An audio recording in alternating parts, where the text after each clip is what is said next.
Konoha, 54th year. Konoha Village, Uchiha Clan. On Aiken, Shursui has gone to find Danzo. The person who spoke was a blonde little girl who was less than 1 meter tall, wearing a nun's uniform and had 6 sickle-like steel wings on her back. The little girl's name was Chaos, the second-generation universal angel from Heaven's lost property. Okay, let's go and have a look. A young man who looked 18 years old stood up. The young man inherited the handsomeness of the Uchiha clan and the unique shamat style. Uchiha Hibiki, a time traveler, elite Jonin strength, good at the Uchiha family's inherited fire escape, Chidori, and the lightning escape ninjutsu derived from Chidori. He was only 1 year older than Shursui and had the honor of participating in the Third Ninja World War, and Shursui was his beloved relative. With the idea that you don't need to run faster than a tiger when you meet one, you just need to run faster than your teammates, and you easily got through the 3 wars. Remember the 7 ninja swordsmen he met at the border of the Hidden Mist village a few years ago? He abandoned Might Guy and other teammates without hesitation and ran away alone. After all, he was not in the original work. Who knows if it would trigger a butterfly effect? What if Mike couldn't wear it? But now it's different. Now he has Chaos, the golden finger, and he can walk sideways in the ninja world. Chaos nodded his little head, jumped onto Uchiha Xiong's neck, his little feet swayed, and he laughed like a proud girl. Let's go. Uchiha Xiong patted her little feet and said unhappily, Chaos, did you misunderstand something? I said you take me, not me taking you. He is only an elite Jonin at best. So how could he rescue his loved ones without alarming Konoha? Chaos then remembered that although Anakin is very gentle, her strength is too weak, and she must protect Anakin well. Thinking of this, Chaos jumped off his shoulder and then picked up Uchiha Xiong in a princess hug. Chaos, what do you want to do? On Anakin, didn't you say you wanted Chaos to take you there? I said you wanted me to take me there. I didn't say you wanted me to be a princess hug. Uchiha Xiong was speechless. He was a big man of 1.8 meters, and he was hugged by a little lowly who was less than 1 meter tall. Didn't he have any face? Chaos thought about it, thinking that she liked to sit on Onaiken's shoulders the most, and thought Onaiken also liked to sit on her shoulders. Thinking of this, Chaos came under Uchiha Xiong with a crotch, and then held his but with his little shoulders. Forget it, Chaos. You should just carry me. Onaiken, is this love? I love you. Chaos automatically ignored the national quintessence behind Uchiha Xiong, and only heard the 3 words I love you in the front, and thought Onaiken was confessing to her. As the power reactor heated up, a puff of smoke spewed out from her ears, and it almost crashed. Don't fly too fast. Uchiha Hibiki had to remind him. He knew that Chaos's maximum speed could reach Mach 26, and his body could not withstand 26 times the speed of sound. Yes, Onaiken, Chaos knows. Chaos smiled sweetly, hugged Uchiha Hibiki, and flew straight to an altitude of 2,000 meters, and then rushed in the direction of Danzo's sneak attack on Shursui. Uchiha Hibiki's purpose of going there this time was mainly for the Mangekyo. Shursui was too brainwashed by the will of fire, and there was nothing wrong with being a blind man. But after all, Shursui was also his beloved relative, and he had to try it. Could his beloved relative jumping off a cliff in front of him help him open the Mangekyo? On the other side, Shursui went to meet Danzo with a nervous mood. He had decided to confess everything to Danzo and use his Kodoe Mitsukami to stop the coup of the Uchiha clan. If I act on my own like this, my best friend will be angry with me. Shursui recalled every little thing he had with Uchiha Hibiki, sparring with each other, talking about the will of fire together. Of course, many of the above memories were implanted in him by Chaos using his dream invasion, but talking about the will of fire together was real. But Shursui was unaware of it. In fact, it was not Shursui's fault. How could he be caught in an illusion when he opened his Mangeki Sharingan? When Shursui saw Danzo, he was dumbfounded, wondering why Danzo looked constipated. Danzo was not constipated. To be precise, he had taken the super laxative that Chaos had specially prepared for him. Goo goo goo goo. Damn it, at this time, Danzo gritted his teeth, clamped his buttocks, and tried to pretend to be the darkest of the ninja world. Poof, when Danzo was about to speak, he couldn't help but run. The atmosphere suddenly became quiet. Shursui squinted at Danzo's buttocks, which were yellow. Don't worry, Danzo-sama, I won't tell anyone your secret.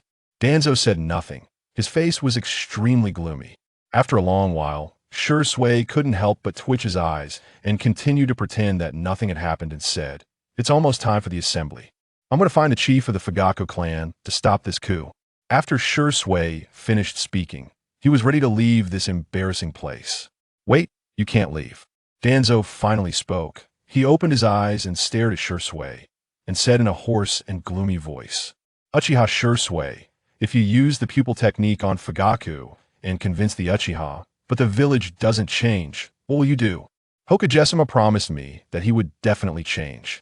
And, before Shui could finish his words, Danzo interrupted directly. A person as suspicious as me will not easily change his mind. What will you do then? Shui frowned, wondering what happened to Danzo-sama today. He actually admitted that he was a paranoid person. Danzo's idea was simple. He thought Shui would not survive today anyway, so why not say it out? His left eye stared at Shui. By then, will you also use your Kodoamatsukami on me? Shui was shocked, and just when he wanted to explain, your Sharingan, I have received it. Danzo was also a cruel person, and before he took action, he brazenly stated his purpose of stealing the Sharingan. Just as Danzo's hand was about to touch Shui's eyes, Shui's black pupils instantly changed into 3 Magatama Sharingans. The next second, Danzo entered the illusion. In the illusion, Sarutobi Hiruzen suddenly appeared behind him. Danzo, how do you see me? Danzo's old face turned red. Hiruzen, you are the leaves bathed in the sun, and I am the roots buried deep underground. We complement each other. Danzo. Hiruzen. Shui looked at Danzo with a puzzled expression, thinking that what he used was just an ordinary illusion. What's wrong with Danzo? Shaking his head, Shui still planned to return to the Uchiha clan first to stop the coup, but it's useless. The sudden voice scared Shui, and before he could react, Danzo hit him with a combo. Taking advantage of his illness to kill him, Danzo reached out to Shui's eye socket and dug out his right eye. Chapter 02. Pain. It is truly excruciating. 2,000 meters in the air, Uchiha Q, embraced by Princess Chaos, watched in horror as his beloved friends fell victim to Danzo's cruel machinations. Clutching his chest, he felt overwhelming anguish. The pain was unbearable. Concerned, Chaos inquired, Onaikin, can you activate the Manjikyu Sharingan? Despite the treatment bestowed upon Shui, he had yet to awaken his own Manjikyu. It seemed that only the death of Shui before his eyes would suffice to trigger it. Uchiha Q shook his head, sighing. Contemplating the truth in the words of the second Hokage, he was indeed a naturally malevolent Uchiha. It was tragic that he could not awaken his Manjikyu even after witnessing the loss of his dear friend. It appeared that only Shui's demise would compel him. Onaikin, please do not push yourself too hard. Chaos will protect you, she said, a tinge of sorrow in her voice, perplexed by his insistence on awakening the Manjikyu. After all, she believed she could defeat 100 Manjikyu with her own prowess. Why should he strive for such power? Uchiha Q shook his head. Even if Chaos was immensely powerful, her strength was hers alone. True strength was paramount. He no longer wished to live a life where he betrayed his comrades in the face of formidable foes. As the narrative unfolded like the original tale, Danzo commanded the Umbu to pursue Shui, who fled with a single eye open, manifesting Susanoo. Chaos, send a shadow clone to retrieve Shui's eye. My main body will pursue him, Q instructed, pausing momentarily. He was a man burdened with suspicion, even more so than Danzo. Also, please envelop me with a particle defense shield. I fear Shui may employ Kodoamatsukami against me. Understood, Onaikin. Chaos dispatched a clone to seize the eye Danzo had yet to warm, while her main body carried Uchiha Q to the edge of a cliff. They leaped from the sky, landing before Shui. Shui stared blankly at his friend, cradled in Chaos's arms, utterly bewildered. He had no inkling that Chaos possessed the ability to fly. She had always perched upon Q's shoulder, hadn't she? Q, Chaos, what are you doing? Do not concern yourself with the details. Uchiha Q hastily dismounted from Chaos, gazing sorrowfully at Shui, who had lost an eye. Shui, your eye. Do not dwell on the details. Shui responded, disheartened. Q, the Uchiha Q is now unstoppable. I intended to thwart it with Kodoamatsukami. But Danzo seized my right eye. He forced a bitter smile, shaking his head. I had promised Lord Danzo not to disclose his treachery, yet he still does not trust me. Q blinked, curiosity piqued. My dear friend, what did you promise Danzo? I promised not to reveal his treachery to anyone. Shui reiterated loudly. Uchiha Q was rendered speechless, pondering why Danzo would distrust Shui when he repeated his words twice. Well, that is of little importance now. Shui turned to Q, a smile gracing his face. I fear my left eye may also be lost. Before that happens, I wish to entrust it to you. Shui was resolute. Before both of them, he forcibly plucked out his own eye, presenting it to Uchiha Q. You are the only one I can rely on. I have written my will. Protect our village in the Uchiha name. Rest assured, my friend, I shall safeguard our Konoha village, Q replied, solemnly accepting the eye from his friend, aware that Shirsue's next course of action would be to leap off the cliff. Shirsue, do not stop me, Q, Shirsue declared, leaping without hesitation. Uchiha Q stood helplessly, watching his beloved friend plunge into the abyss, clutching his chest. The pain was excruciating. How do you fare, Onaikin? Chaos gently patted his shoulder. I have failed, Q sighed, astonished that even witnessing the death of his dear friend could not awaken his Manjikyu. It appeared his talent paled in comparison to Itachi's. Such a beloved friend was perhaps not worth the pain. Chaos, go check if he is still alive. If he has perished, collect his cells for Edo Tensei. If he still breathes. As Uchiha Q contemplated the setting sun, memories of discussing the will of fire with his friend flooded back. Although Shirsue could not awaken his Manjikyu, he was still his cherished companion, and Q felt a pang of compassion. With that thought, he waved his hand. If he still lives, return him to the Uchiha clan for treatment. Yes, Onaikin. Meanwhile, at Danzo's location, the ground was strewn with the corpses of root ninjas, almost none intact. Most had been severed into pieces by Chaos's iron wings. Danzo, clutching his chest, spat blood as he glared at Chaos. You are the little girl who followed Uchiha Q. Fear not, Danzo. Onaikin has assured me that you are of use. So do take care of your life. Chaos declared before soaring into the sky with the reclaimed eye. Danzo's expression darkened. He could scarcely fathom that a mere girl, usually seen trailing behind Uchiha Q, possessed such formidable strength. Her ruthlessness and decisiveness in battle made her resistant to the indoctrination of the will of fire. Realizing this, Danzo dared not linger and hastily made his way to the root base. He intended to take a hot shower and change his clothes before promptly reporting back to Hiruzen. At the Uchiha clan, within the South He Shrine, a cacophony of voices clamored about the coup and fairness. Clan leader, the combat personnel have assembled. Please issue your orders. Uchiha Fugaku felt utterly exasperated. The weight of leadership was burdensome. This faction, so eager for a coup without any preparation, was foolish to believe they could contend with Konoha. If they knew he possessed the Manjikyu, they would likely regard Konoha as Uchiha property. Fugaku scanned the assembly but noticed Uchiha Q's absence, prompting a frown. Where is Q? Ever since Chaos appeared, that fellow has lost his spirit, Uchiha Shun remarked discontentedly. How foolish of us to have placed our hopes in him. Indeed, Uchiha Q had previously dedicated himself to training, a prodigy second only to Shirsue. Yet unbeknownst to them, Q had transformed from a mere genius. Initially, he had trained diligently to survive, mastering various techniques, including Kakashi's Chidori. One day, Uchiha Q awakened his potential, summoning the omnipotent angel, Chaos. Now that he was no longer in mortal danger, he had grown complacent. After all, the path of training was arduous, and Uchiha Q was one who feared hardship. Chapter 03. Distance is meaningless in the Hokage office. Sarutobi Hiruzen listened wearily as the Umbu responsible for monitoring the Uchiha clan entered to report.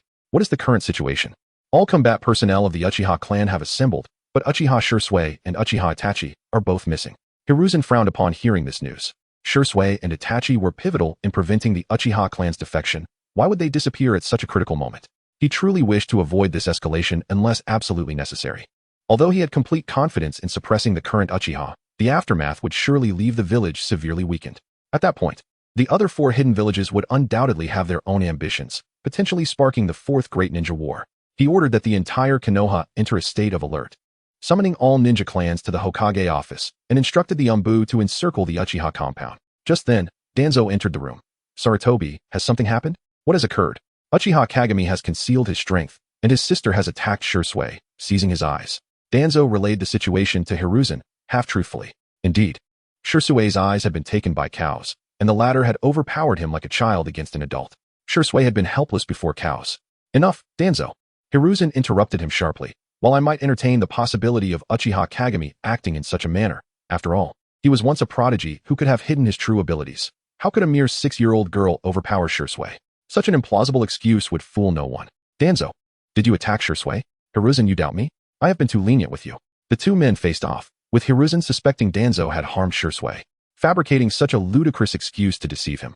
Had he known beforehand, he would have intervened. However, since Shirsue had already suffered, he could not punish Danzo at this juncture. It must be said that Hiruzen harbored a certain affection for Danzo. What was an attack on Shirsue compared to an assault on himself as Hokage? Danzo was equally frustrated. Having attempted to convey the peril posed by Uchiha Kagami, only to find Hiruzen distrustful of him. Hiruzen, you will regret this. Danzo, I am the Hokage. It was futile to reason with a stubborn fool. Since Hiruzen did not trust him, anything he said would be a waste of time. Rather than continuing this fruitless exchange, he would be better off devising a plan to address the threats posed by Kagami and cows. After Danzo left, Hiruzen waved his hand. Proceed according to my orders. Yes, Hokage-sama. As night fell, the ninja clans of Konoha began to stir restlessly. They understood better than anyone that internal strife would result in numerous casualties, especially when instigated by a formidable clan like the Uchiha. After dealing with the Uchiha, how would the weakened Konoha confront the other four hidden villages? The Uchiha clan was surrounded by the Umbu, with members of the Hyuga clan present as well. At that moment, Uchiha Kagami appeared, carrying cows, who in turn was hoisting the barely conscious Shursui, swaggering toward the Uchiha compound. Witnessing this, an Umbu member promptly rushed to the Hokage office. While the others continued their surveillance, Cows pointed around with her small finger. Onaikin, the Uchiha, are surrounded? As long as they do not make a move, we need not concern ourselves with them. Uchiha Kagami replied nonchalantly, accustomed to the constant scrutiny the Uchiha faced. However, some reckless Umbu members dared to confront them. As Uchiha Kagami activated his Sharingan, he coldly regarded the lead Umbu. What? Do you intend to stop me from going home? Not at all. The Umbu member averted his gaze from the three-tomo Sharingan.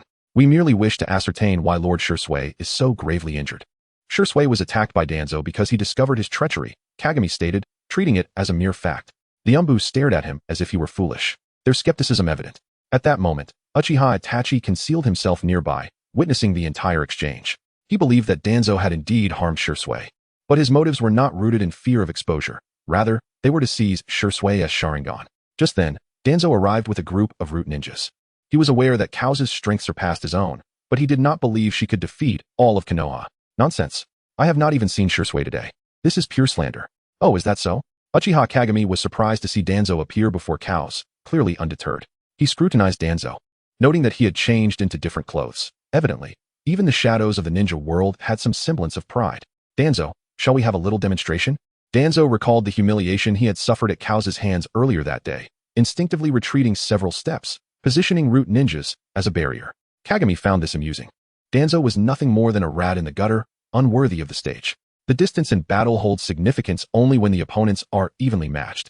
The gap between you and Kaos renders any distance meaningless. As Kagami spoke, he gestured to Kaos. Go. In an instant, Kaos appeared behind Danzo.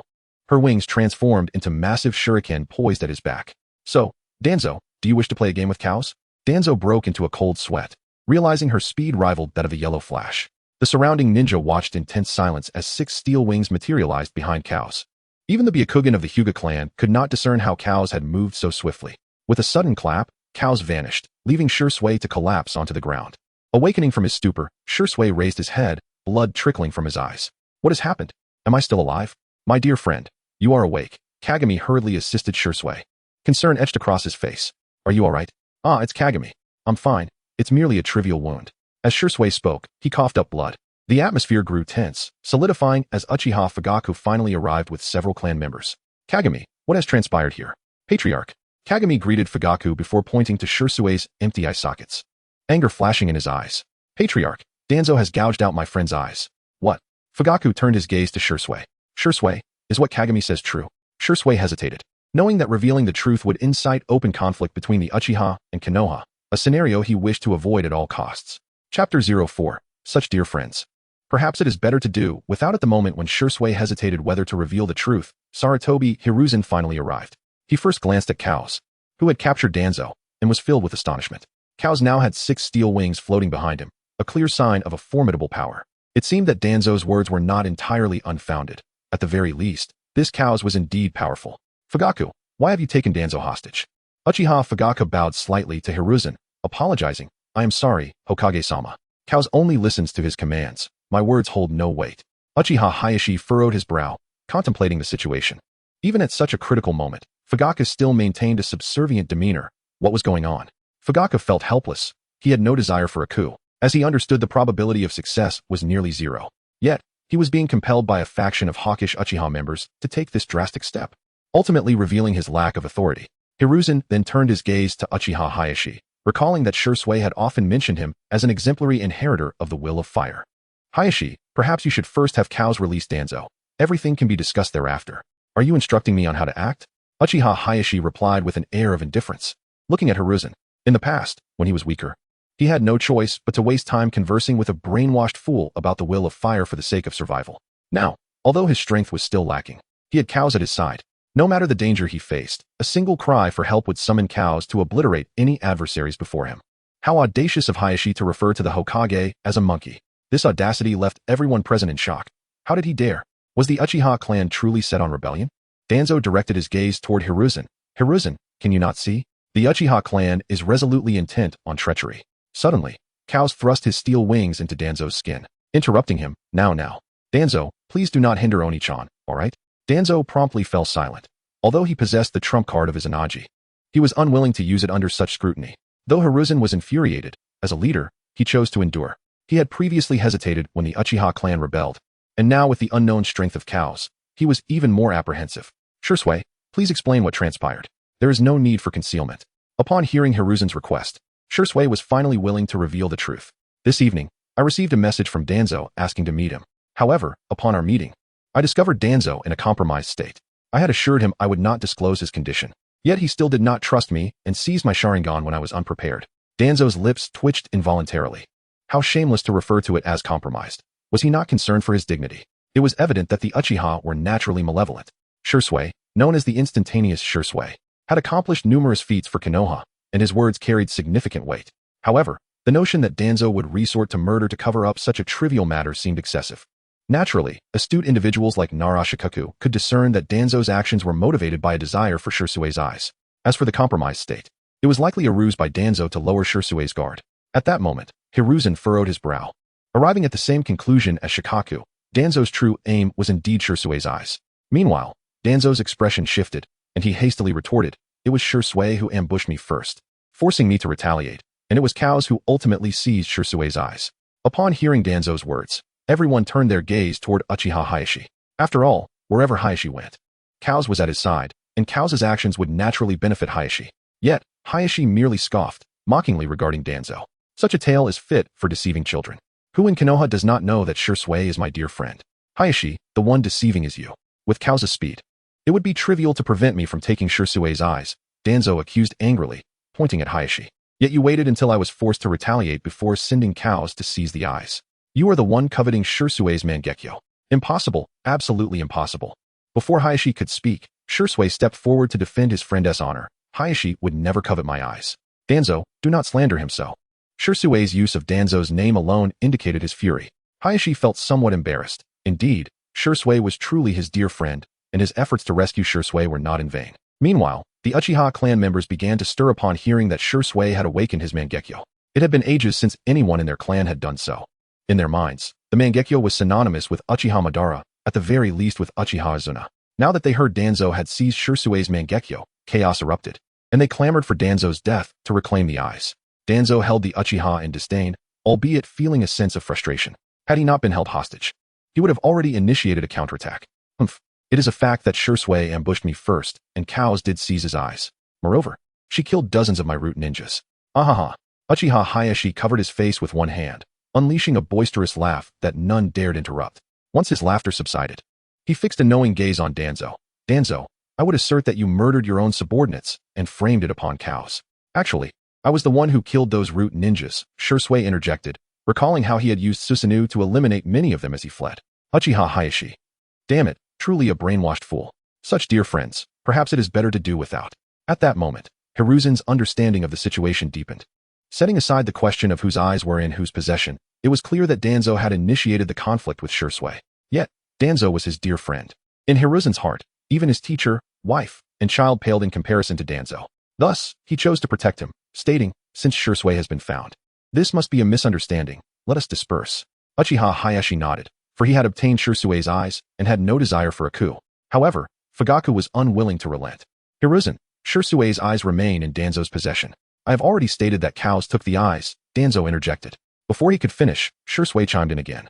I had intended to take my own life and entrusted one eye to Hayashi. The other eye was indeed taken by Danzo. Uchiha Fugaku nodded, directing his gaze unwaveringly at Hiruzen, who now began to question, could it be true that Shursui's eyes were genuinely taken by Cows? Chapter 05. The kaleidoscope unveiled. Suri Hizashi felt a distinct lack of answers from Uchiha Erasure, so he shifted his gaze towards Cows, who was still holding Dan's captive. Cows, did you steal Shursui's eyes from Dan's? Cows nodded enthusiastically and candidly replied, yes. The onlookers were taken aback. Even Tsuruhi Hizashi had not anticipated Cows' straightforward admission. And what do you have to say, Uchiha Erasure? Uchiha Fugaku looked at Erasure with exasperation. Even though Shursui's eyes were in his possession, there was no need for such an easy confession. Originally, Uchiha had been in the right, but Dan's insisted that Shursui had attacked first, and it was evident that Tsuruhi Hizashi would side with Dan's. As for Shursui, well, at this moment, he was already crafting excuses for his dear friend who had taken his eyes. Surely, his friend would not admit to stealing them, as he aimed to secure greater benefits for the Uchiha clan. Unfortunately, Cows was far too innocent to comprehend the art of deception. Uchiha Erasure rubbed his forehead. Cows was endearing, but his unfiltered honesty was a liability. Cows, did you say something wrong? Cows asked, puzzled. No. Erasure waved dismissively, too weary to argue. He produced a photograph and tossed it to Tsuruhi Hizashi. Monkey, take a look. Tsuruhi Hizashi caught the photograph, his expression shifting to confusion as he examined it. The image depicted Dan's bathing, although one of Dan's arms was wrapped in bandages, obscuring his Sharingan. It was clear that Dan's had been preoccupied with the visage of the first Hokage. Once Tsuruhi Hizashi grasped the situation, he discreetly tucked the photo away. In light of Dan's transgressions, he would be relieved of his position as Hokage's advisor. Dan's was incredulous. Hadn't Cows just confessed? As long as they maintained that Shursui had attacked first, they were in the right. Why then was he being stripped of his role? Enough, Dan's. I am the Hokage. Tsuruhi Hizashi interjected, turning his gaze to Uchiha Erasure. Are you satisfied with my decision? So be it, Uchiha Erasure replied nonchalantly, recognizing Dan's continued utility and opting not to expose his Sharingan. At that moment, Uchiha Itachi stepped forward, locking eyes with Uchiha Erasure. Erasure, hand over Shursui's eyes. One eye was gifted to me by Shursui, while the other was taken from Dan's. How can you claim they belong to Shursui? Uchiha Erasure responded, then approached Shursui, placing a reassuring hand on his shoulder. Shursui, once something is given, it cannot be taken back. Please do not disappoint me. Shursui was taken aback. Did his friend intend to withhold his eyes? Friend, your eyes are too dangerous for you to possess. Do you not realize? Erasure continued. For your safety, I cannot return them to you. Shursui paused, realizing that if his friend truly desired his eyes, he would not have attempted to rescue him at all. Such a notion was unfathomable. I apologize, Erasure, I misunderstood you. It is of no consequence, Shursui. I forgive you. Uchiha Erasure waved his hand dismissively, for the entire village knew he was not a petty individual. However, Uchiha Itachi was not as naive as Shursui. He gripped the hilt of his concealed blade, ready for confrontation. Erasure, I do not wish to repeat myself. Please hand over Shursui's eyes. Uchiha Erasure was disinterested in further debate. Shursui himself was unconcerned. So why should Itachi meddle? Do you truly think yourself the arbiter of this situation? At that moment, Cows appeared before Uchiha Itachi, his 6 iron wings transforming into colossal shurikens that encircled him. Cows extended a finger, conjuring a black fireball with a diameter of 1 meter. Itachi, do you wish to dance? Uchiha Itachi felt a chill run down his spine. Cow's speed was astonishing, and he found himself ensnared before he could react. The ominous black fireball radiated a palpable sense of danger. Shursui, though blinded, could sense the escalating tension outside. It was evident that Uchiha would not instigate a coup this evening. The situation had been resolved, but he could not allow Itachi to provoke an uncontrollable outcome. All right, Itachi. I concur with Erasure. Leaving Shursui's eyes with him is indeed safer than keeping them with me. Uchiha Itachi remained unconvinced. But Shursui, enough, Itachi, those are my eyes. Shursui had been swayed not only by the will of fire, but also by Uchiha Arashi's influence. In his heart, he believed Erasure would never act against him. Uchiha Erasure was correct. Shursui could not control the power of his eyes, or else he would not have been ambushed by Dan's. All right, Cows, let us return home. Uchiha Erasure had no intention of wasting further time with this group and departed with Cows, prompting the departure of the Hokage faction and bringing an end to this farcical coup. Upon returning to his residence, Uchiha Erasure remained troubled by his failure to awaken the kaleidoscope. At that moment, Cows approached with some rice, preparing to feed the chickens. Cows, wait. Cows looked at him in confusion. Onaikin, what is it? It's nothing. I merely wish to conduct an experiment. Uchiha Erasure stood before the chicken coop, where a hen he had raised for 2.5 years resided. This hen had been his companion long before Cow's summoning. Yet now, he was resolved to end its life. I'm sorry. Uchiha Erasure mumbled his apologies as he unsheathed a kunai and ruthlessly plunged it into the hen's heart. The hen let out a series of desperate clucks, her cries fading into silence. Uchiha Erasure fought to keep his gaze steady, his 3-tomo Sharingan witnessing the life ebb from the creature before him. Ultimately, the hen's legs twitched before it lay still, lifeless. The pain was excruciating. The 3 tomos in his eyes began to morph, his chakra surging to new heights. Uchiha Erasure had slain his cherished pet, finally awakening the kaleidoscope Sharingan. Yet, instead of feeling joy at this newfound power, he was engulfed by shame for his actions. In pursuit of strength, he had killed the very creature that had provided him sustenance for 2.5 years. Cows, I have become the very person I despised. Onaikin. Cows observed her brother's sorrow, yet as a mechanical being, she could not fathom human emotions nor offer comfort. Uchiha Erasure did not linger in despair for long, quickly regaining his composure. In the world of shinobi, no one was truly lost forever. The reanimation jutsu could restore life, and thus, the Hin could be revived. Chapter 6. The monotony of being a Vice Clan leader. Uchiha Hibi, having just sealed a small Hin within a scroll, was approached by a fellow Uchiha clan member. This individual had been dispatched by Fugaku to invite Hibi to a gathering at the South He Shrine. However, upon seeing Hibi's Mangeki Sharingan, he was momentarily taken aback. Contemplating whether this was indeed Shursue's eye, shaking off such thoughts, he respectfully extended the invitation. Lord Hibi, Lord Kaos, clan leader Fugaku requests your presence. Uchiha Hibi cast a surprised glance at him, pondering why he would address Kaos with such reverence. In the world of shinobi, strength was paramount. Kaos had demonstrated the ability to vanquish Danzo effortlessly, warranting respect from the Uchiha. Upon arriving at the South He Shrine, aside from Fugaku and several Uchiha elders, Shursui and Itachi were also present. Fugaku observed Hibi and Kaos as they entered. Hibi, have you awakened your Mangeki Sharingan? He inquired. I just unlocked it, Hibi replied, initially revealing his 3-tomo Sharingan before transitioning to the Mangeki, expressing a hint of disinterest to awaken these eyes. I just killed the hen I raised since it was a chick. Fugaku was at a loss for words. You unlocked the Mangeki by killing a hen? Is that truly what you were saying? If awakening the Mangeki were so simple, the Uchiha clan might as well raise chickens, waiting to slaughter them upon achieving the 3-tomo. As a fellow possessor of the Mangeki, Fugaku knew all too well the hardships that accompanied its awakening, having witnessed comrades perish before him. Regardless, he recognized the trepidation that Sarutobi Hiruzen and Danzo held towards Hibi and Kaos, and sought to utilize them to counter the influence of the Hokage faction. Hibi, I wish to recommend you as the Vice Clan leader. What are your thoughts on this? Hibi understood Fugaku's intentions to use him against the Hokage faction, but was indifferent to the proposal. Vice Clan leader? Who do you think I am? He gestured toward his Mangeki Sharingan, gazing at Fugaku with an air of arrogance. Being a Vice Clan leader is utterly uninteresting. If I am to hold a position, it should be that of clan leader. You lack a Mangeki, so what right do you have to lead one who possesses it? Fugaku was speechless. Hibi, once such a promising child, had transformed into someone so arrogant upon merely awakening the Mangeki. While he had concealed his own Mangeki for years, living in fear to safeguard a trump card for the Uchiha clan, Hibi's brashness was disheartening. Hibi, you are still young. You could serve as Vice Clan leader for now. And when you are more accustomed to clan affairs, you may ascend to clan leader. A few years? How about I make you Hokage instead? Hibi lacked the patience for such delays and turned his gaze towards the 3 elders. Elder 1, Elder 2, Elder 3. I wish to become the clan leader of the Uchiha. Will you support me? Elder 1, upon witnessing Hibi's Mangeki, felt a surge of excitement and chose to support Hibi's claim to leadership. Moreover, Fugaku's demeanor left much to be desired. Fugaku, Hibi has awakened the Mangeki, and I believe he is the best choice to lead the Uchiha.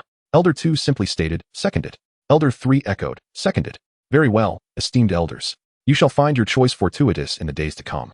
Hibi shrugged, casting his gaze back at Fugaku. So, Fugaku, what is your decision? Fugaku sighed.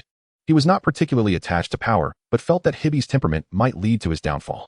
Having wielded the Mangeki for many years, he understood its limitations. After all, there was but one Uchiha Madara. Fine, I agree. After a moment of contemplation, Fugaku nodded in acquiescence. Hibi, I must know how you plan to confront the pressures from the Hokage faction once you become clan leader. Why must I confront the Hokage faction? Hibi shook his head in disappointment. He could hardly believe that even at this juncture, Fugaku was reluctant to reveal his own Mangeki. Indeed, a coward remained a coward, unable to exude authority even with the Mangeki.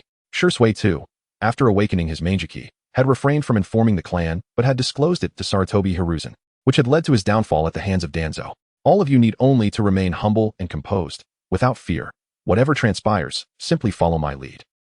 Hibi walked slowly towards the exit, with Kaos silently following behind him. Upon reaching the threshold, he paused momentarily, casting a cold glance at everyone within the shrine, and continued in a calm tone. There shall be no rivals before us. All present were left in astonishment, gazing at Hibi's formidable silhouette. His presence was undeniably commanding. In stark contrast, Fugaku appeared almost foolish beside him. Despite Hibi's ostentation, it was evident that his confidence rested upon Kaos' strength. Even with the Mangeki awakened, Kaos could eliminate him with ease, akin to squashing an ant. Throughout the exchange, Itachi and Shursui remained silent. After Hibi departed, Itachi finally spoke up, addressing Shursui. Shursui, what of your eyes? Itachi, I believe Hibi has his own plans. I trust him, Shursui replied with a slight smile, demonstrating unwavering faith in his dear friend. Convinced that under Hibi's leadership, the rift between the Uchiha and the village would be bridged, Itachi felt wearied. He sensed that Shursui's blind faith in Hibi was overly naive. Did Shursui not realize that in Hibi's eyes, he was worth less than a mere hen? This was evident from Hibi's choice to awaken his Mangeki by sacrificing a hen, while Shursui had refrained from doing so even when witnessing Itachi's perilous leap. Fugaku, however, did not share his son's concerns. With Hibi now the clan leader, the responsibility had shifted to him. No longer a clan leader himself, he was free from the burdens of contending with hawkish factions or the Hokage's pressures, allowing him more time to spend with family. He turned his gaze to Itachi, the son of whom he had once been so proud. Itachi, I know you have been providing intelligence to the third Hokage, but I am no longer the clan leader. If you wish to continue, I cannot protect you. Itachi's expression darkened. Although the Uchiha had not initiated a coup that night, the commanding tone Hibi had just exhibited hinted at inevitable clashes with the higher echelons of Konoha. While Shursui was innocent, he too could sense that his friend would inevitably confront the Hokage. Unfortunately, without his Mangeki, even if he were to gain the 3-tomo Sharingan of a deceased clan member, his power would be significantly diminished. Should a conflict arise between Itachi and Hibi, he would be powerless to intervene. With this in mind, Shursui could not help but urge, Itachi, perhaps you should resign from your Umbu position. Itachi shook his head, dismissing Shursui's suggestion. He believed Hibi's ideas were excessively radical, and such a person in power could easily incite war. Seeing that Shursui's attempts to persuade were in vain, Fugaku lost interest in further arguments. He decided that it would be wiser to focus on properly guiding his younger son, ensuring he would not be easily swayed by Sarutobi Hiruzen's ideals. Chapter 07. Fugaku, I am the clan leader. The following day, the unchanging demeanor of the South, he was still present. Uchiha Fugaku publicly announced that Uchiha Sasuke had become the new clan leader of the Uchiha clan. Initially, many clan members were discontented, but they were swiftly captivated by Sasuke's revealed Mangeki Sharingan, gazing at their new leader with fervent admiration. As the newly appointed leader of the Uchiha clan, it was only fitting for Sasuke to address the assembly. He began with the topic of the security department, stating that it would henceforth protect only the Uchiha clan's interests, disregarding the affairs of other merchants. Even if their properties were vandalized or their lives threatened, they would turn a blind eye, unless, of course, protection fees were duly paid.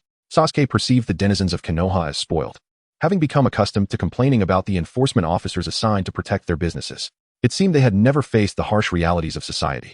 At that moment, a squad leader from the security department raised his hand to speak.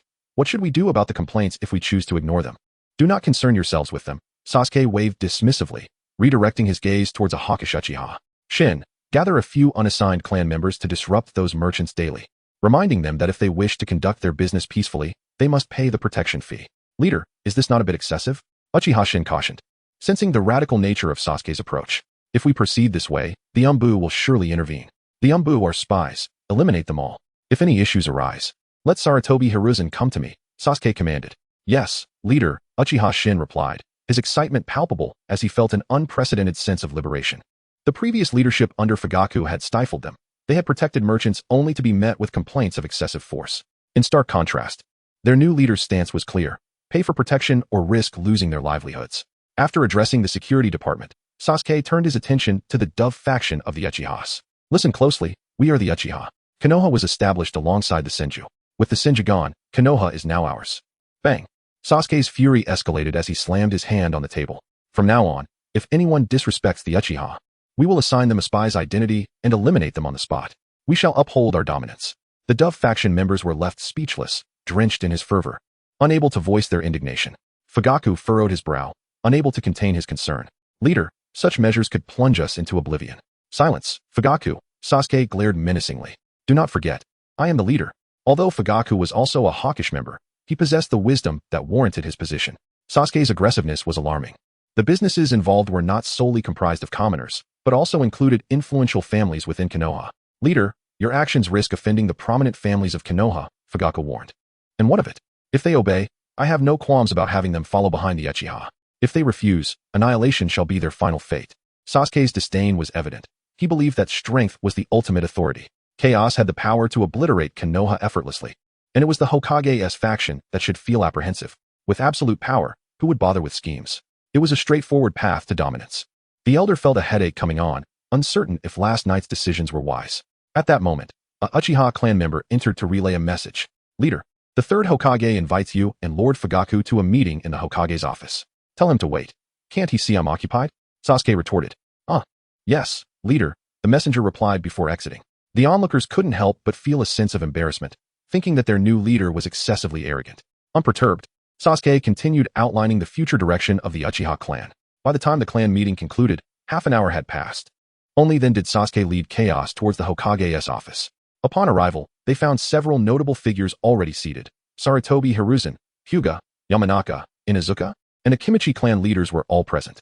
As Sasuke entered with Chaos perched on his shoulder, the attendees couldn't help but steal glances at the little girl. Recalling her extraordinary display of speed, black flames, and the 6 steel wings that could morph at will, Sasuke showed no signs of remorse for making others wait. He casually took a seat. Chaos instinctively jumped onto his shoulder, her little feet swinging playfully. "Ah, everyone is here. My apologies for the delay," he said nonchalantly. Fugaku's lips twitched. Such a casual demeanor in such a serious setting was quite inappropriate. "Not to worry, your presence suffices," Sarutobi Hiruzen replied with a facade of cordiality. Yet internally, he felt a twinge of concern. Previously, Fugaku had always held a subordinate position towards him, yet this young man seemed to regard him with utter disregard. "Fugaku, I hear you have passed the clan leadership to Sasuke. Though he is indeed talented, he is still rather young, and I fear." Bang. "I do not require your opinions. I only value my own," Sasuke interrupted, slamming his hand on the table, his gaze unflinching as he addressed Hiruzen. When did the Hokage begin to meddle in the affairs of the prominent families? The clan leaders exchanged bewildered glances. Shocked by Sasuke's audacity to address the third Hokage so disrespectfully, tension filled the room. Hiruzen clenched his fists beneath his sleeves, deeply concerned about the reckless tendencies of youth. Having witnessed Chaos's prowess firsthand the previous night, he understood that they could not afford to provoke her. The consequences would be beyond Konoha's capacity to endure. If it were Fugaku, at least he would maintain a semblance of restraint and consider the bigger picture. The third Hokage took a deep breath, forcing himself to regain composure. "I did not intend to imply that. It is simply that the security department has faced numerous conflicts with the villagers lately, and I have received many complaints. Sasuke, you are too young. I fear you may struggle to manage the security department effectively. Simple enough. We shall cease protection for those ungrateful villagers. Let whoever wishes to protect them do so. I shall not endure complaints while providing them protection. As for my ability to manage the security department," Sasuke smirked derisively, instantly activating his Manjiki Sharingan. "Do you see this? This is the Manjiki Sharingan. Do you believe I lack the capacity to command the security department now?" Chapter 8. Eradicating the Umbu. Monitoring the Uchiha Fugaku stared in astonishment as Uchiha Hikari unveiled his Manjiki Sharingan before the assembly, his heart racing as if countless divine beasts were galloping within, while he himself had cautiously concealed his own Manjiki Sharingan, preserving it as a trump card. Hikari had brazenly announced its awakening to all of Konoha, as if the Manjiki were an omnipotent tool. Uchiha Hikari was acutely aware that the Manjiki's power was not without consequence. Prolonged usage inevitably led its bearer towards darkness. However, merely revealing the eye without employing its abilities posed no risk of blindness, serving as an effective means of intimidation. Indeed, the prominent clan leaders, including Sarutobi Hiruzen, were thoroughly impressed by him. Hiruzen, though aware not every wielder of the Manjiki was akin to Uchiha Madara, recognized the myriad of powers possessed by these eyes. For instance, Shusui's Koto Amatsukami could implant memories within the mind of the target instantaneously, leaving them entirely oblivious. If his suspicions were correct, Shusui's eyes were currently in Hikari's possession. Complicating matters significantly, he resolved that it was imperative to find a way to restrain Uchiha Hikari. Given Hikari's assertion that the Uchiha Guard could not adequately cover all regions, Hiruzen proposed to allocate others to oversee Konoha's security.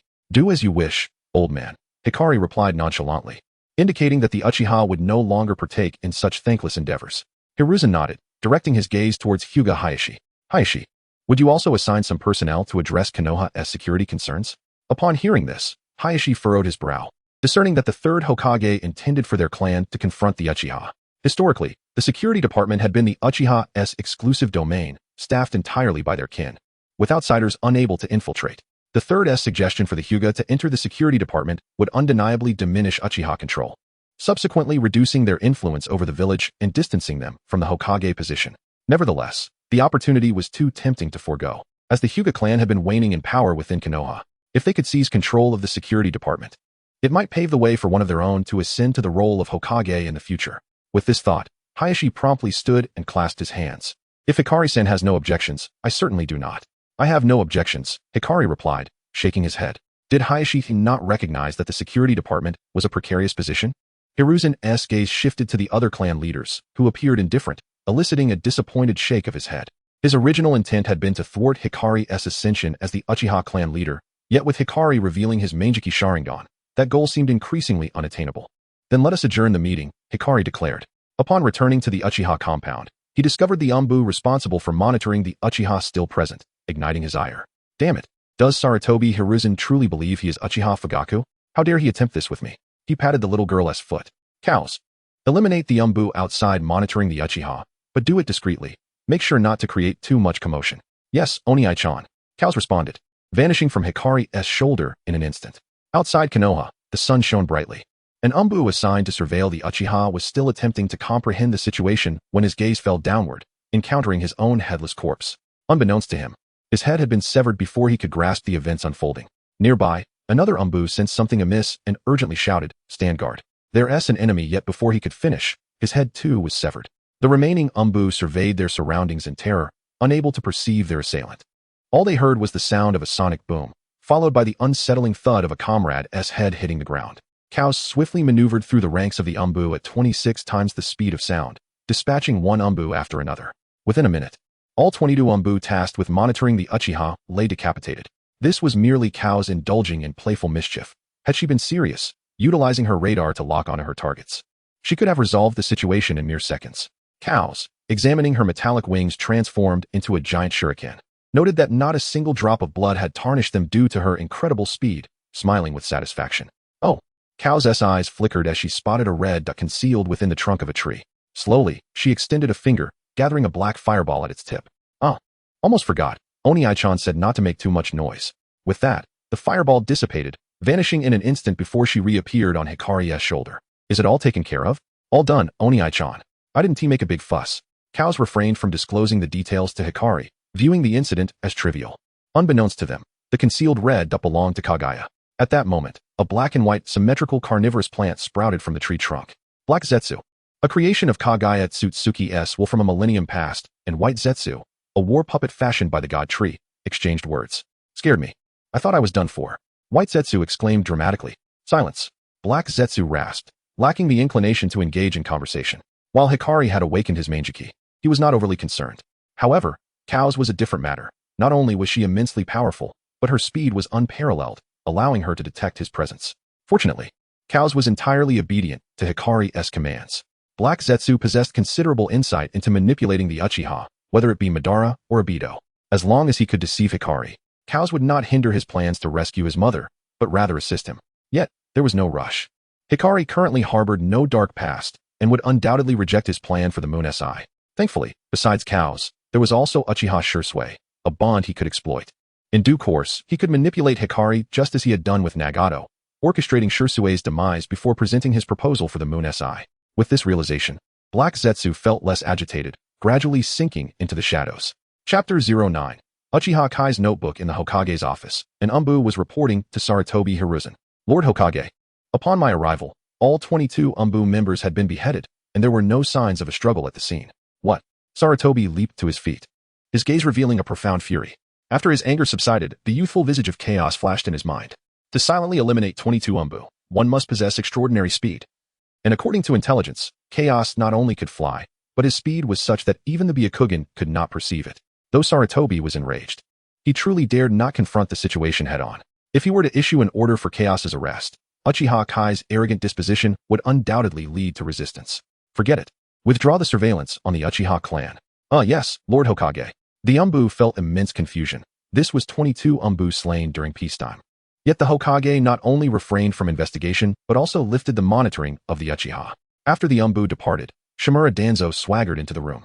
Though ostensibly stripped of his role as Hokage's advisor, his authority remained undiminished, for he was a close confidant of Saratobi. Hiruzen, do you truly understand what you are doing? To abandon surveillance on the Uchiha? Saratobi cast a sidelong glance at him. Danzo, if you wish to send your route to monitor me, I will not intervene. But do not seek me out if complications arise. What do you mean by that? Danzo could sacrifice root ninjas for intelligence.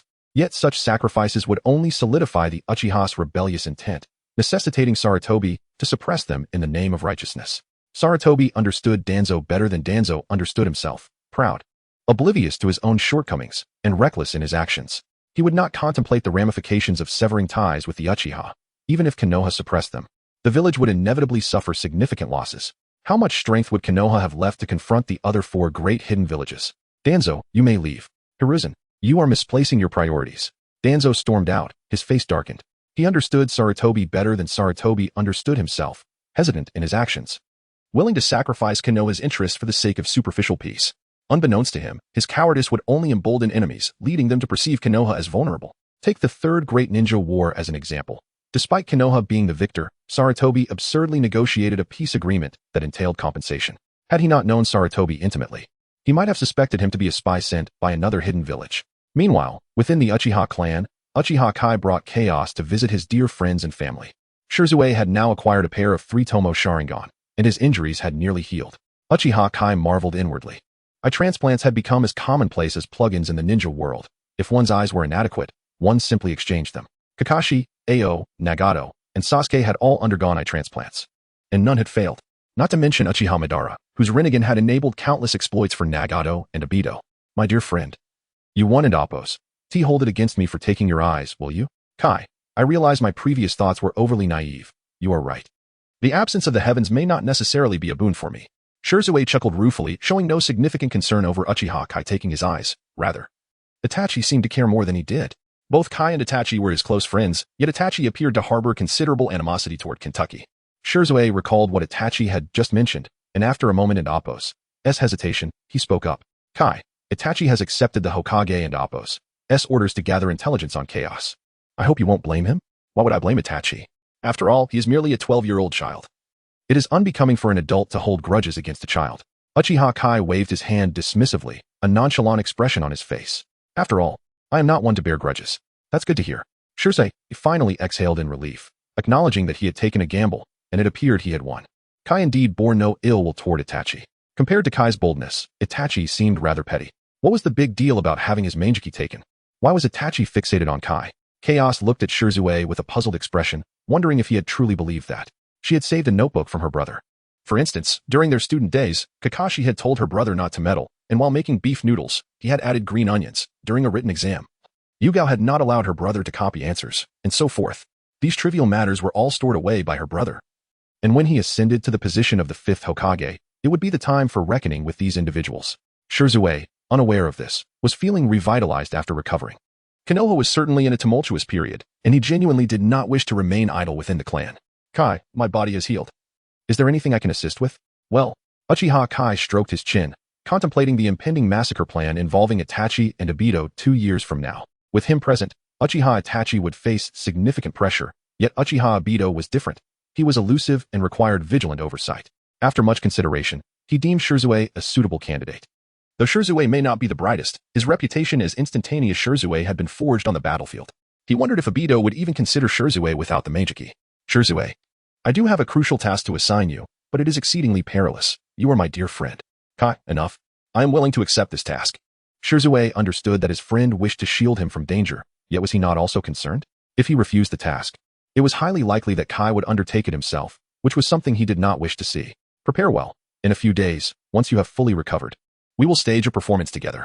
Yes, clan leader. Though Shirzue may not be the sharpest, he understood the decorum of addressing titles in a professional setting. After parting with Shirzue, Uchiha Kai instructed the little girl, Chaos, Itachi is attempting to probe into your information. This individual has chosen a path to his demise. Store this away in your notebook, and when I ascend to Hokage, we shall settle the score. Big brother, it has already been stored. Uchiha Kai nodded in satisfaction. He had never been one to hold grudges, for those grievances that could not be resolved in the moment. He had Chaos keep a record to prevent them from being forgotten over time. Upon returning to his residence, he was soon informed by a subordinate that the Hige clan leader, Hige Hizashi, had come to pay a visit. Show him in. Moments later, Hizashi was brought before him. However, Uchiha Kai was perplexed by the expression Hizashi wore, as if he were owed a debt that had yet to be repaid. What are you staring at, Hizashi? Chapter 10, like a constricting python. Hinata Hizashi clenched his fists tightly.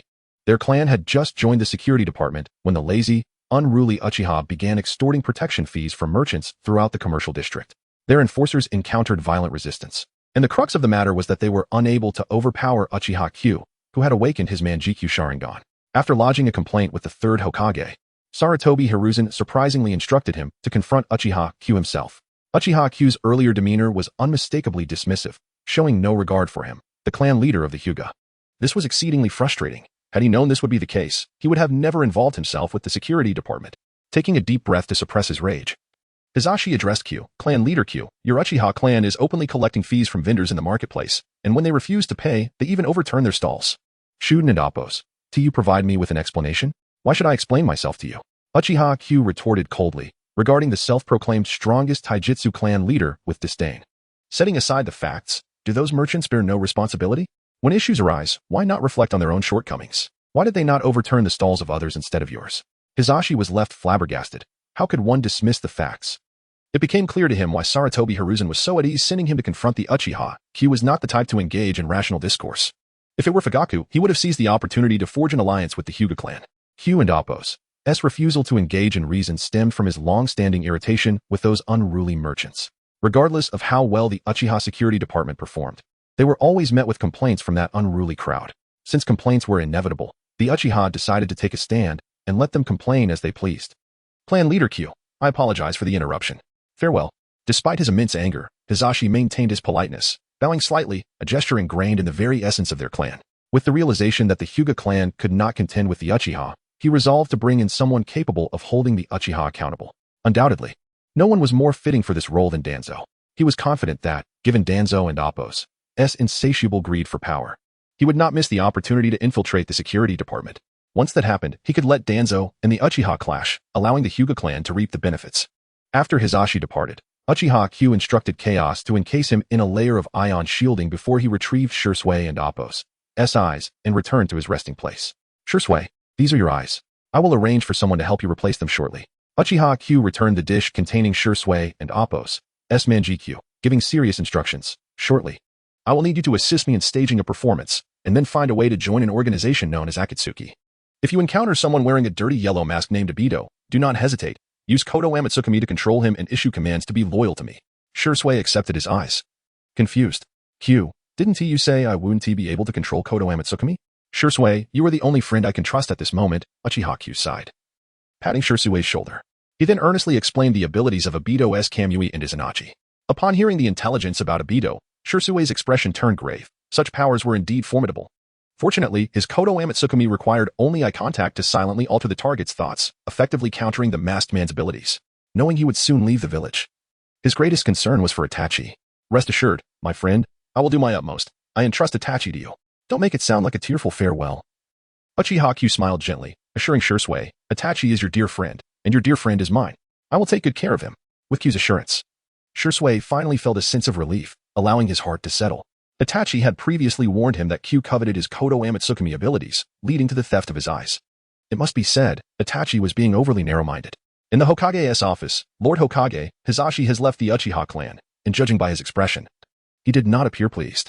The third Hokage nodded. This aligned with his expectations. Given Uchiha Q's disposition, he would never concede. The third had sent Hisashi to confront Q to exacerbate the conflict between the Hyuga and Uchiha clans, yet Q had unexpectedly complied. Boom. At that moment, a tremendous noise erupted from the direction of the Uchiha territory.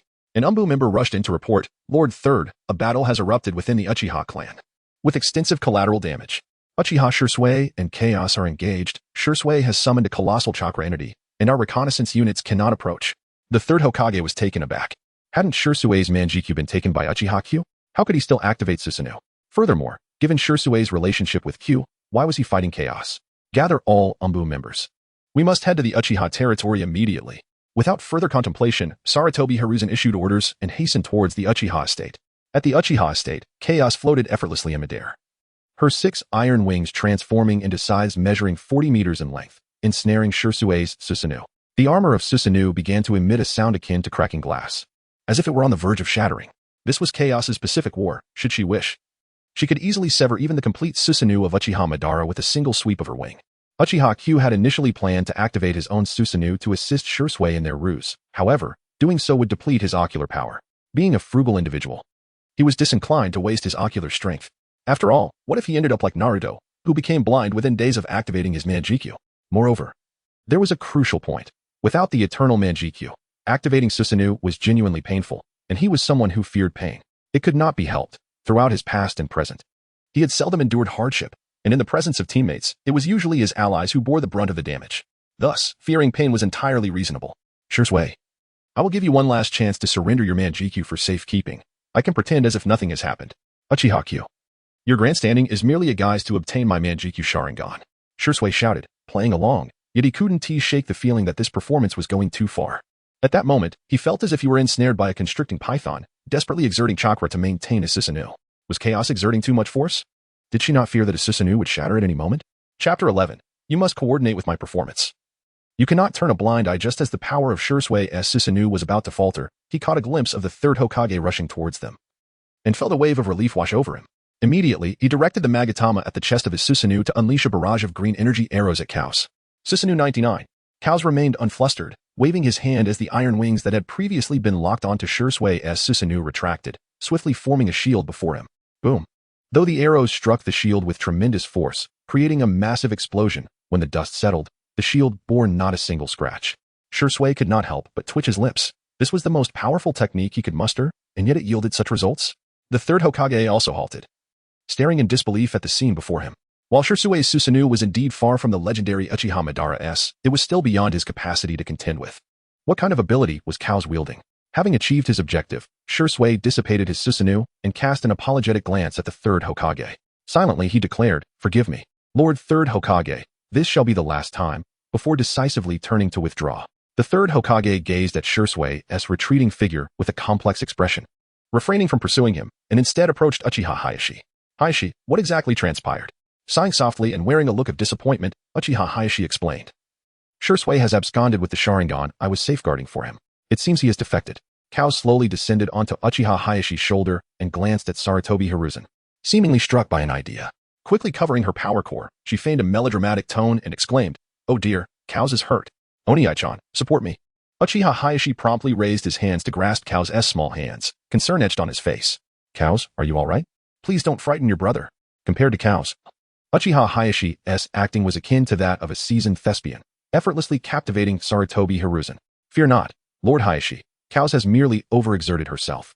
Let us hope so." Uchiha Hayashi was acutely aware that Sarutobi Hiruzen knew they were merely acting, and Hiruzen understood that Hayashi was aware of his awareness of the charade. The two cunning foxes, both masterful actors, were engaged in a performance, leaving poor Kao's, devoid of any acting skill, in a predicament. At that moment, Uchiha Fugaku approached with a report. "Chief, while Kao's was battling Shursui, I successfully relocated our clansmen to safety." Uchiha Hayashi nodded, directing his gaze towards Sarutobi Hiruzen. "Monkey, what are your thoughts on Shursui's defection?"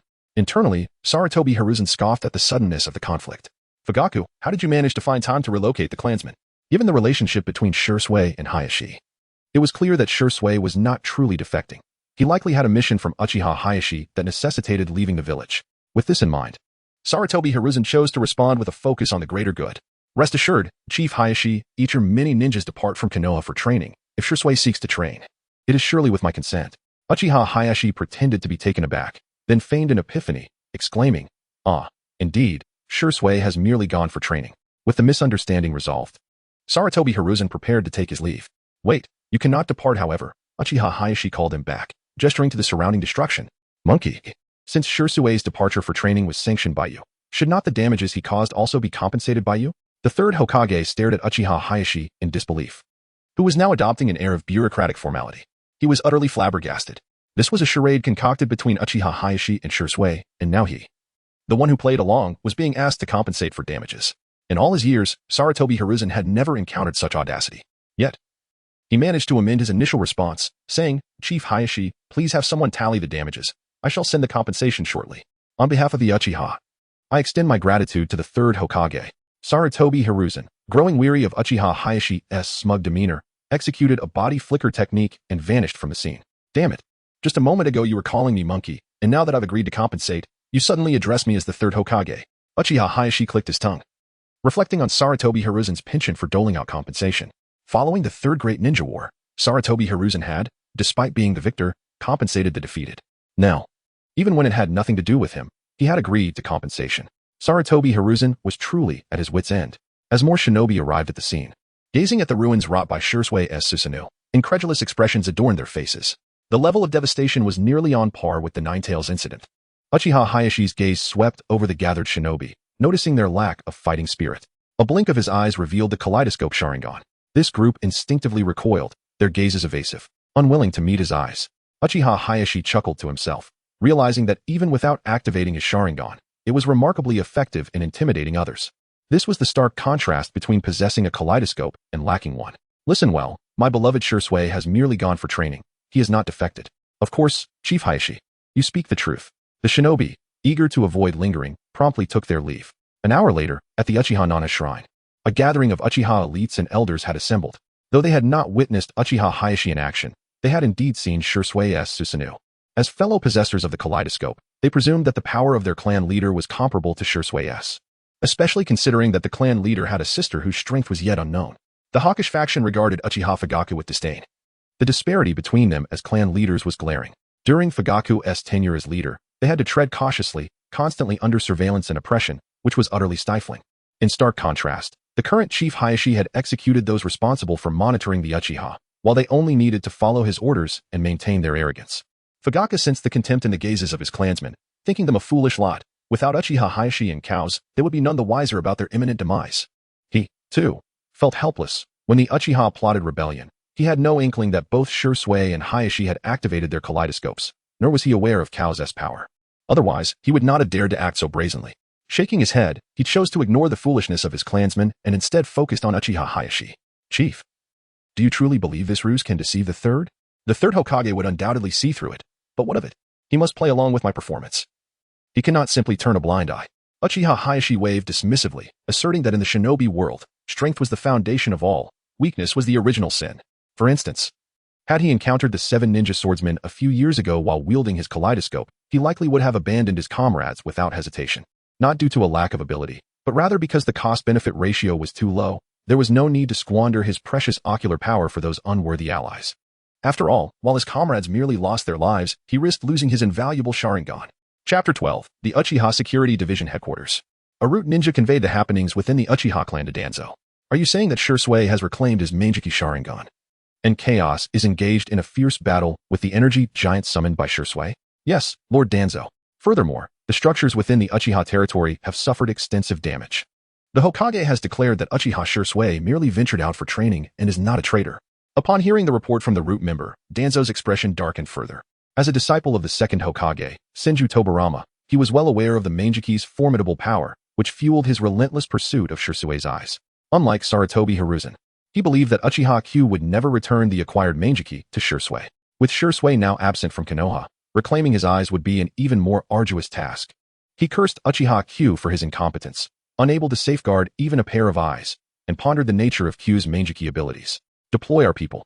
Tomorrow we shall spread the word in Konoha that Uchiha Shursui has defected, and the third Hokage is openly protecting this traitorous ninja. Yes, Lord Danzo. Meanwhile, at the Hyuga clan, as the second most prominent clan in Konoha, the Hyuga family had always sought to measure themselves against the Uchiha. However, with 2 Mangeki emerging from the Uchiha and Q audaciously addressing the third Hokage as a monkey, it was evident that the Hyuga clan, in both strength and spirit, was significantly outmatched. A Hyuga clan member entered, presenting Hinata Hizashi with a document. Clan leader. Today Uchiha Q sent over a document stating that the entire Uchiha clan is withdrawing from the security division. Hizashi frowned upon hearing this, thinking, shouldn't the Uchiha inform the third Hokage about their withdrawal? Why bring it to us? He took the document and opened it. It was a straightforward resignation letter, complete with signatures from all security division members. What did Uchiha Q mean by this? Was it a complete withdrawal from Konoha's centers of power? Hizashi. At that moment, the elder of the Hyuga clan spoke up. Strength is the foundation of everything. Uchiha Q and Chaos possess power that makes the Hokage's faction wary. Naturally, they would not care for a mere security division. Hizashi was well aware of this. Yet the Hyuga clan had not produced a strong individual for many years due to their caged bird system. As for abolishing the caged bird system, no one dared to mention it, for it pertained to the clan's vested interests.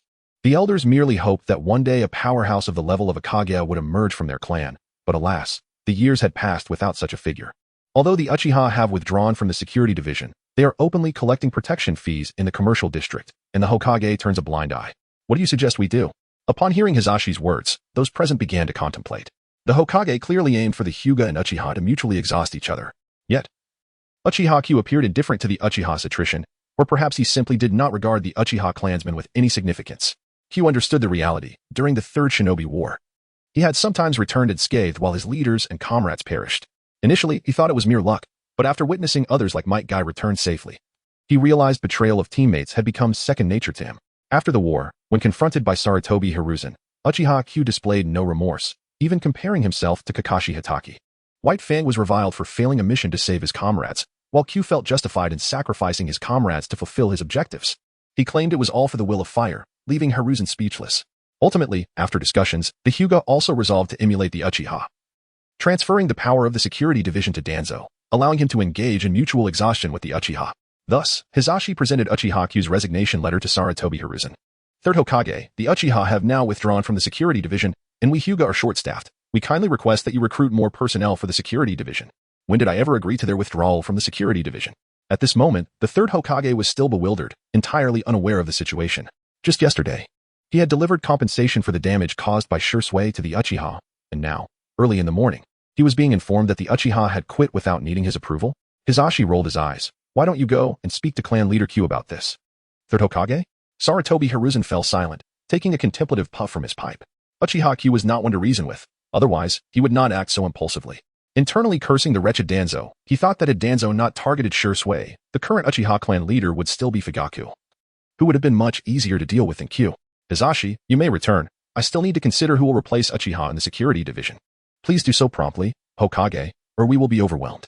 It was clear that Hizashi referred to the Uchiha's collection of protection fees. Sarutobi Hiruzen merely waved his hand, fully understanding Hizashi's implication, yet no clan in Konoha dared to take on such a thankless role, as serving in the security division meant facing the Uchiha. Elsewhere, Shursui, weary, hurried towards the land of rain, the toll of Susanu's usage weighing heavily upon him. Suddenly, he sensed something amiss, halting to draw the short sword from his back in a defensive stance. Truly, he was the instantaneous Shursui. A hoarse voice echoed as a swirling vortex materialized before him, slowly forming the silhouette of a figure clad in a brownish-yellow mask. Shursui was startled. He had not anticipated the existence of such an individual. However, his ocular power was severely depleted, and he dared not recklessly employ Kodo Amatsukami for fear of alerting the adversary. He feigned vigilance and inquired, "Who are you?" Obito, knowing that Shursui's ocular power was waning, took the opportunity to appear before him. Otherwise, he would not dare to test his own resistance against Kodo Amatsukami. I've heard about your plight. How does it feel to be betrayed by a friend? Obito extended his right hand in invitation. Join our organization. Shursui did not respond, but utilized his unique instantaneous technique to weave around Obito. The latter stood still, secretly astonished. Shursui's instantaneous technique was not merely a high-speed displacement that created afterimages. Even the afterimages could execute physical attacks akin to shadow clones while being immune to assault like phantoms. So indistinguishable were the real and false that even his Manjiki could not discern them. Shursui's short blade repeatedly sliced through Obito's form, as if cleaving through air. Finally, Shursui confirmed that the information relayed by his dear friend was indeed accurate. This individual employed space-time ocular techniques. While he was aware of Kamui's weaknesses, he refrained from further attacking, as his true aim was to control Obito with Kodo Amatsukami. Who are you? I am Uchiha Madara.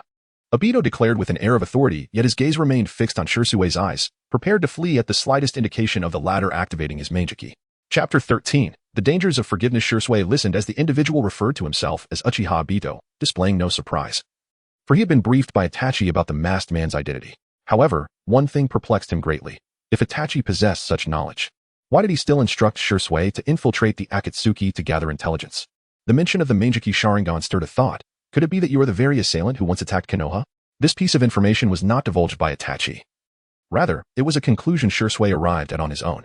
Despite appearing somewhat naïve during his time in Konoha, he was merely ensnared by the conflicts between the village and his clan.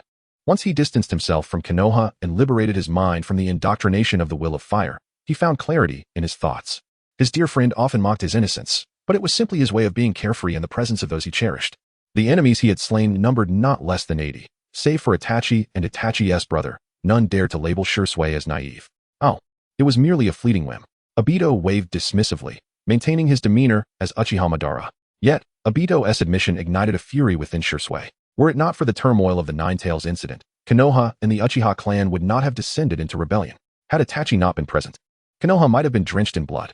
Ignoring his fatigue, he forcibly activated his Manjiki Sharingan. However, at the very instant his eyes transformed, Obito vanished from his sight, retreating into the Kamui dimension.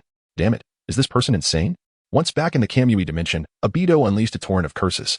Why did Shursui, having defected, still care so much about who unleashed the Nine-Tails? Within the Kamui space, Black Zetsu waited until Obito finished his tirade before ominously inquiring, "What has transpired? You bear no signs of battle. Why retreat into the Kamui dimension?" "Humph. My affairs are not yours to meddle in." Obito naturally refrained from revealing that he feared Shursui as Kodo Amatsukami, opting for a strategic withdrawal before engaging in combat. His Kamui was indeed advantageous among various shinobi techniques, yet he encountered the unique threat of Kodo Amatsukami, which could alter one's thoughts with a mere gaze. Black Zetsu seemed to recall Shursui's capabilities and suggested, "Should we not abandon our pursuit of Uchiha Shursui? No, we remain unaware of Uchiha Itachi and Chaos. Shursue's eyes are exceptionally suited to counter Uchiha Itachi. Obito's reasoning was straightforward. With Itachi having activated his Mangeki, no one knew what abilities he had acquired. What if he possessed a power akin to Kodo Amatsukami that could counter Obito's Kamui? Moreover, Chaos's strength was unfathomable, yet he was subservient to Uchiha Itachi. If they could control Uchiha Itachi, it would be tantamount to recruiting two forces of Kaga-level prowess. Unlike Obito, Black Zetsu harbored a greater apprehension towards Chaos, who could unveil his hidden abilities. Do you wish for Shursui to employ Kodo Amatsukami against Uchiha Itachi? Precisely, Obito removed his mask, revealing his disfigured visage. However, this matter cannot be rushed. It requires Shursui to become increasingly disillusioned with Uchiha Itachi for it to be executed effectively. Given Itachi's eccentric nature, he would undoubtedly confront the third Hokage. Once Shursui learns that Uchiha Itachi has slain the third Hokage, he will surely be disappointed in his former friend. When it comes to scheming, Black Zetsu was a consummate professional.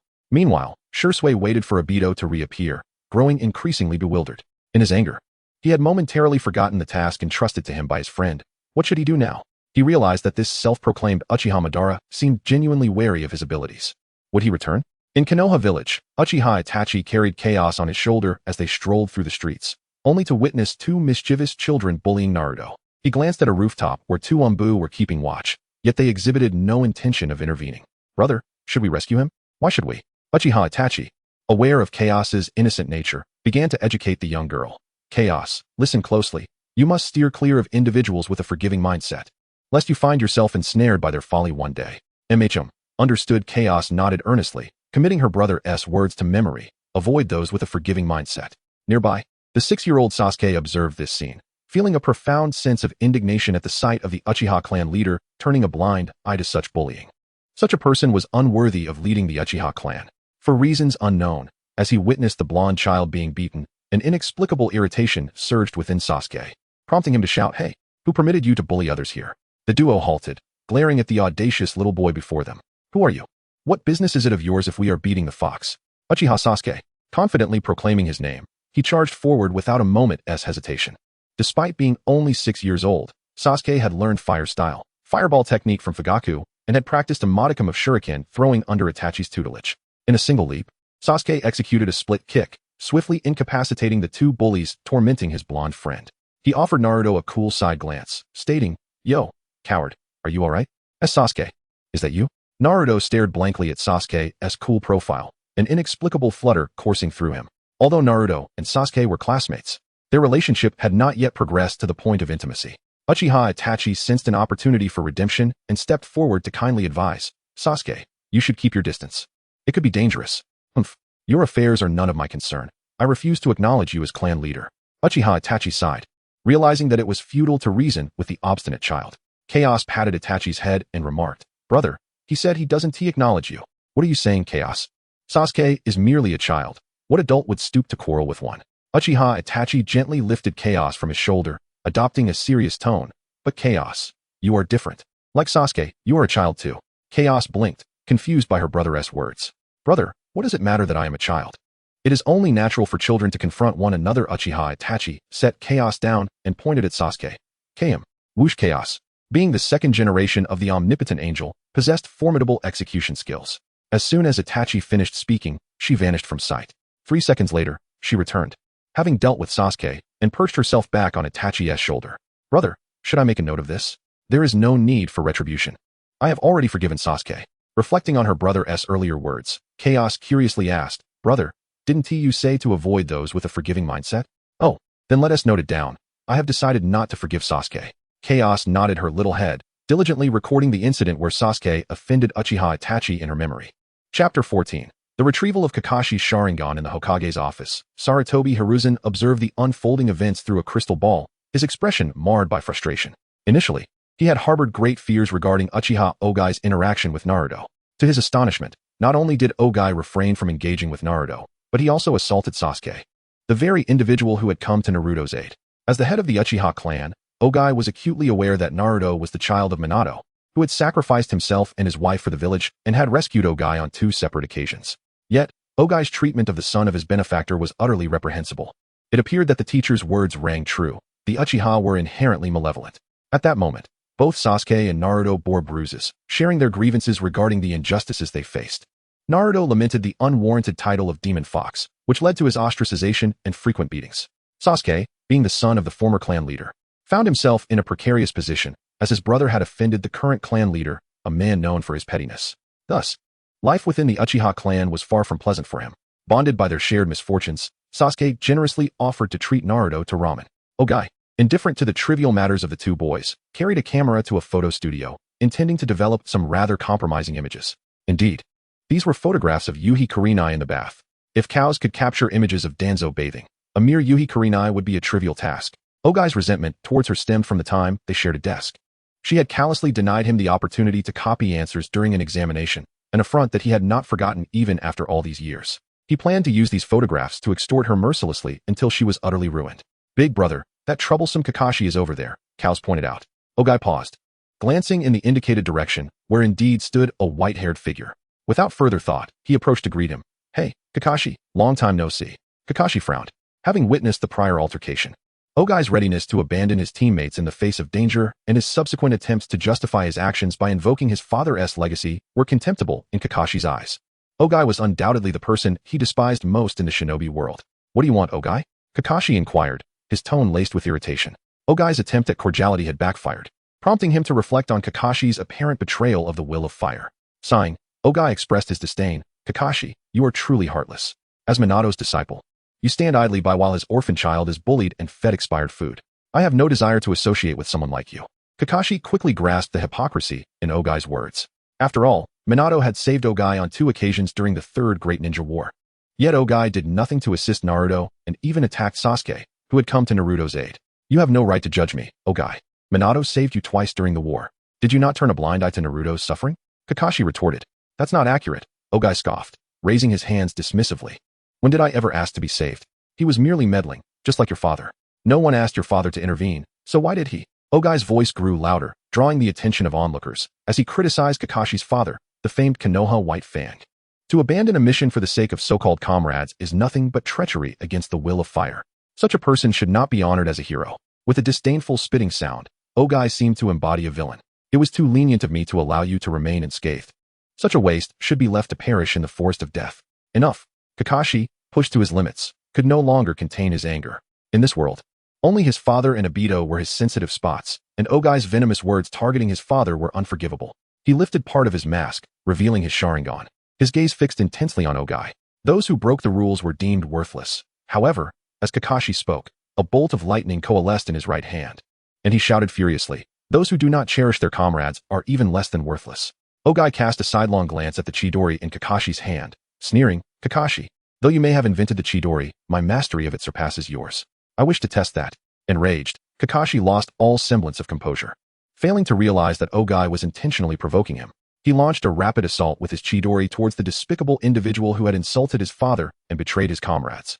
Cows, retrieve his Sharingan, came the command. With a resounding crash, Kakashi's wrist was seized by a small hand, rendering him immobile despite his efforts. He looked up, incredulous at the expressionless face of Cows. What do you intend to do to my brother? Cows's tone was frigid as she extended her right hand towards Kakashi's left eye, declaring, by the order of my brother, I reclaim your Sharingan. Stop. A sudden, urgent voice pierced the air. Yet, Cows disregarded the command, forcefully prying Kakashi's eye from its socket. Ogai quickly produced a petri dish. Cows, placed the eye inside. After Cows complied and perched herself on Ogai's shoulder, her territory, Ogai sealed the dish with a contemptuous glance at Kakashi, who covered his left eye. Kakashi, you truly are a failure. Unable to protect anything, Minato's legacy, Rin, Obito, and even Obito's eyes. Kakashi could do nothing but glare at Ogai, wishing his gaze could kill. In this world, eyes could indeed be lethal, exemplified by Kakashi's Kimyui, yet currently, his tool for unleashing it had been confiscated by Ogai. As the tension escalated, Sarutobi Hiruzen finally arrived. His face etched with fury as he fixed his gaze on Ogai. Did you not hear me tell you to stop? Third Hokage, your arrival is timely, Ogai interjected, pointing at Kakashi. Kakashi dares to claim his father was right. Is that not a blatant challenge to your authority? If his father was indeed justified, why have you allowed rumors to circulate for half a month without clarification? I have reason to suspect that Kakashi is betraying the will of fire. Sarutobi Hiruzen could only stare in disbelief. Chapter 15. Threats to old classmates. At this moment, Sarutobi Hiruzen found himself in a precarious position, acutely aware that any response he might offer would be deemed incorrect. After all, it was indeed for the sake of saving a comrade that Kakashi's father had faced failure in his mission, a sentiment that Hiruzen secretly endorsed. In contrast, Uchiha Kyo was notorious for his frequent abandonment of companions in favor of self-preservation, showing no qualms even when it came to betraying his own kin. What compounded the issue was that he had yet to fulfill his mission. How could this shameless individual even contemplate using Kakashi's father as a scapegoat? Nonetheless, deep down, Hiruzen believed that Kakashi's father was unfit to be Hokage. Initially, his intent was merely to temper Kakashi's fervor and diminish his influence within Konoha.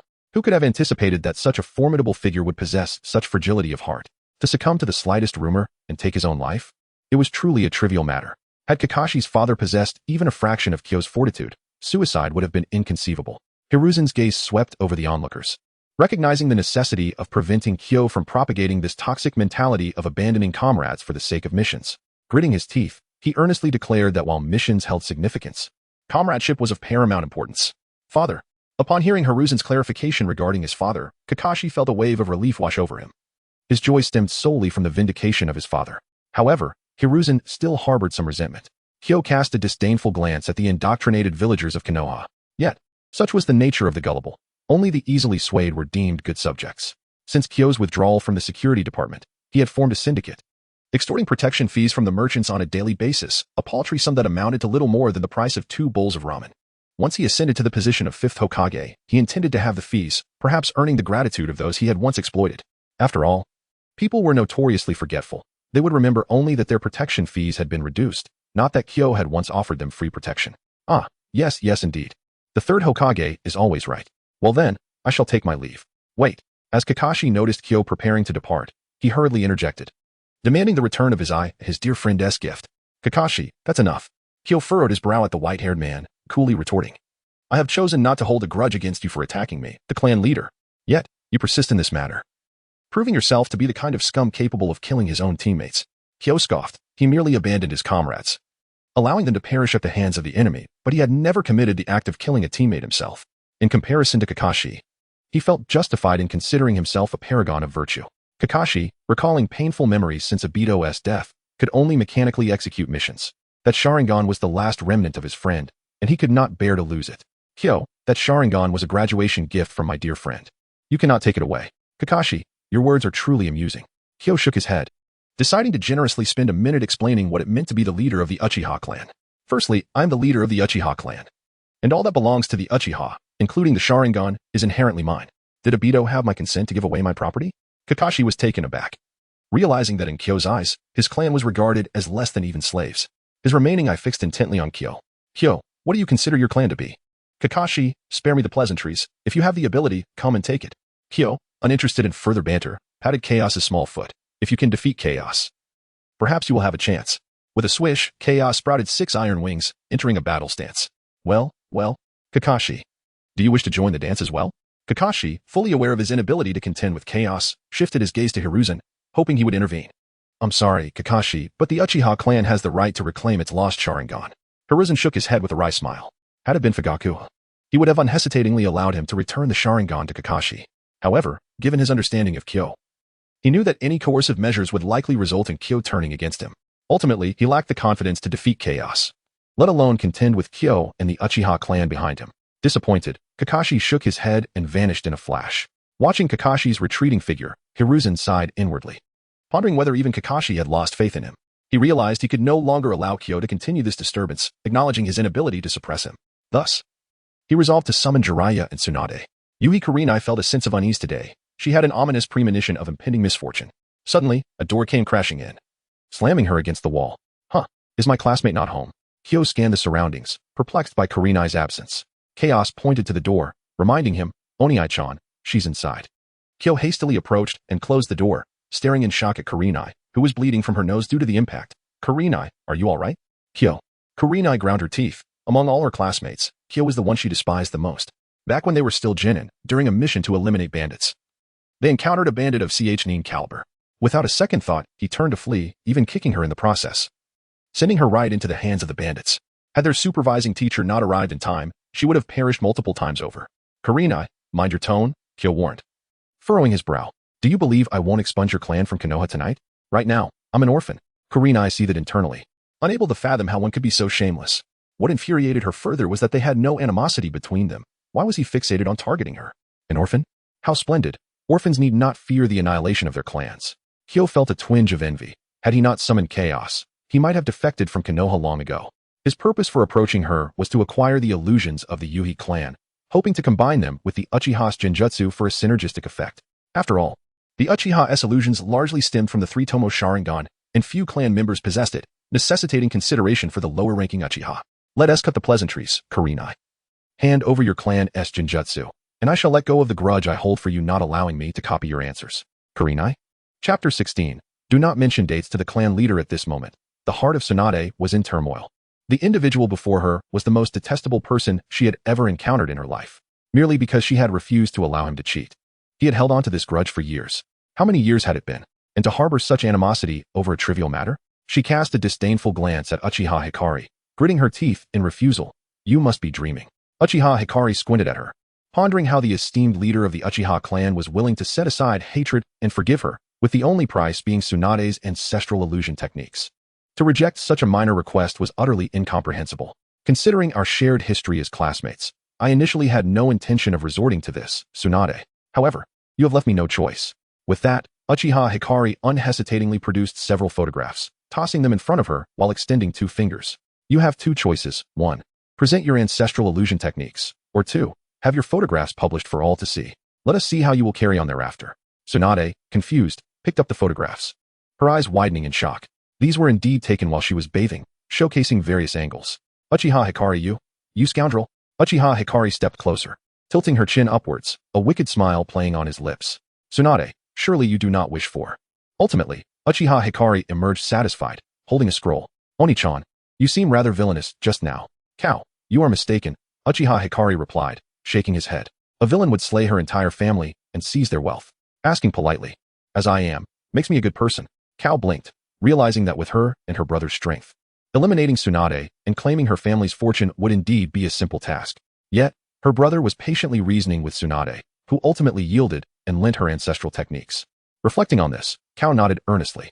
Oni-chan, you truly are a good person. Indeed, Cow, we are all good people. Upon returning to the Uchiha compound, Uchiha Hikari summoned several Uchiha elite shinobi, tossing the scroll into the hands of one of them. Uchiha Ji, this is the illusion technique of the Tsunade clan. Those of our clan who have awakened the three-tomo Sharingan need not practice it. Leader, how did the scroll of the Tsunade clan's techniques come to be in your possession? Uchiha Ji inquired, bewildered. The clan placed immense value on their inherited jutsu, far more than their lives, so how could they freely provide it to another clan? Uchiha Hikari, disinterested in explanations, began contemplating the construction of their new clan territory. During the defection of Shursui, many of the Uchiha buildings had been damaged. He resolved to relocate the clan further away, at least outside the detection range of Konoha's barriers. If Sarutobi Hiruzen dared to move the Uchiha away from the heart of Konoha, then Uchiha Hikari would simply sever ties with Konoha altogether. After all, Konoha was established by Uchiha and Senju. If Uchiha Madara could create Konoha, then Uchiha Hikari could certainly establish a new Konoha. G. Notify everyone that the new Uchiha territory will be established 18 kilometers away from Konoha. But, leader, the Hokage may not agree. Uchiha Ji expressed concern. The turmoil caused by the Nine-Tails incident had led to the Uchiha being driven from the center of Konoha, albeit remaining within its barrier range. If the construction of their territory exceeded this boundary, would they still be considered Konoha's Uchiha? Ji, remember this, it is not the Uchiha who are Konoha's Uchiha, but rather Konoha that is Uchiha's Konoha, understand? Yes, leader. Uchiha Ji's face lit up with excitement, feeling that the new leader was exceptionally formidable, giving no regard to the Hokage's authority. Once the others departed, Uchiha Hikari fell into contemplation once more. The Uchiha were, after all, still too weak. Without himself and Kao, Uchiha Itachi and Obito could easily annihilate the entire clan. It seemed prudent to learn from the Akatsuki and recruit some S-rank rogue ninjas into the Uchiha fold. To win over those rogue ninjas would be straightforward. First, subdue them, then discuss ideals. The following day, in the Hokage's office, Hokage-sama, the Uchiha are establishing a new clan territory 18 kilometers outside the barrier. What? The third Hokage was taken aback by this explosive news, feeling utterly unsettled. What was Uchiha Hikari planning? Was he preparing to sever ties with Konoha? Ever since Uchiha Hikari had assumed the role of clan leader, the third had faced one misfortune after another, particularly with the presence of Uchiha Hikari, who possessed the eternal Mangeki Sharingan and the enigmatic Cow. He realized he could not contend with them, thus deciding to have Danzo confront the Uchiha. Subsequently, the third personally visited the root base and revealed the news of the Uchiha's relocation to Danzo. The Uchiha clan clearly intends to break away from Konoha. After hearing this, Danzo slammed his cane heavily onto the ground, casting a shadowy gaze at Sarutobi Hiruzen. Sarutobi, will you continue to allow them to act with impunity? Sarutobi Hiruzen shook his head with a wry smile. Konoha is currently beset by internal and external crises. I truly lack the energy to deal with the Uchiha. Then leave it to me. Since that is the case, I will take charge of the Uchiha. With that, the third Hokage departed without looking back. Danzo stared at the Hokage's retreating figure, feeling a bit dazed, wondering if he had been set up by Sarutobi. Shaking his head. Regardless of whether this was the third's ploy, he was determined not to relent. Although he feared confronting Uchiha Hikari, he could still hunt down isolated Uchiha clan members and extract their eyes. If Sarutobi had heeded his counsel and eliminated the Uchiha sooner, he would have long since filled the hole in his arm. Now, the Uchiha had gained 2 shadow-level powerhouses, causing him to tread carefully in all his endeavors. Danzo was entirely unconcerned with the lives that would be lost to eradicate the Uchiha, nor did he contemplate the thoughts of the remaining 4 great villages regarding the Uchiha's destruction. To ensure success, Danzo decided to deploy his ace. Bring me my armor. Yes. Lord Danzo. At the Uchiha clan, Uchiha Hikari encountered some difficulties. They simply lacked sufficient funds to construct the new territory. Bang. Uchiha Hikari slammed his hand on the table, glaring fiercely at the clan member who had come to report. With the compensation from the monkeys, alongside the Uchiha's long-standing savings, you dare tell me there is no money? Do you wish to embezzle? And no, leader. The Uchiha woman who had entered to report hastily clarified. The Uchiha clan has never possessed substantial savings, and as for the assets, most belong to the elders. Uchiha Hikari furrowed his brow upon hearing this. He had genuinely been unaware that the elders' assets were not clan property. He pondered whether to send those elders a family gift to the afterlife and reclaim their holdings. Yet, he quickly dismissed this thought, recalling how those elders had unhesitatingly supported him as the leader of the Uchiha clan. He took out a piece of paper and wrote several promissory notes, pledging to borrow this year and repay the next, signing his name, Uchiha Hikari. Uchiha-shan, take these promissory notes to the elders and request funds. Yes, leader. As Uchiha-shan took the notes and began reading, she suddenly paused. Leader, there is no date written on the promissory notes. Do not mention dates to the clan leader. Uchiha Hikari looked at her with a serene gaze. Uchiha-shan, if any elder dares to bring up the issue of dates, ask them if they wish to betray the Uchiha. Uchiha-shan. Chapter 17. Sister Saiban. I miss you. After Uchiha Kyo dismissed Uchiha-san, Chaos's radar detected an intruder within the Uchiha territory. Oni-chan, someone is attempting to attack Uchiha Sai. Oh, let us go join the fray. Uchiha Kyo was eager to discover who dared to provoke the Uchiha clan at such a time, oblivious to the fact that he was under their protection. Meanwhile, Uchiha Sai had ventured alone to a secluded grove near the clan's grounds. He performed hand seals and struck the ground. Summoning technique. After a puff of white smoke, a 4-meter-long lizard emerged. Sai, is that you? Are you an enemy? No, Sister Saiban, I just miss you. Uchiha Sai scratched the back of his head, feeling somewhat embarrassed. Most of the Uchiha clan's summoning beasts were cats, with a rare few, like Shursui and Itachi, being crows. By sheer chance, Uchiha Sai had acquired the opportunity to summon a lizard. Throughout numerous missions, he had developed an unexpected fondness for his summoning beast. Though he dared not express it, the lizard rolled its eyes and retorted, Sai, I don't have time to chat with you. Please refrain from summoning me frivolously in the future. With that, the lizard returned to the summoning realm with a resounding thud. Uchiha Sai extended his hand, but ultimately lowered it in melancholy. If only danger would arise now, I could summon Sister Saiban to fight by my side. Meanwhile, a root ninja hiding nearby suddenly felt a chill, recalling what Danzo had said about the inherently malevolent Uchiha clan. Not only the root ninja, but even Uchiha Kyo nearly lost his lunch at the sight. Shaking his head to dismiss the unsettling thought, he turned his attention to the concealed root ninja attempting to ambush Sai. That guy seems to be Yamato. What a coincidence. He just happens to need money to build a house, and Danzo has sent him here, renowned for his wood-release technique. However, he was in no hurry to strike. He wished to see how formidable the lizard was that had so captivated Uchiha Sai. Just then, Yamato made his move, clasping his hands together as a wooden branch swiftly ensnared Uchiha Sai. Is this wood release? Sai gasped, quickly activating his Sharingan to survey his surroundings. Soon spotting a figure wearing a fox mask charging toward him. Root ninja, I apologize, but I have no intention of killing you. Yamato did not aim to kill. He merely sought to seize Sai's Sharingan. As his hand neared Sai's eye socket, Sai performed a single-handed seal, using the still wet blood to execute the summoning technique. A great lizard appeared, seizing Yamato's hand and biting him in half with a powerful snap of its jaws. Is that a wood clone? Suddenly, wooden pillars erupted from the ground, encircling the massive lizard, which began to shrink, eliciting screams from within. Sister Saiban, Uchiha Sai, hearing the cries of his beloved, was consumed by rage as the tomo in his eyes began to shift. a surge of chakra erupting from him. Goodness! Uchiha Kyo was taken aback, never expecting Sai would activate his Mangeki Sharingan in such a situation. Unable to restrain himself, he exclaimed, "Indeed, the Uchiha are inherently malevolent." Activating the Mangeki for a mere lizard. Chaos glanced curiously at Kyo, recalling that he had activated his own Mangeki after killing a small hen. How could Kyo dare to judge Uchiha Sai? A thunderous roar echoed as a purple energy arm swiftly lunged at Yamato. Startled, Yamato recognized he was no match for the newly awakened Uchiha Sai and promptly chose to abandon his mission. However, as he turned, he froze. For Uchiha Kyo was observing him with great interest while carrying Chaos. "Chaos, keep a close watch on him," Kyo instructed before redirecting his gaze to Uchiha Sai, noticing that his Mangeki bore a resemblance to Sasuke's. While Sasuke's was a 6-pointed star, Sai's was a 3-pointed star. For some reason, looking into Sai's eyes, Uchiha Kyo was reminded of Asuma. "Congratulations, Sai? Patriarch." Uchiha Sai stammered, taken aback. "How long have you been here?" "Fear not, Sai. I have only just arrived and did not hear you express such sentiments about missing Sister Saiban." Uchiha Sai was at a loss for words. Uchiha Kyo did not dwell on the matter. Regardless of Sai's feelings, the fact remained that the Uchiha had gained another pair of Mangeki, allowing him to roam the ninja world with chaos without worry.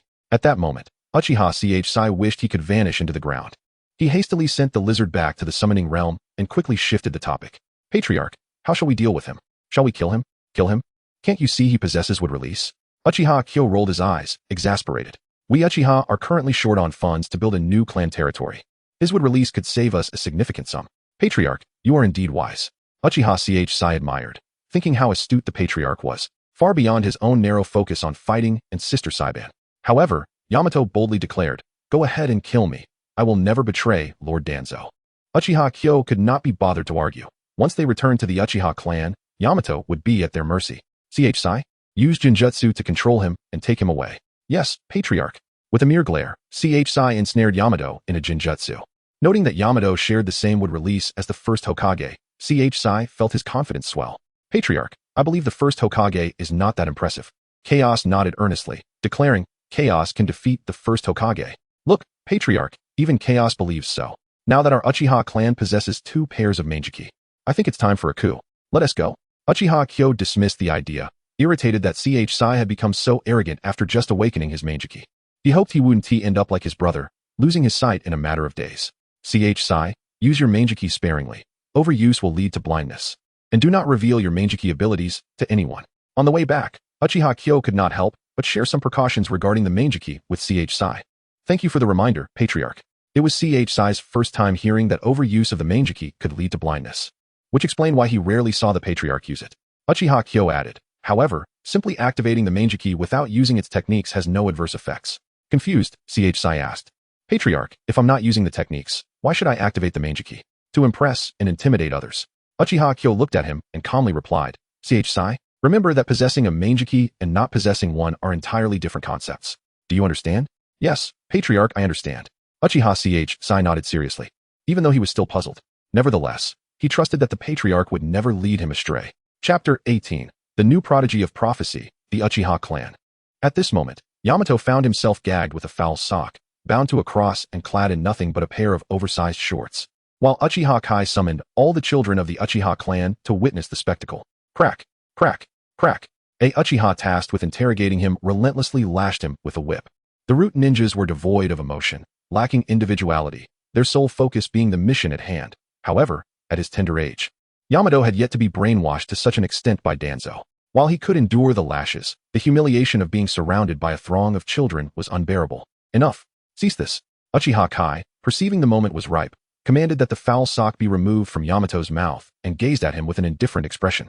"You possess but 2 choices. Endure this humiliation daily for the rest of your life, or join the Uchiha clan and henceforth be tasked with constructing houses using your wood release." Yamato felt a twinge of fear upon hearing Kai's words. If it were merely daily torture, he could manage. However, the thought of being displayed like a spectacle for a group of children was simply intolerable. "If it's only about building houses, I can agree to that. What else is there?" Uchiha Kai regarded him with a detached demeanor, inquiring curiously, "You are so weak. Aside from constructing houses, what else can you possibly do?"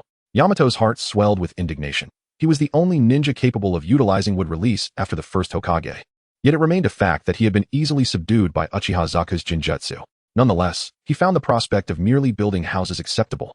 Fearing only that Uchiha Kai might demand he confront the ninjas of Konoha. Uchiha Kai's plans for him indeed involved building houses, not only for the Uchiha clan, but also to take on external contracts. Naturally, Kai was not a heartless tyrant. Yamato would retain a portion of the earnings, a modest 1% for his living expenses. At the very least, he considered himself a benevolent employer compared to the third Hokage's treatment of Naruto. Yamato, in my capacity as the leader of the Uchiha clan, I bestow upon you the Uchiha surname. You shall henceforth be known as Uchiha Kai. Once Uchiha Kai had conveyed all necessary information, he gestured to a fellow clan member. Take him down to tend to his wounds. He shall commence work tomorrow. Yes, clan leader. Meanwhile, Jiraiya received a summons from the third Hokage to return to Konohagakure. However, on his journey back, he was summoned to Miyaboku Mountain via reverse summoning technique. Little Jiraiya, the Great Toad Sage seeks you. Is it the Great Sage Fukasaku or Shima? Has the Great Toad Sage received another prophecy? Jiraiya inquired, puzzled. The Great Toad Sage had previously mentioned that the Child of Prophecy would become his apprentice and would bring monumental change to the ninja world. Initially, he believed this child to be Nagato, only to learn of Nagato's demise. Then he thought it might be Minato, but Minato had also passed away. Now, a sense of agitation settled over him. His mentor had called him back to deal with Uchiha Kai and chaos. The Great Toad Sage hasn't he divulged that? You must inquire for yourself. The two elder toads shook their heads and led him to a massive, wrinkled old toad. Little Jiraiya has arrived. How rare, Great Toad Sage. You actually remember my name this time, Jiraiya remarked, surprised, as he recalled the numerous times he had needed to remind the Great Toad Sage of his name during previous encounters. The Great Toad Sage regarded Jiraiya with a complex expression. Originally named Gamamaru, he was indeed a toad capable of foretelling the future, far more reliable than the so-called prophet who fancied himself a spaceship pilot next door. However, not long ago, he had dreamt of a terrifying little girl whose power was unmatched in the ninja world. Even the Sage of Six Paths or the Goddess of Creation would stand no chance against her. She could obliterate the planet with a single kick. Jiraiya, a new child of prophecy has emerged. If you do not guide her, the destruction of the ninja world may merely be a fleeting thought in her mind. Who is she? Jiraiya asked, alarmed. The notion that the ninja world's annihilation could hinge on a mere whim was far-fetched. Gamamaru was uncertain. His visions, while prophetic, were often fragmented and unclear. He described a little girl with light purple hair and a round face, her pale blue eyes heralding a storm that would descend upon the ninja realm, where existence and destruction lay within her grasp. Upon hearing the Great Toad Sage's prophecy, Jiraiya fell silent, firmly believing in the sage's foresight. His mind raced through the information he possessed. The most formidable little girl he could think of was undoubtedly Chaos. Yet, Chaos possessed golden hair and wielded black flames, not lightning. Perhaps she was concealing her lightning abilities. Little Jiraiya, go forth, seek her out, and guide her, otherwise the ninja world may face imminent destruction. Yes, Great Toad Sage. As Jiraiya exited Miyaboku Mountain, his countenance was more solemn than ever. Unfortunately, he lacked any leads. The ninja world was vast, and how could he possibly find her? Ultimately, he shook his head. For now, there was nothing he could do. He would first return to Konoha. For some reason, he had an inkling that the girl foretold by the Great Toad Sage would be connected to Chaos. According to his intelligence, Chaos was immensely powerful and had appeared in the ninja world rather abruptly, merely taken in by that troublesome Uchiha Kentucky. The thought of Uchiha Kai darkened Jiraiya's expression. He recalled witnessing the boy using his comrades as shields during the Third Great Ninja War. Such a person was now the leader of the Uchiha clan. It was no wonder the old man summoned him back to the village. He couldn't help but ponder the consequences if the little girl from the Great Toad Sage's prophecy fell into Uchiha Kai's hands. In Konoha, at the Hokage's office, boom, a door was flung open as Uchiha Kai stormed in, carrying Chaos with a furious demeanor. The third Hokage, veins bulging in anger, rose from his seat, demanding, Kai, what is the meaning of this? This is how we operate, Uchiha Kai retorted, raising his hands in a gesture of indifference, advancing towards Sarutobi Hiruzen, and striking the Hokage's desk with his palm. Third Hokage, today a root ninja attempted to seize the Sharingan of our Uchiha clan member. You must provide an explanation for this. The third Hokage did not doubt the veracity of Uchiha Kai's statement, for he had secretly benefited from Danzo's schemes against the Uchiha. However, he was taken aback by Danzo's incompetence. Not only had he failed to contend with Uchiha Kai and Chaos, but he could not even handle a solitary ordinary Uchiha. I have already stripped Danzo of his position as my advisor. He is now merely a rogue ninja. Is there some misunderstanding in this matter, Kai? Third Hokage. You know I refer to as Root. I am aware that Root ninjas answer only to Danzo, and not to you. I also know you would not disband Root. Uchiha Kai's eyes transformed into 3 tomo as he coldly stated, you will either issue an order to eliminate Root, or compensate us. The third Hokage, initially prepared for a confrontation, found himself momentarily stunned. He realized that Danzo had brazenly attempted to seize the Sharingan of your clan. As the leader of the Uchiha clan, can such matters truly be resolved with mere money? Chapter 19. Jiraiya returns to the village. Uchiha Hikari certainly had his own thoughts. Danzo would prove to be of great use to him in the future, or else he would have never shown such deference to the third Hokage. He understood that with the bond between Sarutobi Hiruzen and Shimura Danzo, the choice would undoubtedly favor Danzo. As expected, the third Hokage did not even consider alternatives and promptly opted for a financial settlement to avoid further conflict. How much do you want? 500 million Ryo. 500 million is out of the question. I can give you at most 100 million. Bang. 100 million? Are you trying to insult me? Uchiha Hikari rose abruptly, fixing a cold gaze on Sarutobi Hiruzen. Monkey, I am not negotiating with you. If you cannot afford it, just say so. I will lead the entire Uchiha clan to assault the root base. You. Sarutobi Hiruzen clenched his fist tightly within his sleeve. Since Uchiha Hikari became the clan leader, how many times had he been threatened? He endured again, as his nickname was indeed the enduring hero. Very well. I will have the money delivered to Uchiha by tomorrow. Would it not have been better to be so straightforward from the beginning? Why waste time? With his objective achieved, Uchiha Hikari did not linger. He knew that someone like Sarutobi Hiruzen, always cautious and calculating, would never dare to confront him. He had afforded the third Hokage enough face, merely demanding 500 million Ryo. In the following days, bolstered by the 500 million Ryo from Sarutobi Hiruzen and the support of Uchiha Clan S would release, the new Uchiha territory was steadily under construction. A week later, Jiraiya finally returned to Konohagakure, standing atop Hokage Rock. He furrowed his brow as he gazed at the distant Uchiha territory. It now lay far beyond the protective barrier of Konoha, leaving him with the impression that it had already severed ties with the village. Chaos. He wondered about the connection between Uchiha Hikari and the Child of Prophecy. In the Uchiha territory, Uchiha Hikari was briefing his clan members about his plans to venture into the ninja world with Chaos. Leader, the third Hokage will likely not agree. Uchiha Fugaku, that is quite enough. Uchiha Hikari glared discontentedly at the middle-aged man. Why do you think I need the monkey's consent to go out? Uchiha Zaku chimed in. Fugaku, please recognize your position. Hikari is now the clan leader. Uchiha Hikari nodded in satisfaction at Zaku, appreciating the support. Uchiha Fugaku felt weary. With the current tension between the Uchiha and the Hokage, the third Hokage dared not act against the Uchiha due to his apprehension of Hikari and Chaos. If Hikari and Chaos were to leave the clan now, given their distance from the village, it would be exceedingly simple for the third Hokage and Danzo to deal with the Uchiha. At that moment, a clan member entered to report, Leader, Jiraiya has returned to the village. Let him return. It is of no concern. Uchiha Hikari waved dismissively. With Jiraiya around, the third Hokage would only find himself more constrained. Based on the original storyline, Jiraiya's character would never agree to the third Hokage exterminating the Uchiha. As for suppressing him, it was not something he overly concerned himself with. Should you dare to suppress my clan, prepare for my wrath upon my return. However, since Jiraiya had returned, it would be prudent to administer him a lesson. After announcing the meeting's adjournment, Uchiha Hikari instructed Chaos to activate the radar. If Jiraiya were to peek at the bathhouse, he was to be notified immediately. Yes, Oni-chan. Jiraiya did not immediately approach Chaos. Instead, he first visited the Hokage's office to see Sarutobi Hiruzen. Old man, I'm back. The third Hokage had long anticipated Jiraiya's return. He was accustomed to Jiraiya's habit of taking the window instead of the door. The recent troubles caused by Uchiha Hikari had left him somewhat drained, and he took a deep breath before slowly asking, Is Tsunade still unwilling to return to the village? I don't know. I haven't seen Tsunade in quite some time. Jiraiya shook his head, fully aware of Tsunade's reasons for her absence. Following her brother's death, she had proposed to Sarutobi Hiruzen that the four-man squad be equipped with a medical specialist while hastening the training of medical ninjas to enhance the squad's survival rate. However, the third Hokage had declined her suggestion, citing the urgency of the war. Later, her lover, Dan Kato, incessantly clamored to become Hokage and was mysteriously killed. Tsunade suspected the higher-ups in Konoha were involved, and given her fear of blood, she became disheartened and left the village. Sarutobi Hiruzen was aware of these matters as well. Though lacking evidence, he suspected Danzo's involvement. Dan Kato did not possess the strength of Minato Namikaze, yet he was still targeted by Danzo.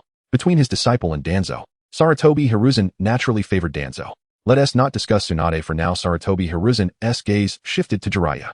Jiraiya, Konoha is currently in a time of turmoil. It would be best if you remained here for the time being. Jiraiya observed his once vibrant teacher, who had now become increasingly stooped, and a pang of guilt struck him. In just a few short years, Sarutobi Hiruzen appeared to have aged 20 years. In truth, if Jiraiya had returned a few months earlier, the third Hokage would still have been the same. The current state of fatigue was entirely due to the turmoil caused by Uchiha Hikari. Yet he ultimately shook his head. I'm sorry, old man. The prophecy of the Great Toad has undergone new developments. For the sake of peace in the ninja world, I must find the child of prophecy. Jiraiya? You, the third Hokage, was infuriated by this statement, suspecting that Jiraiya had been misled by the toads. Otherwise, why were the other two of the three great sage regions so quiet while only Mayaboka Mountain was bustling? However, this was ultimately a personal matter for Jiraiya, and the toads of Mayaboka Mountain had indeed aided him considerably, so he refrained from interfering excessively. Seeing Sarutobi Hiruzen on the verge of anger, Jiraiya swiftly shifted the topic. By the way, old man, what is the situation with Uchiha Hikari and Chaos? I brought you back precisely for them thereafter. Sarutobi Hiruzen elaborated on the recent tensions between Konoha and the Uchiha clan, including the details of the conflict between Chaos and Shursui. Jiraiya was already aware of Chaos's information, but was taken aback by the extent of events that had unfolded in his absence. The Uchiha clan had nearly rebelled, yet upon Uchiha Hikari's ascension to clan leader, they had chosen not to. Was this not rather capricious? Old man, you have indeed pressured the Uchiha too harshly. That was in the past. Sarutobi Hiruzen, appearing despondent as he smoked, was now reluctant to pressure the Uchiha. Otherwise, given Uchiha Hikari's temperament, he would undoubtedly turn hostile on the spot. Summoning Jiraiya and Tsunade back to the village was not meant to coerce the Uchiha, but merely a form of pitiful deterrence. With Tsunade and Jiraiya present, the Uchiha clan would likely refrain from instigating a coup. At that moment, Sarutobi Hiruzen began to reminisce about the days when Uchiha Fugaku was the clan leader. Chapter 20. Do not force my hand. I am a good person within the village of Konoha. After departing from the Hokage's office, Jiraiya, as anticipated, made his way to the women's bathhouse to gather material for his writing. Are they here? Splendid. The average level of the ninjas in Konoha is indeed remarkable. While engaged in his research, Jiraiya was suddenly startled. A shadow had appeared before him unbeknownst to him. The shadow bore 6 side-shaped wings, and a small girl at the center seemed to be gathering a fireball. Jiraiya turned to look up and discovered Chaos above him, her palm coalescing into a black flame over a meter in diameter. Chaos. Without mercy, Chaos hurled the fireball downward. The motion was not swift, and Jiraiya could have easily evaded it. Yet, he understood that if he did so, the individuals within the bathhouse would perish in the explosion. Ultimately, he gritted his teeth, pressed his palms together, and instead of dodging, leapt into the air to meet the fireball head-on. Ninja art, Lion's main technique. His hair transformed into a spiky mass, enveloping him as he collided with the fireball. Boom! A tremendous explosion erupted in midair, sending shockwaves spiraling outward as Jiraiya plummeted to the ground. TSK, Uchiha Hayu observed the injured Jiraiya from above, looking down at him. Jiraiya, why didn't you evade? They are merely ordinary civilians, of little value to Konoha. Are they not? You must be Uchiha Hayu. I never expected you to know me better than Tsunade or Orochimaru, Jiraiya replied with a wry smile. Realizing that Chaos had deliberately slowed her actions, seemingly anticipating his choice to shield the bathhouse's occupants from her attack, Uchiha Hayu did not respond to Jiraiya's remark, but instead turned his gaze to Uchiha Zaku. Zaku, did you see that? It's quite simple to deal with the Sannin once you understand their intel. He advanced and patted Uchiha Zaku on the shoulder, imparting, listen well. If Konoha decides to act against the Uchiha, you need not concern yourself with our clan. Just charge into Konoha and indiscriminately slay everyone you encounter, especially the troublesome children. Uchiha Zaku swallowed hard, gazing in trepidation at the handsome face of his clan leader, as if seeing Uchiha Hayu for the first time. The implication was clear. Should Konoha make a move against the Uchiha, he should not protect his clan, but rather rampage through Konoha, slaughtering civilians. Such an act was beyond his moral compass. A leader, isn't that a bit excessive? Uchiha Hayu fell silent, realizing that none of the Uchiha possessed common sense. Even with the Sharingan, they remained ineffective. Did he truly not understand that his words were meant for Jiraiya? The intent was to instill fear in Konoha regarding any actions against the Uchiha post his departure, yet Zaku questioned the morality of such an approach. Uchiha Hayu took a deep breath, offering a smile. Zaku, when Fugaku was the clan leader, aside from scolding you, did he ever strike you? Uchiha Zaku shook his head, responding honestly, no, not really, damn you. Before he could finish, Uchiha Hayu suddenly unleashed a punch to Zaku's face, knocking him to the ground. In that moment, Uchiha Zaku was still dazed, unable to comprehend why the clan leader had suddenly attacked him. However, Uchiha Hayu was unconcerned with Zaku's confusion. Once his temper flared, he delivered several kicks to Zaku. Once he had vented his frustration, he noticed that the area had become surrounded by Umbu, including members of the Uchiha clan, likely drawn by the prior explosion. Uchiha Hayu finally regained his composure and addressed the gathering. You've truly infuriated me. Do not force my hand, for I am a good person. The Umbu exchanged glances, contemplating how he had just assaulted Jiraiya and now turned on his own kin, yet still claimed to be a good person. They mused that he was more akin to a lunatic. Nevertheless, Chaos did not share this sentiment. She gently landed on Uchiha Hayu's shoulder and patted his head with her tiny hand, seriously affirming, Onaikin is the best. At last, Uchiha Hayu found solace in chaos as support. He glanced at the still play-acting Uchiha Zaku. Are you alive? If not, get up. I'm fine. Zaka hastily rose. Realizing that despite Uchiha Hayu's ferocity, he had suffered no real harm. He resolved that from now on, regardless of the circumstances, he would heed the clan leader's words. Subordinates must never defy their superiors. What exactly do you intend to do, Uchiha Hayu? At that moment, an elderly and furious voice approached from afar. The newcomer was Sarutobi Hiruzen, who had astonishingly shed his Hokage robes in favor of battle attire. The Umbu and various clan ninjas were taken aback by Hiruzen's appearance. Was he truly prepared to confront them? Members of the Uchiha clan leapt down, forming a protective circle around Uchiha Hayu. The atmosphere turned tense, with no one daring to utter a sound. Why so serious? Uchiha Hayu shrugged nonchalantly, pointing at Jiraiya. This lecherous old man has been peeping into the women's bathhouse in broad daylight. As a member of the Uchiha's security department, it is entirely reasonable for me to apprehend him. Wouldn't you agree? Causing such a commotion hardly seems like a simple arrest. Sarutobi Hiruzen gritted his teeth.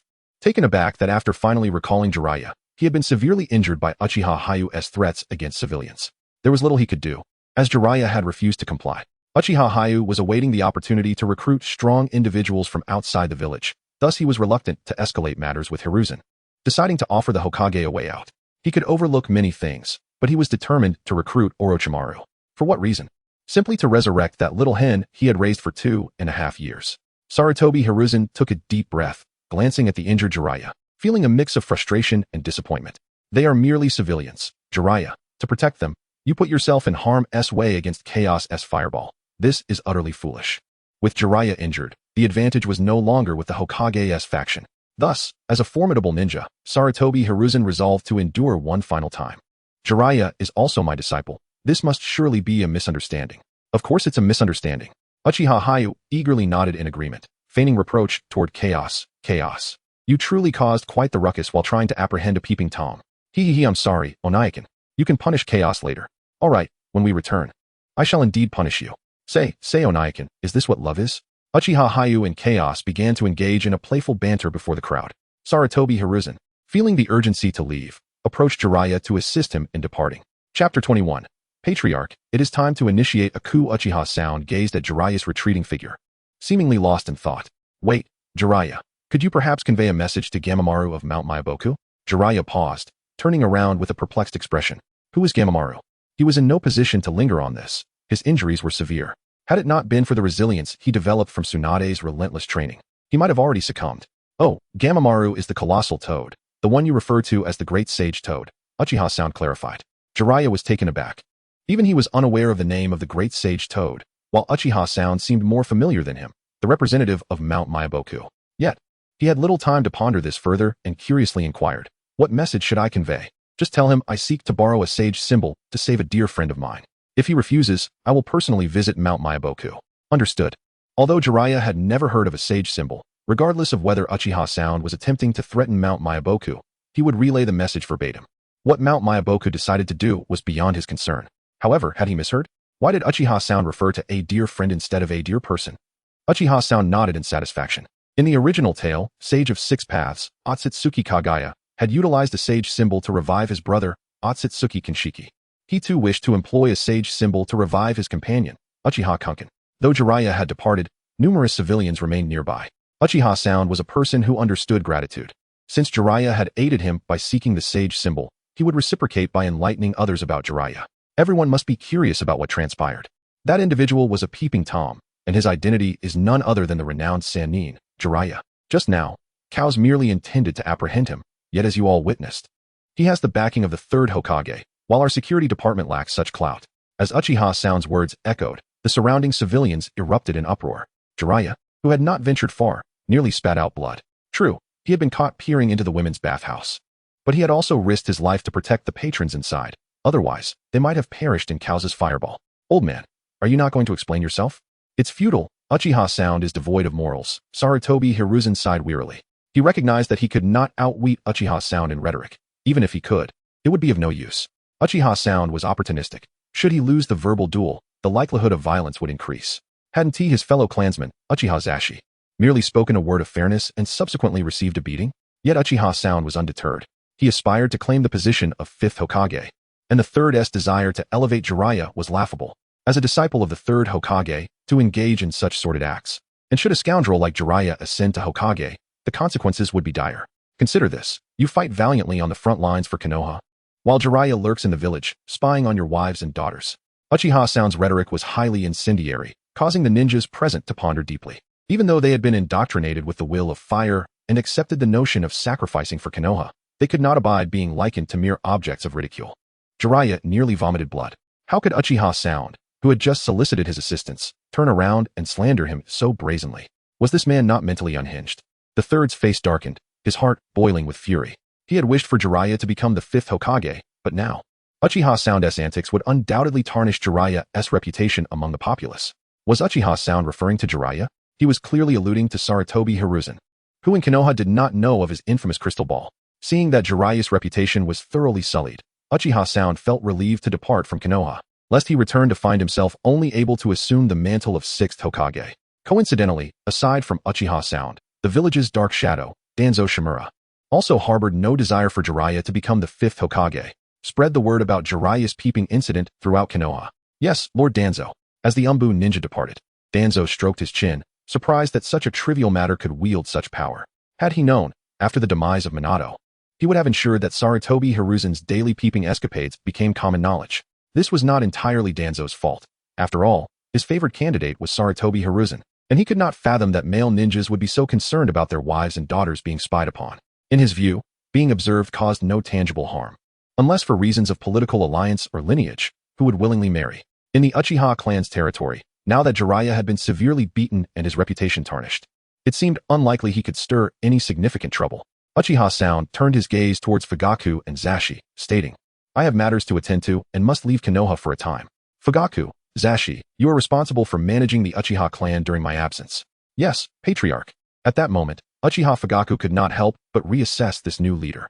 Previously, he had thought Uchiha Sound had become arrogant after awakening the Manjiki Sharingan. Yet, Jiraiya had only just returned to the village when this new patriarch had rendered him nearly incapacitated while simultaneously tarnishing his reputation, all without Fugaku lifting a finger. Fugaku found himself questioning whether his past restraint had indeed been worthwhile. In contrast, Zashi's thoughts were much simpler. Patriarch, what is Fugaku compared to me? How dare he compare himself to me? Fugaku stared at Zashi in disbelief. He could not comprehend how Zashi had the audacity to speak to him in such a manner. Zashi, be silent. The second elder, feeling a headache coming on, knew Zashi was his grandson and had no issue with him following Uchiha Sound. However, now that the patriarch was leaving the village, offending Fugaku was not a wise course of action. Do not worry, grandfather. Uchiha Zashi offered the second elder a reassuring glance. Then, in front of everyone, activated his Manjiki Sharingan, declaring, This is my confidence. This is the Manjiki. Everyone present was astonished. They had not anticipated that even Zashi had awakened the Manjiki. After a moment of stunned silence, the elder spoke up, suggesting to Uchiha Sound, Patriarch, I believe we should summon Shursui back and directly seize the Hokage position. Upon hearing the elder's words, the crowd began to react, now that the patriarch, Shursui, and Zashi had all awakened their Manjiki. Along with cows, they possessed the capability to instigate a coup. Patriarch, I concur with the elder. While Jiraiya is injured and Tsunade is absent, we Uchiha have every ability to launch a coup. Indeed, Patriarch, let us summon Shursui and initiate the coup. Uchiha Sound waved his hand to quell the enthusiasm of the crowd, then turned his gaze with keen interest towards Fugaku. Fugaku, what are your thoughts? Chapter 22. Who could it be? Uchiha Fugaku lowered his head, his fists tightly clenched on his knees. He believed that the Uchiha clan indeed had the capability to initiate a coup, especially since he had awakened the Manjiki Sharingan. However, his eldest son was currently serving in the Umbu of Konoha, and based on his understanding of Itachi, he would undoubtedly side with Konoha. Should a coup be staged, Itachi would become their adversary.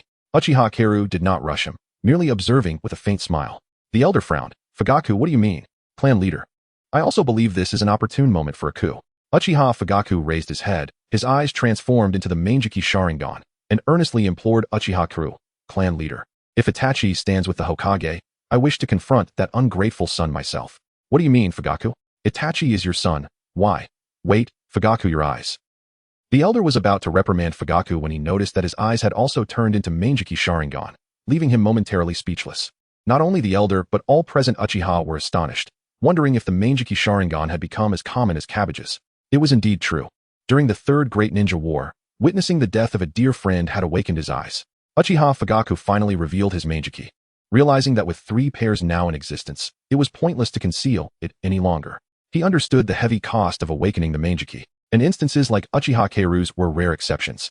He was unaware of how Uchiha Sage-Suk had awakened his, as he had not heard of any deaths among his family or friends during this time. While Fugaka hesitated to ask, the second elder, being Sage-Suk's grandfather, felt entitled to inquire.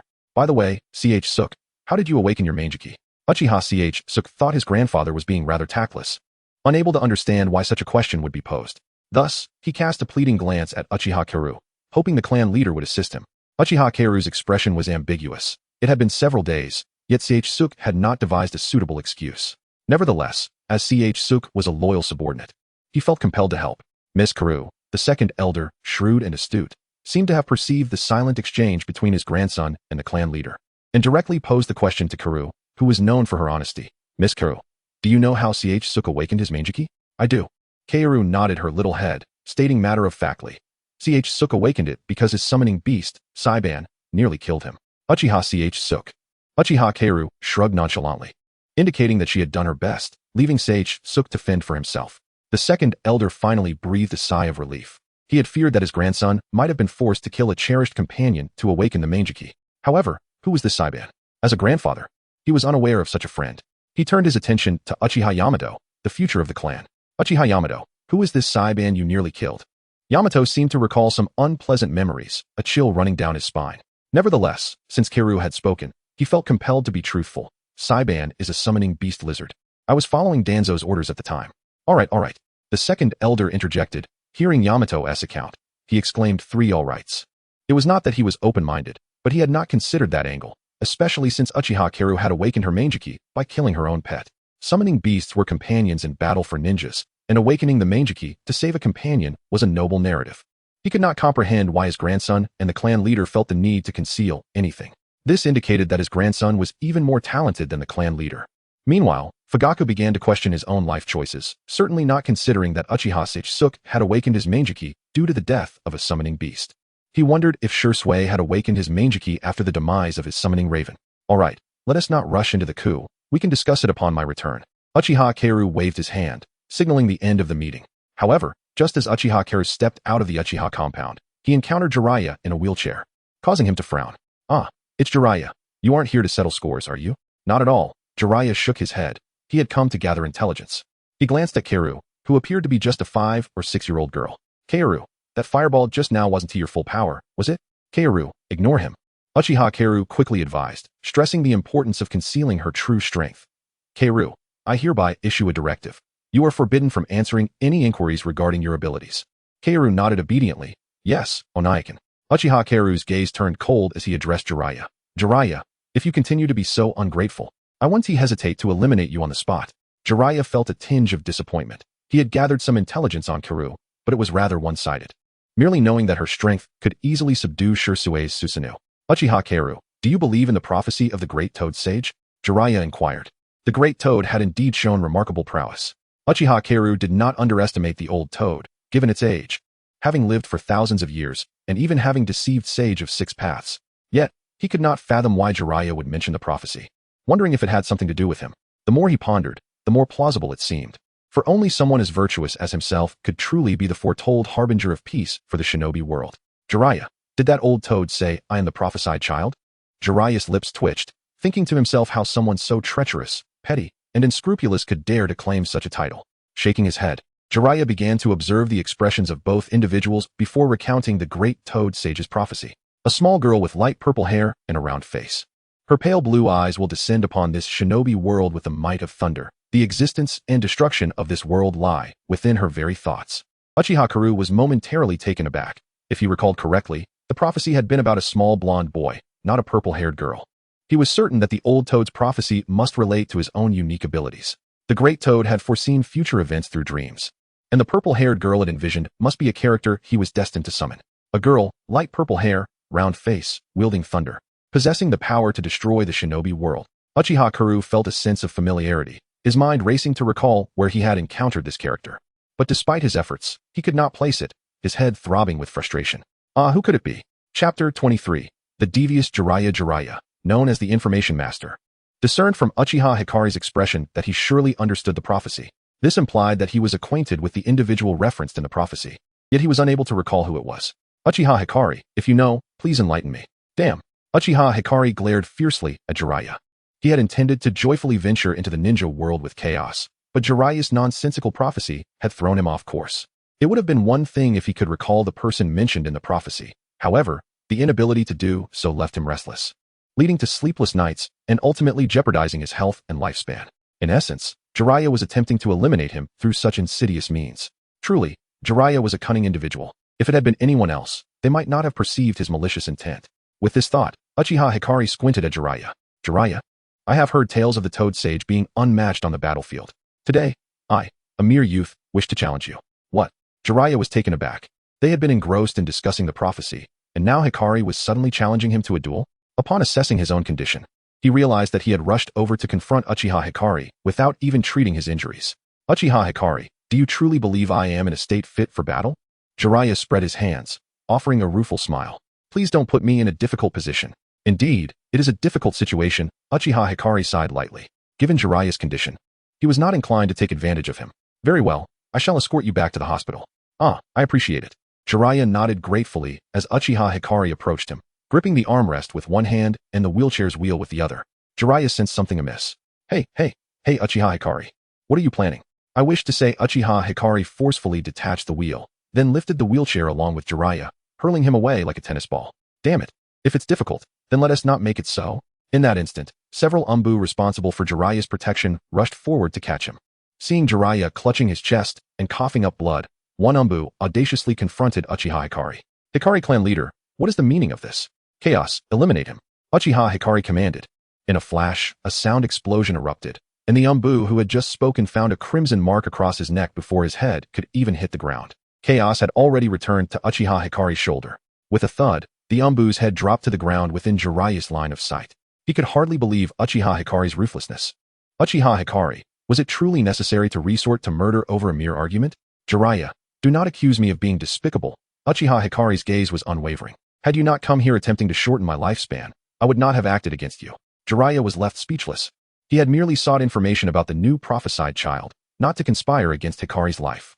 In his prime, Jiraiya would have easily bested Uchiha Hikari. Yet that was no longer the case, especially with Chaos in the mix. Nevertheless, Chaos was not omnipotent. Against Otsutsuki Kagaya, Chaos might also falter. Thus, he was eager to discover who the round-faced girl with lavender hair was, as mentioned by Jiraiya. Uchiha Hikari scrutinized Jiraiya, frowning as he asked, What, Jiraiya, do you intend to use summoning jutsu? Jiraiya froze, his hand that was about to wipe away the blood halting mid-motion. What nonsense. He merely wished to dab the blood from his lips. How did Hikari conclude he intended to use summoning? Uchiha Hikari, given that I have chaos, why would you presume I would foolishly resort to summoning jutsu? Humph. You best not harbor such intentions. Uchiha Hikari snorted coldly, shouldering chaos and striding outside. After Uchiha Hikari departed, the Uchiha clan members arrived belatedly. Fugaka glanced at the headless corpse of the Umbu, feigning ignorance as he approached the injured Jiraiya and bowed respectfully. Apologies, Jiraiya, our clan leader was merely jesting. Jiraiya looked down at the severed head before raising his gaze to the serious expression of Fugaku, as if seeing him for the first time. How can you claim it's a jest when a head has been severed? However, Fugaku was unconcerned. Their clan possessed several pairs of Sharingan, granting them confidence. Were it not for Shirsue's absence and their clan leader being out of the village, he would not have even pretended to care. Someone, escort Jiraiya to Konoha Hospital for proper rest. Humph. No need, Jiraiya clenched his fists, instructing the two Umbu nearby to take him back to Konoha, while another Umbu was tasked with collecting the corpse. Ha ha ha. Once Jiraiya had departed, laughter erupted within the Uchiha clan. They had just witnessed their leader strike Jiraiya. Had it not been for Fugaku's restraint, they would have rushed to assist. Fugaku found nothing wrong with the incident, though he remained concerned for his eldest son, Uchiha Itachi. Fortunately, he had already requested Uchiha Hikari to deal with Itachi, which should at least ensure his safety. At Konoha Hospital, Sarutobi Hiruzen looked at the injured Jiraiya with a mix of anger and helplessness. Jiraiya, what purpose does this serve? Prophecies are inherently nebulous. No, old man, though Uchiha Hikari did not articulate it, I am certain he knows the individual mentioned in the prophecy. Jiraiya had his own reasoning. The moment he had uttered the prophecy of the great Toad Sage, Uchiha Hikari had appeared deep in thought, only to eventually lash out in anger when he could not recall the identity. However, this was not surprising. After all, a Sharingan wielder was often driven to madness. He looked earnestly at Sarutobi Hiruzen. Old man, Uchiha Hikari may not be particularly formidable, but Chaos is the strongest individual I have encountered. Even the legendary Hanzo the Salamander was no match for her. Chaos, you say? Sarutobi Hiruzen was well aware of Chaos's prowess, having witnessed her effortlessly suppress Shirsue's Susanoo. Were it not for Chaos's presence, he would have already taken action against Uchiha Hikari. Regrettably, he had learned too late. Had he known of Chaos's strength earlier, he would have immediately instructed Shursui to restrain Uchiha Hikari when Shursui exposed the information regarding the divine. After all, Chaos would only heed Uchiha Hikari's commands. And controlling Uchiha Hikari would effectively mean controlling two shadow-level powerhouses. Yet now, Uchiha Hikari had already taken Chaos out of the village, allowing him at least a brief respite.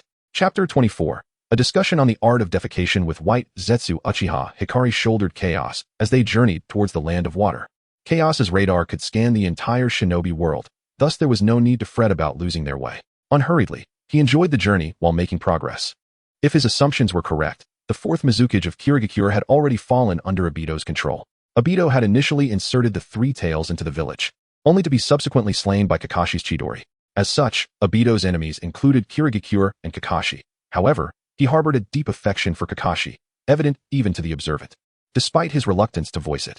This sentiment was underscored by Obito's failure to reclaim Kakashi's Sharingan, a task now rendered impossible. Consequently, he unleashed his fury upon Kirigakure, manipulating Yagura to enforce a blood mist policy, resulting in a widespread massacre of bloodline clans. If Kirigakure treated its own so harshly, one could only imagine how they would treat outsiders like himself and Chaos. Suddenly, a cheerful hello caught Uchiha Hikari off guard. Turning around, he was met by an adorably petite girl. The little girl blinked her eyes and curiously inquired, "Hello, big brother. Do you know what it feels like to defecate?" Uchiha Hikari. What on earth does White Zetsu mean by this? Why disguise as a little girl instead of a mature woman? Is my usual demeanor that of a Lilicon? Well, I can enlighten you. Uchiha Hikari replied with a nod, speaking earnestly. The act of defecation involves the gradual expulsion of waste from the intestines, alleviating intestinal pressure, resulting in a sensation of relief and comfort. During this process, the intestines contract rhythmically to expel waste, accompanied by a slight feeling of movement and bloating in the abdomen. Difficulties arise when the waste becomes compacted and hard, making it challenging to pass, sometimes even resulting in bleeding. White Zetsu was momentarily taken aback. Never before had anyone so candidly addressed his question. Often met with disdain, only Uchiha Hikari had genuinely engaged with him, evoking a sense of gratitude. He had never fathomed that defecation could be such a profound subject of inquiry. It appeared that remaining close to Uchiha Hikari was the key to further understanding this intricate art. With this thought, White Zetsu transformed back into his true form and earnestly said to Uchiha Hikari, "I am White Zetsu. In truth, it was Black Zetsu who sent me to approach you in order to gather intelligence regarding you and Chaos." Uchiha Hikari's lips twitched in surprise, pondering why White Zetsu had voluntarily revealed his identity when he had no intention of exposing him. "Since it is Black Zetsu who sent you to gather intel, why did you expose yourself?" "Because I find the discussion of the art of defecation far more significant than merely probing into your relationship with Chaos." Uchiha Hikari. Thus, White Zetsu became a companion to Uchiha Hikari. This particular White Zetsu got along exceptionally well with Chaos, who possessed a supercomputer capable of effortlessly answering the most perplexing of questions posed by White Zetsu. Whenever Uchiha Hikari and Chaos sought answers, White Zetsu would respond without hesitation, revealing everything about Uchiha Madara, Black Zetsu, Obito, and the Akatsuki organization. Uchiha Hikari found White Zetsu to be rather agreeable and marked his face with a large pen. "White Zetsu, in light of my assistance in understanding the art of defecation, could you do me a favor?" "Teacher Hikari, please feel free to ask." Uchiha Hikari, somewhat embarrassed, said, "Could you perhaps gather your 100,000 kin to join us for a collective discussion on the art of defecation?" White Zetsu eagerly assured him, "No problem at all. As the main body of White Zetsu, I am typically in close association with Black Zetsu." "Excellent. White Zetsu, who is the true expert in this art?" Uchiha Hikari approached, patting his shoulder, and with a serious expression, declared, "It is you, my friend, who is the genuine expert in the art of defecation." No. "Teacher Hikari, you are the true expert. I have yet much to learn," White Zetsu hastily replied, waving his hands in modesty. For he had merely gained theoretical knowledge from Uchiha Hikari and Chaos, lacking first-hand experience of the act. Uchiha Hikari found this amusing. White Zetsu was rather innocent, simply curious about the sensation of defecation. While Black Zetsu may not understand, both Obito and Madara undoubtedly did. After years of companionship, White Zetsu had posed this question at least 1,000 times, yet neither had ever answered him directly, often treating him with disdain when he sought information. Uchiha Hikari felt a twinge of sympathy for White Zetsu. Reluctantly, White Zetsu bid farewell to Uchiha Hikari. setting off to gather his brethren to join Uchiha Hikari's group for a grand discussion on the art of defecation. Soon, Uchiha Hikari and Chaos arrived at the Land of Waves. It was indeed a destitute nation, with 99% of its wealth concentrated in the hands of a single individual. Kato. In due time, I shall have Zaku use his Sharingan to control him and compel him to donate his entire fortune to the Uchiha clan. Upon reaching the docks, Uchiha Hikari gazed at the row of fishing boats and casually asked a fisherman, "Excuse me, how much for a trip to the Land of Water?" The fisherman glanced at Uchiha Hikari and shook his head. "Sir, the Land of Water is a closed-off nation. The ninjas there do not permit our kind to approach unless—" Uchiha Hikari raised an eyebrow, inquiring, "Unless what?" The fisherman replied, "Unless you pay extra." As the leader of the Uchiha clan, Uchiha Hikari was not lacking in funds. He promptly produced a stack of bills, too lazy to count, and tossed them at the fisherman. "Is this sufficient?" "Quite enough." The fisherman, far from indifferent, eagerly collected the money and stuffed it into his pockets. This sum could not only cover a trip to the Land of Water, but would also purchase him 10 boats of this quality. "You truly have an eye for quality. Sir, you chose my boat, renowned for its speed. Is that so?" Uchiha Hikari's expression grew slightly skeptical as he began inspecting the vessel for leaks, thankfully finding none. Curiously, the fisherman asked, "Sir, what troubles you?" "Nothing. I'm merely concerned that your boat might sink." "You jest, sir. How could a fine vessel like this possibly sink?" The fisherman was quite talkative, and due to Chaos's presence, he did not suspect that Uchiha Hikari was a ninja. After all, which ninja would be seen carrying a young girl on their shoulder while on a mission? Suddenly, a thick fog enveloped them. "Fog, is it?" Uchiha Hikari recognized that this was no ordinary mist, but rather the signature technique of Kirigakure, the hidden mist technique. In the next moment, a figure appeared on the boat. A burly man materialized before Uchiha Hikari, facing away from him, a massive sword resting on his back, its sharp edge aimed at his waist. "Farewell, Uchiha Hikari." With a swift motion, Chaos impaled the man to the deck of the fishing boat with her iron wings. As the assailant was vanquished, the surrounding fog began to dissipate. Uchiha Hikari observed the man and smiled faintly. "Ah, if it isn't the rogue ninja from Kirigakure, Pipa Shizuku." Pipa Shizuku's heart raced. He had not anticipated his target to be so formidable. Before he could comprehend the situation, he was defeated in an instant. Chapter 25. The Loss of Lychee. Uchiha Hikari gazed intently at the figure of Pipa Shirzong, who donned a dark robe adorned with red clouds, signifying that he was an operative of the Akatsuki organization. It was unlikely that Nagato was involved, as Hikari had never encountered him before. Obito was merely an intern within Akatsuki, so could it be Kagaya? Thinking back, Hikari recalled having met Pipa Shirzong during the Third Great Ninja War, when he and his comrades, including Mike Guy, were still in their juvenile years, playing in the mud. They had crossed paths with the 7 ninja swordsmen, among whom was Pipa Shirzong. At that time, Hikari had unhesitatingly abandoned his friends to flee. Little did he know that the tides of fate would turn, and now Pipa Shirzong had fallen into his hands. "Pipa Shirzong, I've heard that your organization operates in pairs. Where's your partner?" "Oh, you seem to know quite a bit, but knowing too many secrets is not a good thing for just one person." "Really? I find that hard to believe. In this world, particularly the realm of Naruto, the more one knows, the longer one tends to live. For instance, Uchiha Madara lived to an old age, and Kagaya remains in existence even now. Conversely, those like Pipa Shirzong and Zabuza Momochi, who are oblivious to many things, often meet their demise upon their introduction, for they are merely side characters without narrative significance. When Uchiha Itachi joined Akatsuki, his teammate was Pipa Shirzong. There had been no prior mention of Shirzong's partner. Could it be Kagaya? With this thought in mind, Hikari lifted the little loli from his shoulder and whispered, "Cows, activate your radar and check if there is a mass of black humanoid entities hiding underground or within the trees." Cows nodded and pointed to a tree by the shore. "Oniai-chan, he is hiding there." Setting his sights on the tree, Hikari activated his Sharingan, yet he was unable to detect anything. Truly, he was the master of stealth. If it weren't for Cow's radar being able to sense chakra energy, even the Rinnegan Wun-T have uncovered Kagaya's presence. At that moment, Kagaya realized he had been discovered and decisively chose to retreat, indifferent to Pipa Shirzong's fate. "Oniai-chan, he is leaving. Should we pursue him? Let it go." Hikari waved his hand dismissively, redirecting his gaze to Pipa Shirzong, suddenly taken aback. Cow's scythe-like wings not only pierced through Shirzong's shoulder, but also penetrated the deck of the fishing boat, causing it to leak water. The fisherman approached, trembling. "Sir, the boat is leaking. It seems you will have to take another vessel." Hikari glared at him with dissatisfaction. "Didn't you say your boat was famously fast? It seems it's sinking faster." The fisherman had no retort. If he could overpower Hikari, he would have done so already. Upon returning to the shore, Hikari ordered the fisherman to strip Pipa Shirzong of his Akatsuki garb and hang him from a tree. "Now, tell me, Pipa Shirzong, why did you attempt to assassinate me?" "Humph, just kill me." At the moment of his mission's failure, Pipa Shirzong had already resigned himself to sacrifice. Hikari picked up a stick and approached the suspended Pipa Shirzong, raising it to strike. You bastard, if you're going to kill me, just do it. Pipa Shirzong was not particularly concerned about the pain from the blows. Rather, it was the indignity of being stripped down to his undergarments. With a little girl watching him endure this humiliation, as a proud member of the 7 ninja swordsmen, he still cared about his dignity. After half an hour of relentless beating, Pipa Shirzong showed no sign of yielding.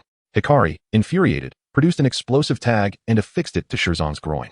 Pipa Shirzong felt a twinge of fear. While he could accept being killed during a mission, he did not wish to witness his prized possession being blown to bits. Hey. If you're going to kill me, just do it without any tricks. Pipa Shirzong, I'll ask you one last time. Hikari spoke, raising a finger to his lips. Who sent you to attack me? It was our leader, Pain. I have a companion named Zetsu, but he is merely responsible for reconnaissance, not combat. Hikari frowned. It was indeed Nagato. Was it Obito who had commanded Nagato to issue this order? Or had Akatsuki received a mission from another nation to eliminate him? Art is an explosion, huh? Boom. Aya. After the explosion, Pipa Shirzong emitted a piercing scream, officially becoming a mere shadow of his former self. Pipa Shirzong, given your honesty, I shall spare your life. After all, I am not so petty. Hikari observed the blood pouring from Pipa Shirzong and instructed the fisherman, take him for treatment. Ah, yes. Satisfied, Hikari nodded, took Pipa Shirzong's executioner's sword, and, alongside cows, set off towards the dock to continue their journey to the land of water, leaving behind a bewildered fisherman. You want me to take him for treatment, but you didn't pay me. Nevertheless, the fisherman was kind-hearted. While rummaging through the discarded Akatsuki uniform, he surprisingly found several thousand ryo. Thus, he departed with the money, leaving Pipa Shirzong, stripped of his dignity, hanging there, seething with anger as he spat out a mouthful of blood. How could a proud member of the 7 ninja swordsmen endure such humiliation? Truly, poverty breeds villainy. 3 days later, Uchiha Hikari and Kao's vessel finally reached the borders of the land of water, in the midst of the hidden mist village. The most renowned figure was undoubtedly Terumi Mei. Currently, both Terumi and Kisame were likely at the elite Jainin level. As the distinctive ping-pong ball emblem on the back of his clothing was rather conspicuous, Hikari donned a black cloak.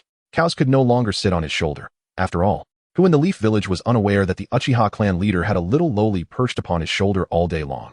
It was plausible that other nations possessed intelligence about him, for his current identity was that of the Uchiha clan leader. Oni-chan.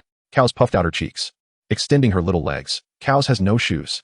Sighing, Hikari took out a kunai and cut some reeds, fashioning a pair of straw sandals for Kaos. Delighted, Kaos slipped on the sandals, and together, they made their way towards the hidden mist village.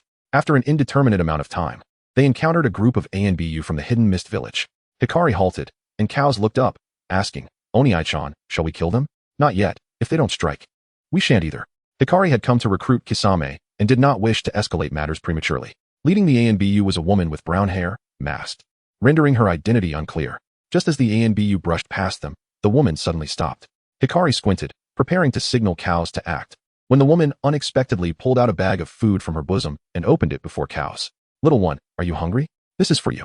Chapter 26. The fisherman Kaos. Uchiha Hikari found herself in a state of confusion, pondering the peculiar behavior of the woman before her. Why would she offer food to cows? It was evident that the woman mistook them for refugees. After all, Uchiha Hikari, draped in a dark cloak, and Kaos, with her bare feet clad in straw sandals, indeed resembled a pair of destitute wanderers. Kaos was equally perplexed. She glanced at the cookies in the woman's hand, then looked up at Uchiha Hikari. Oni-chan. Uchiha Hikari nodded. Take it. Only then did Kaos accept the cookies, politely expressing her gratitude. Thank you, big sister. Uchiha Hikari cast a puzzled glance at the group of the hidden mist Umbu. Even if they mistook him and Kaos for refugees, surely they wouldn't go so far as to offer them cookies. Were the Umbu so idle? At that moment, a member of the Umbu let out a shriek. Ah, truly, Lady Terumi Mei is exceptionally gentle. Indeed, were it not for Terumi Mei's terrifying jutsu, she would have likely found a boyfriend by now. Uchiha Hikari felt speechless. He was startled, nearly prompting Kaos to act. Silence. The previously gentle Terumi Mei cast a fierce glare at the female Umbu who had mentioned her lack of a boyfriend, a statement she detested more than any other. Taking a deep breath, she gradually removed her mask, crouching down to reveal a warm smile to Kaos. Little sister, what is your name? I am called. Kaos began, but Uchiha Hikari interrupted with a cough. My sister's name is Mei Chuanyako. It was no jest. Kaos was the pinnacle of the Uchiha clan's strength, and even Jiraiya was aware of her prowess. Other villages would undoubtedly have received the news. Although Kaos did not comprehend why her brother referred to her as Mei Chuanyako, she nodded her head and replied, I am Mei Chuanyako. Yako-chan, are you hungry?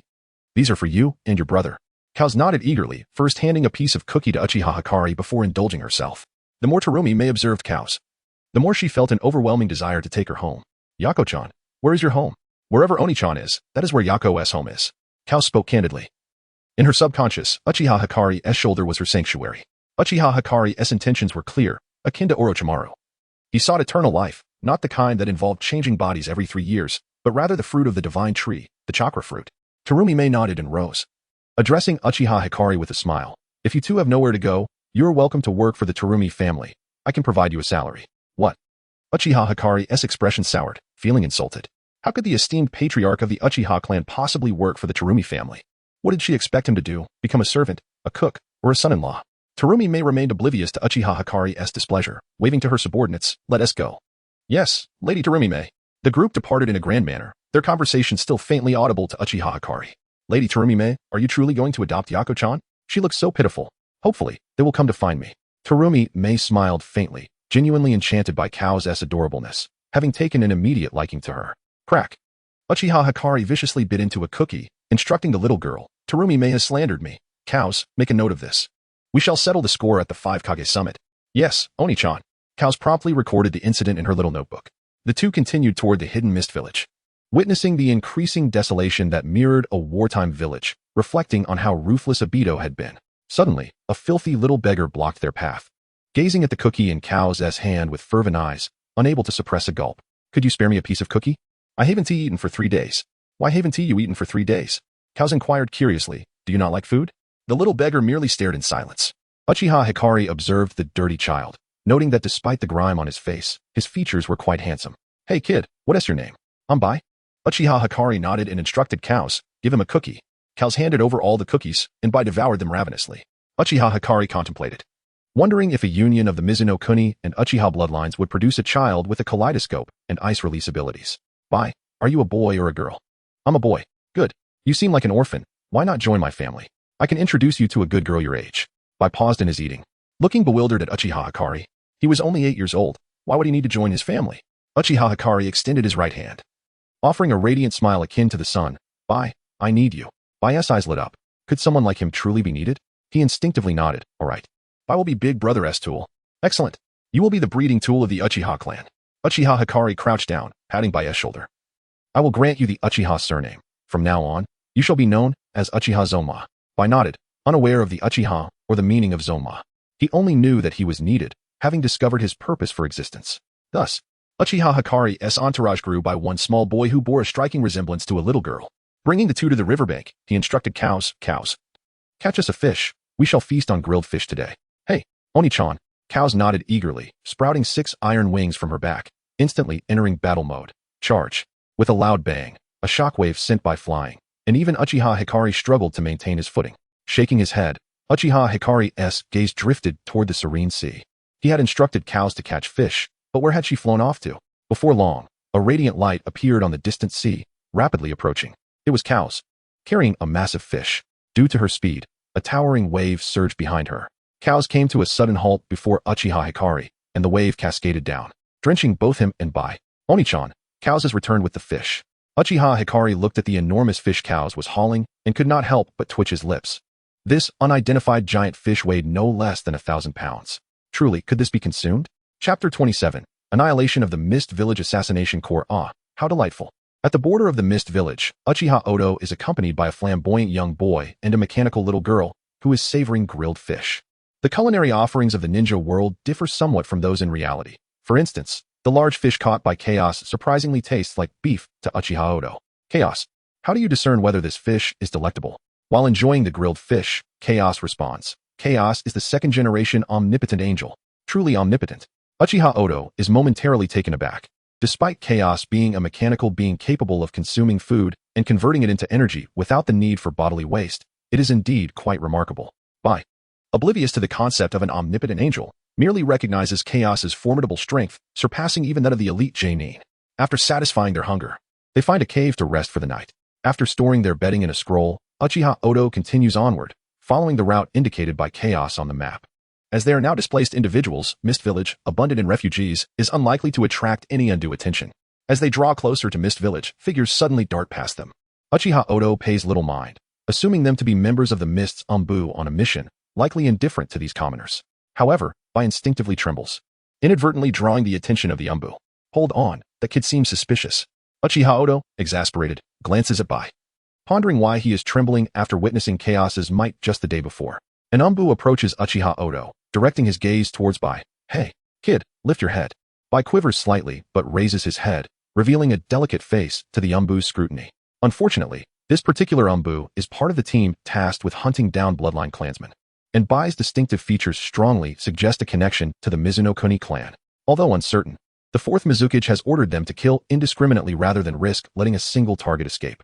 This reveals the depth of hatred Obito harbors for this village. Eliminate all 3 of them. What? Uchiha Odo is taken aback, incredulous that merely judging a face could warrant such a death sentence. This seems utterly unreasonable. With this thought, he gestures to Chaos. Chaos, eliminate all 18 of them, but do so discreetly. Avoid causing too much commotion. Kid, you say. Suddenly, his words are cut short as Chaos's iron wing pierces through his chest. What is this? With a swift motion, Chaos's wing slices through the Umbu, cleaving him in two, with innards spilling onto the ground. Chaos's eyes emit a blue glow. Radar locked onto the target, 17 units remaining, estimated elimination time, 2 seconds. Chaos's emotionless, mechanical voice resonates, and in the next moment, a sonic boom reverberates around them. After vanishing for 2 seconds, Chaos reappears, and one by one, heads drop from their necks before the remaining Umbu can comprehend the situation, all succumbing to their fate. Let us proceed. Chaos, my noble steed. Uchiha Odo's calm voice carries as he leads Chaos onward toward Mist Village, maintaining their pace. Bai, wide-eyed with terror, covers his mouth, finally grasping the true nature of Chaos. Once he regains his composure, he hastily follows, remaining silent throughout. After Uchiha Odo and his companions depart, Obito, who had been observing from a distance, is drenched in sweat. He sensed that Chaos had activated its radar, realizing he had been detected, but was fortunate enough that he was not among Chaos's targets. With Chaos's speed, he feared he might not activate Kimui in time. Indeed, Chaos had scanned for him, but Uchiha Odo's command was to eliminate the 18 Umbu, excluding Obito from that count. Although he did not deceive Chaos, he successfully misled Uchiha Odo. Since Uchiha Odo did not inquire about hidden enemies nor alert Chaos, it simply chose not to mention it. Chaos believed that discussing a mere hiding individual was less productive than spending time playing with Oniai-chan.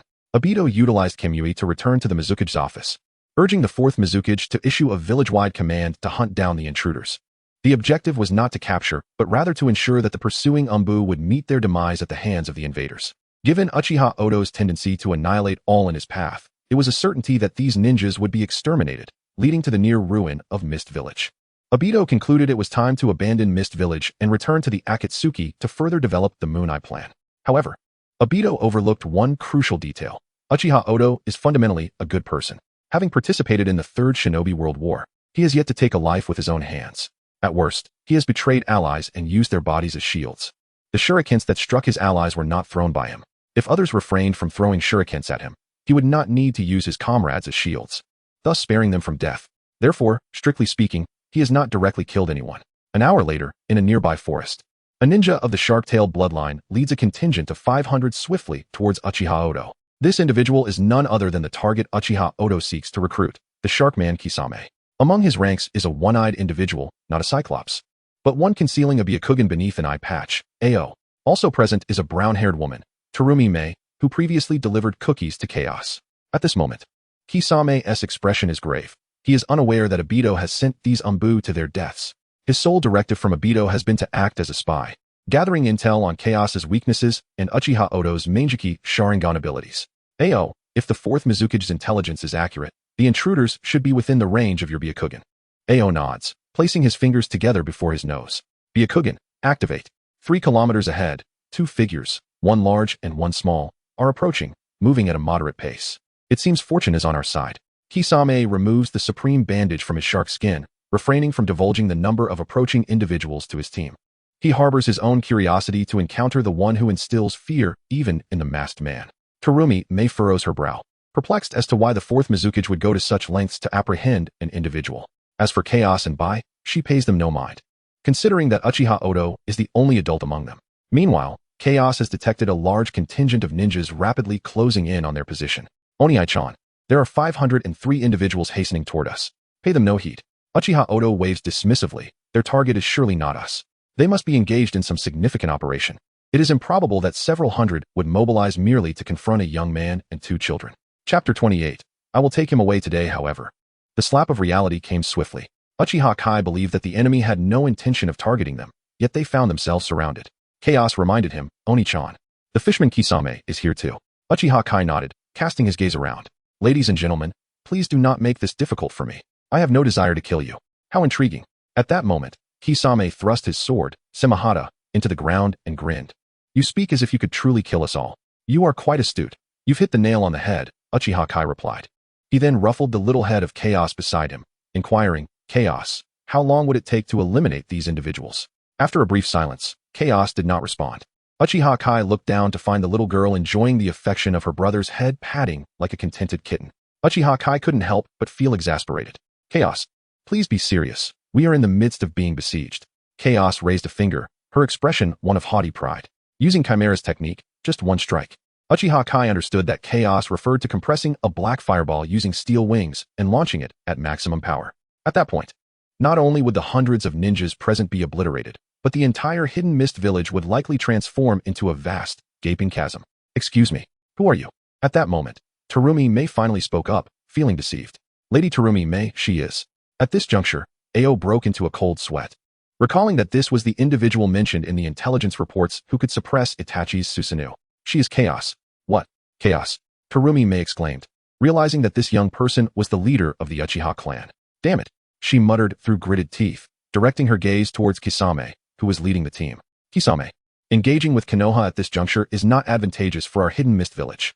The others began to grow tense as well, given the battered state of their village. Confronting Konoha would be akin to striking a stone with an egg.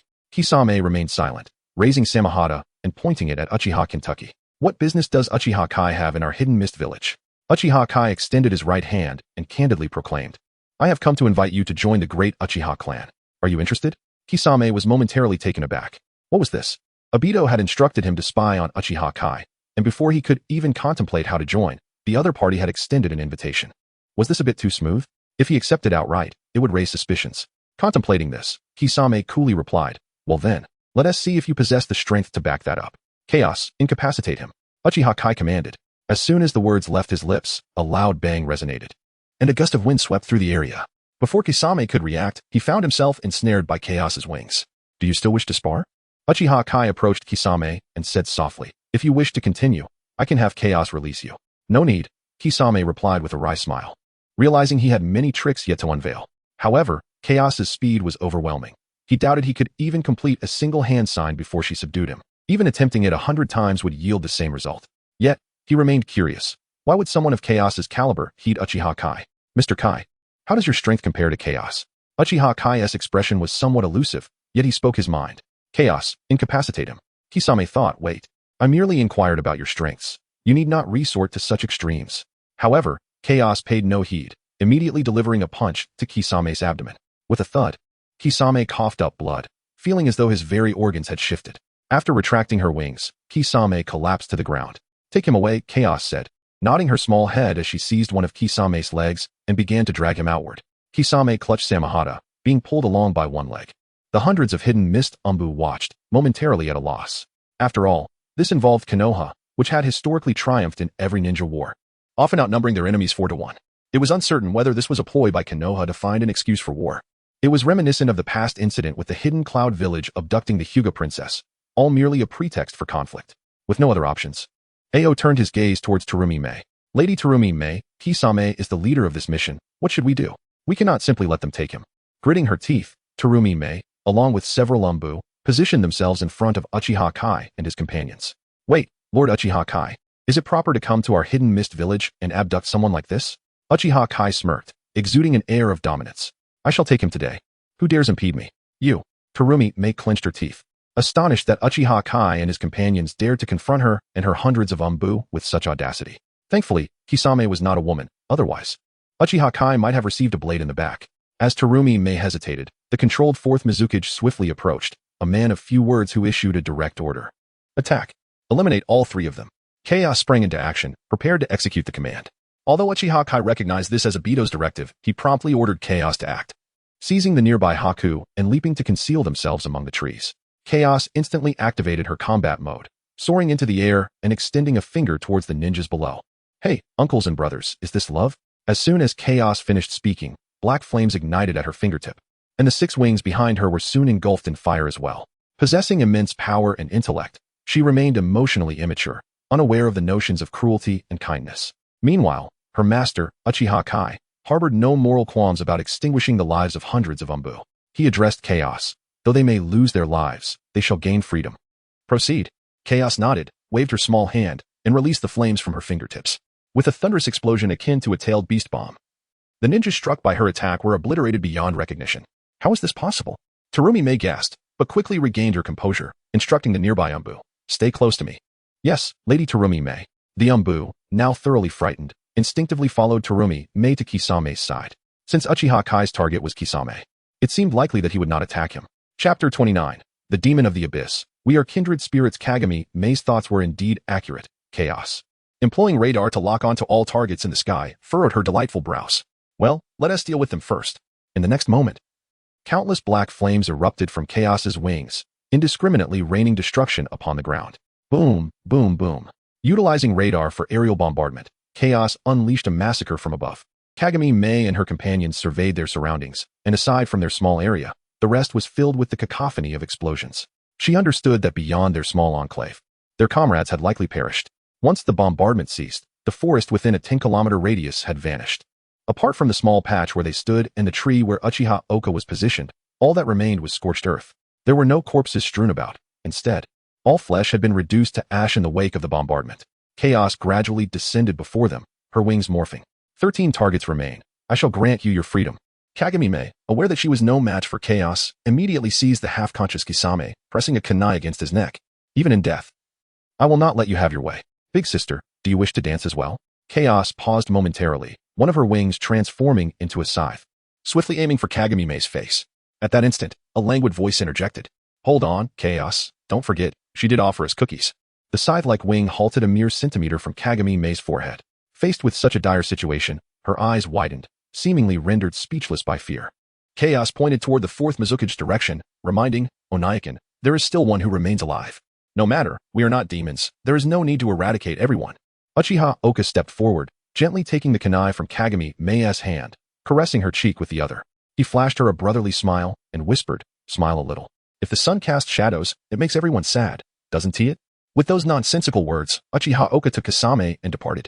Halting midway, he glanced back at her. We shall meet again soon, when we both become shadows. Become shadows? Strangely, despite Uchiha Oka having slain hundreds of her comrades from the hidden mist village, she felt an inexplicable thrill at this moment. Uchiha Oka had never intended to flirt with Kagami May. He merely borrowed lines from a certain stylist to elevate his own stature. He aimed to leave a profound impression before the future 5th Mizuki, anticipating that when the 5 Kage summit convened, Kagami May would likely support him as the coalition's commander. Not long after Uchiha Oka and the others departed, a spatial vortex appeared on a distant slope. Uchiha Obito had just witnessed Chaos's combat style, her power far exceeding his expectations, her attacking methods akin to a relentless barrage of tailed beast bombs. However, he had achieved his goal of weakening the hidden mist village, with Kisame successfully infiltrating Uchiha Oka's circle. He could only hope Kisame wouldn't reveal his true nature, otherwise. Given Uchiha Oka's ruthless temperament, he would undoubtedly eliminate Kisame without hesitation. Meanwhile, Uchiha Oka dragged Kisame by one leg as they traveled. Kisame, devoid of hope, lamented, Mr. Oka, if you keep dragging me, I shall surely perish. Oh, Kisame, you're awake. Uchiha Oka quickly released him, inquiring with concern, Kisame, are you alright? Cough, cough. I'm not dead yet. Kisame coughed a few times, struggling to rise and lean against a tree trunk. By the way, with your companion's strength, is there any need to invite a weakling like me to join you? Don't say that, Kisame. Uchiha Oka approached, patting Kisame on the shoulder with a serious expression. Even a pair of underpants or a piece of toilet paper has its purpose. Kisame fell silent, pondering whether Uchiha Oka's comparison was inappropriate. Being likened to toilet paper was certainly not flattering. Uchiha Oka paid no mind to such trivialities, continuing, once you recover, I have a mission for you. What mission? Kisame inquired cautiously. Uchiha Oka regarded him with a knowing smile. Infiltrate the Akatsuki as a spy. Kisame. What on earth? The masked man wants me to spy on the Uchiha clan, and now you want me to spy on the Akatsuki? With his shark-like visage, he hardly seemed suited for espionage. After a moment of silence, Kisame asked, is it possible not to go? Impossible. Once you reach the Akatsuki, someone will contact you. The code phrase is, do you know what it feels like to defecate? Uchiha Oka unhesitatingly refused. His objective was the fruit of the divine tree, and to achieve that, he required the Rinnegan. Observing Kisame's expression akin to someone who had just tasted excrement, he suspected that at this point, Obito had likely made contact with Kisame.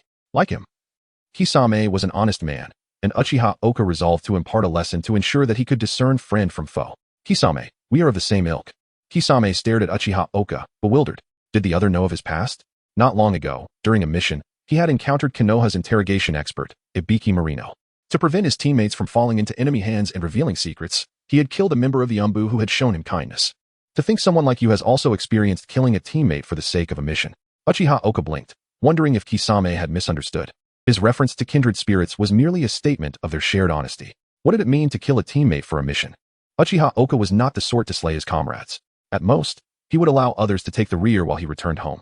The enemies who killed comrades were not his concern.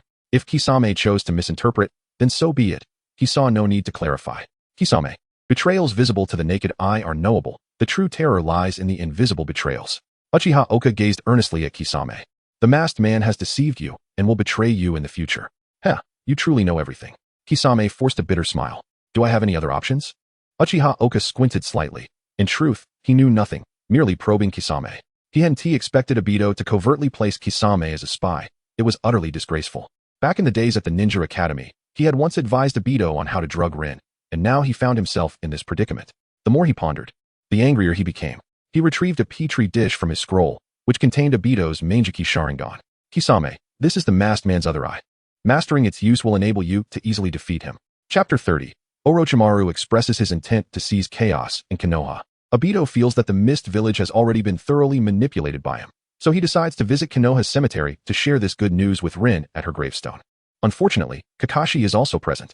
At that moment, Kakashi stands before Rin's gravestone, filled with despondence as he confesses, I'm sorry, Rin, I couldn't protect anything. Hidden nearby, Obito watches with an impassive expression, thinking to himself how Kakashi remains as ineffectual as ever. However, as he listens, Obito grows increasingly agitated. Even the eye you left me was taken by Uchiha Sasuke. Damn it. Obito grits his teeth, clenching his fists. His other eye, connected to his Kemui space, has now been seized by Uchiha Sasuke. If the opponent comprehends the secrets of that eye, will his most relied upon Kemui still hold any value? Who is it? Obito's emotional turmoil stirs some movement, prompting Kakashi to sense it immediately, drawing out his kunai in defense. Kakashi. A voice, laced with fury, reverberates as Obito materializes before him, a single eye visible beneath his mask, fixated on Kakashi. Who took your Sharingan? Kakashi momentarily falters, sensing a strange familiarity about the figure before him. Why does this person care so deeply about his Sharingan? In the next moment, Obito employs Kemui to appear before Kakashi, seizing his neck and bellowing, answer me, you worthless fool.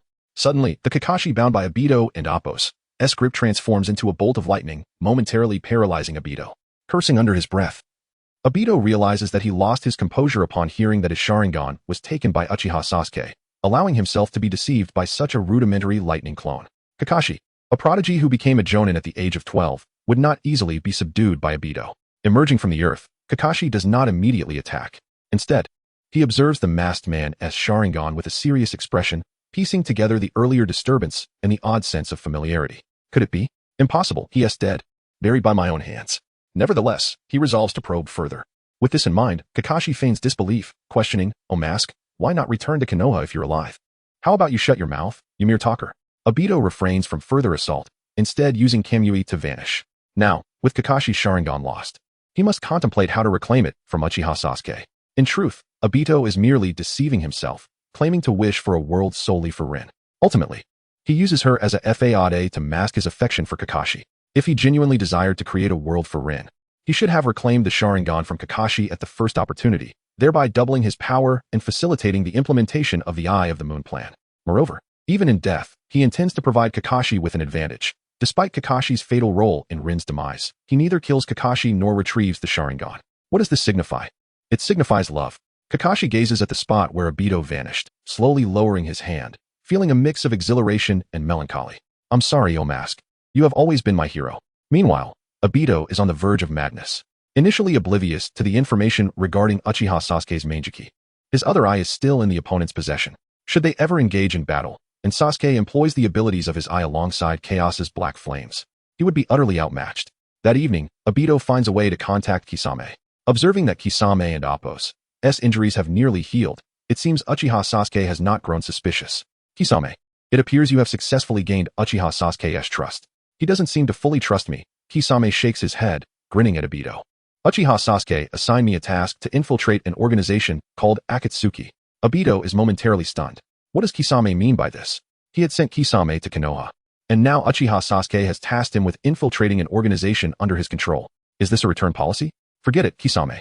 Return with me to the Akatsuki and maintain contact with Uchiha Sasuke. After all this back and forth, is he merely returning to the Akatsuki with me? Kisame feels a sense of disconnection. Obito initially invited him to join the Akatsuki directly, but now, following Uchiha Sasuke's invasion of the Mist Village, his plans have changed.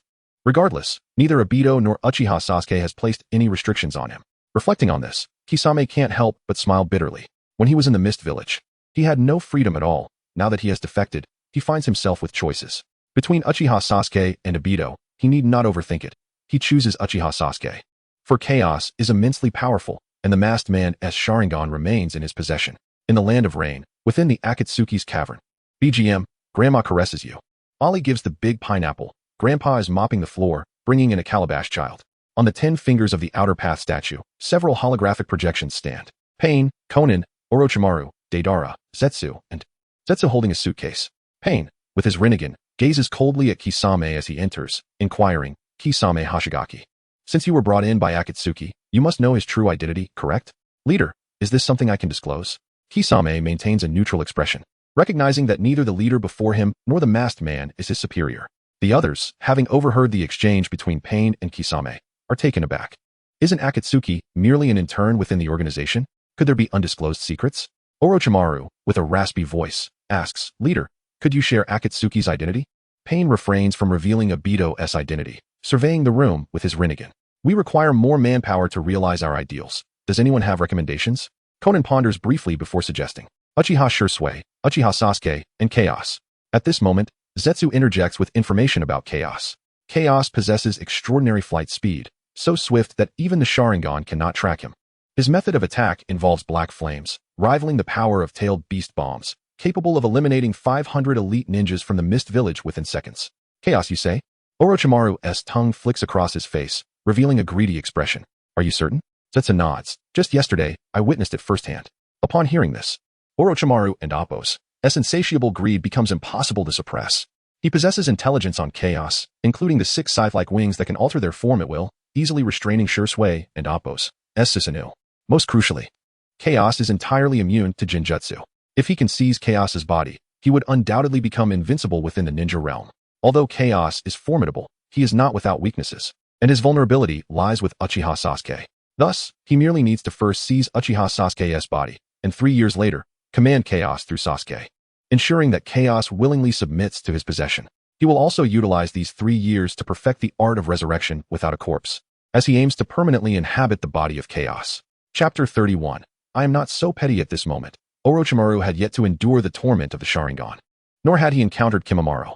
Even if he did, he would not consider these individuals' physical prowess to rival that of Chaos. In contrast to Orochimaru and Appo's insatiable greed, Konan's thoughts were far more unadulterated. She had never been aligned with the masked man, and now that he had garnered the allegiance of Kisame, rumors indicated that he would soon recruit Itachi Uchiha. The masked man's burgeoning strength implied a diminishing grip on the Akatsuki organization for both her and Nagato. If they could draw Itachi Uchiha and Chaos into the Akatsuki, even if they did not share a common goal, they could be used to restrain the masked man. Nagato, leave the task of recruiting Itachi Uchiha to me. Kisame's expression shifted subtly upon hearing this. He was sent by Itachi Uchiha to infiltrate the Akatsuki, and now they were planning to recruit his superior. Black Zetsu interjected. Konan, perhaps it would be wiser to let Nagato handle this. You are not a match for Chaos. Nagato, his face devoid of expression, replied, very well. No need. Konan shook her head, unwilling for Nagato to overuse pain in battle. She explained, I am merely going to extend an invitation. There will be no conflict. After a moment of silence, Nagato reluctantly nodded in agreement. Not long after the meeting concluded, Konan sought out Kisame, leading him to collect nail polish and Akatsuki uniforms. Following behind her, Kisame grinned and cautioned, Itachi Uchiha is not an easy person to deal with. His mind is sharper than a needle, so you should tread carefully. Konan paused, turning to Kisame with a hint of confusion. Udon and Appo's seem like one of Tobi and Appo's subordinates. Oh, I have never been his subordinate. He lurks in the shadows. He cannot possibly beat Uchiha Madara, Kisame replied nonchalantly, unburdened by his comments about Tobi.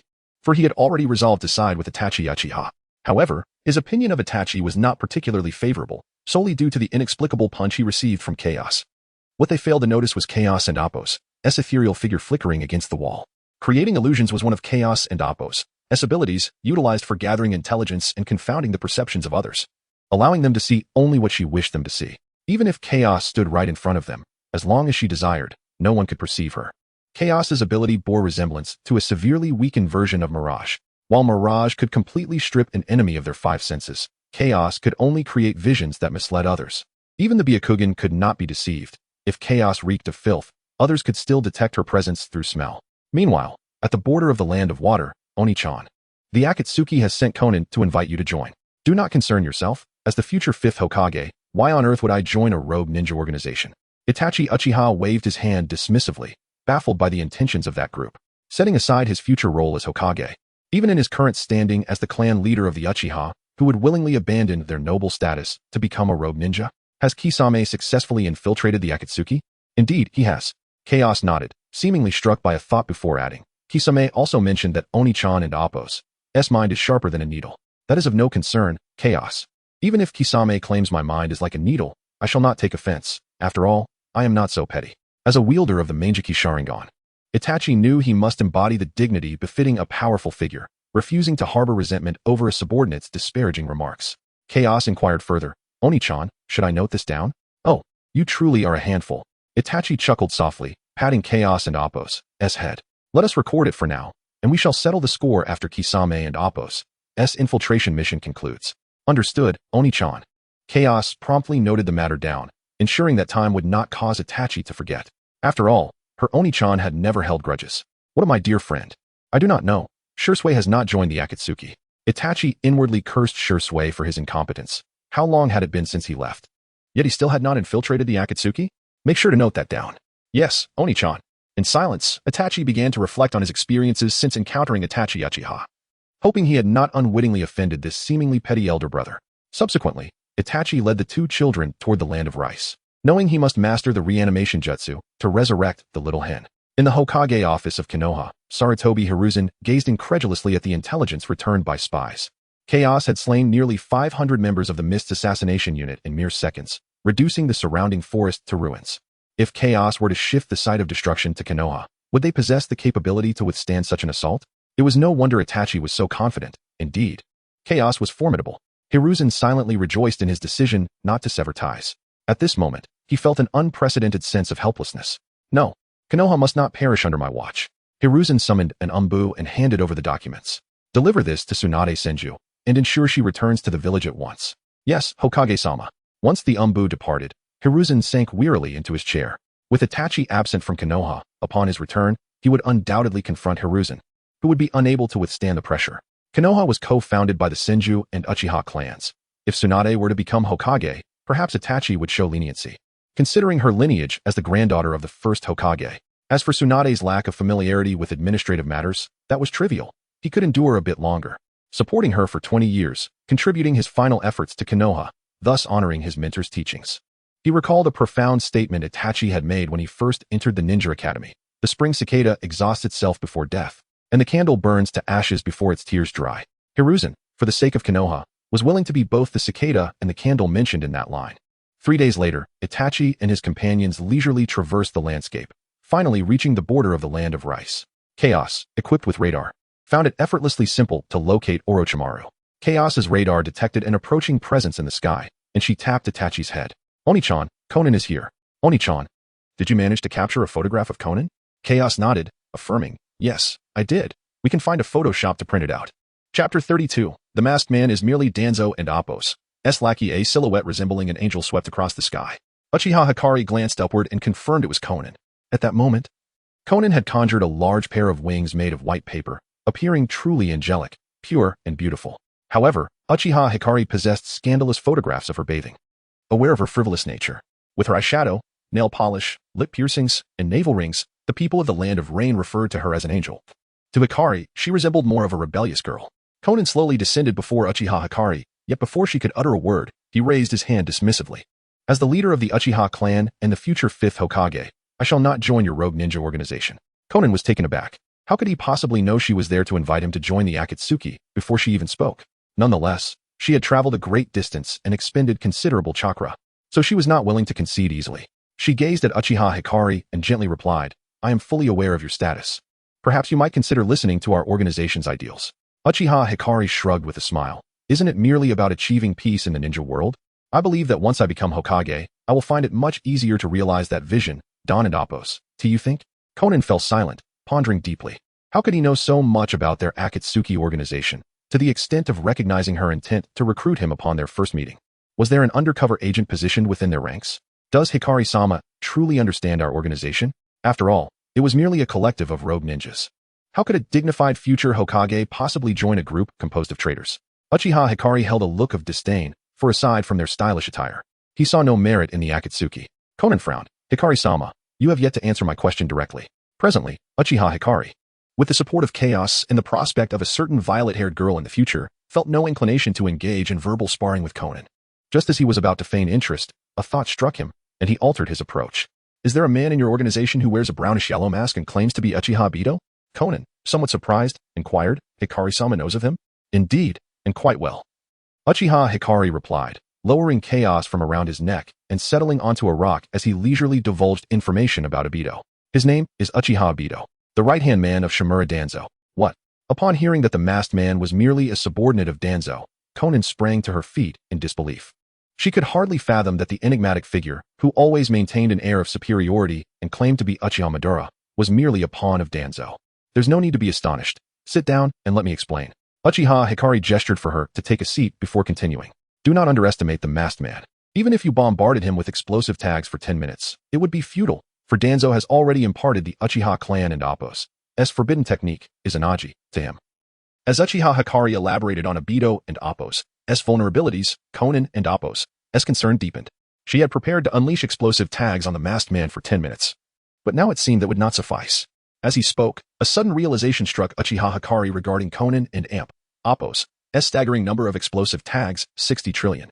Even if Kakuzu poured his life savings into her, it would only amount to a few million tags. How had she acquired such a vast quantity? Current market prices for explosive tags hovered around 500 Ryo each, soaring to 2,000 Ryo during wartime, meaning 60 trillion tags would equate to a minimum of 10 quadrillion Ryo. Good heavens, that amount of money could purchase an entire ninja world. With that thought, Uchiha Hikari became visibly agitated. Conan, if you can answer one question for me, I may consider joining your Akatsuki. Ask away, Hikari-sama, she replied, her spirit ignited. If Uchiha Hikari joined their ranks, it would mean chaos would follow suit. With chaos on their side, Nagato and Appos' plans would become significantly more feasible. Uchiha Hikari swallowed hard, greedily inquiring, I noticed your wings were crafted from explosive tags. I desire to know the origin of all your explosive tags. Please elaborate. Taken aback, Conan hesitated. Although this concerned her trump card, it seemed that her secret mattered little against Chaos and Appos' capabilities.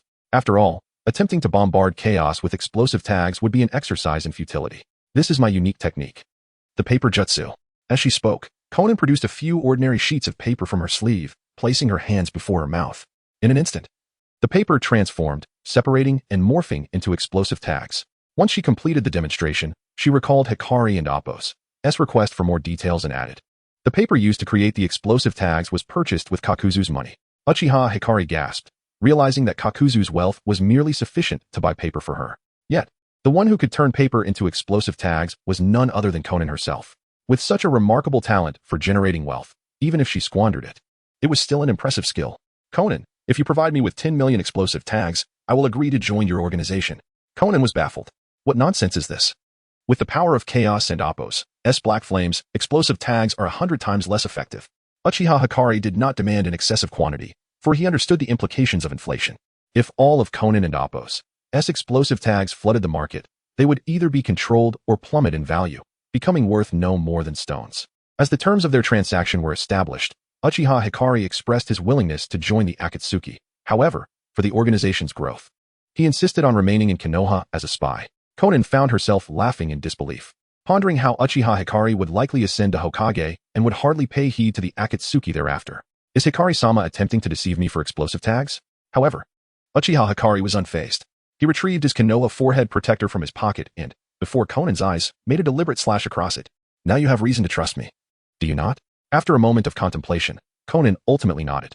The forehead protector symbolized a ninja's independence and loyalty to their village.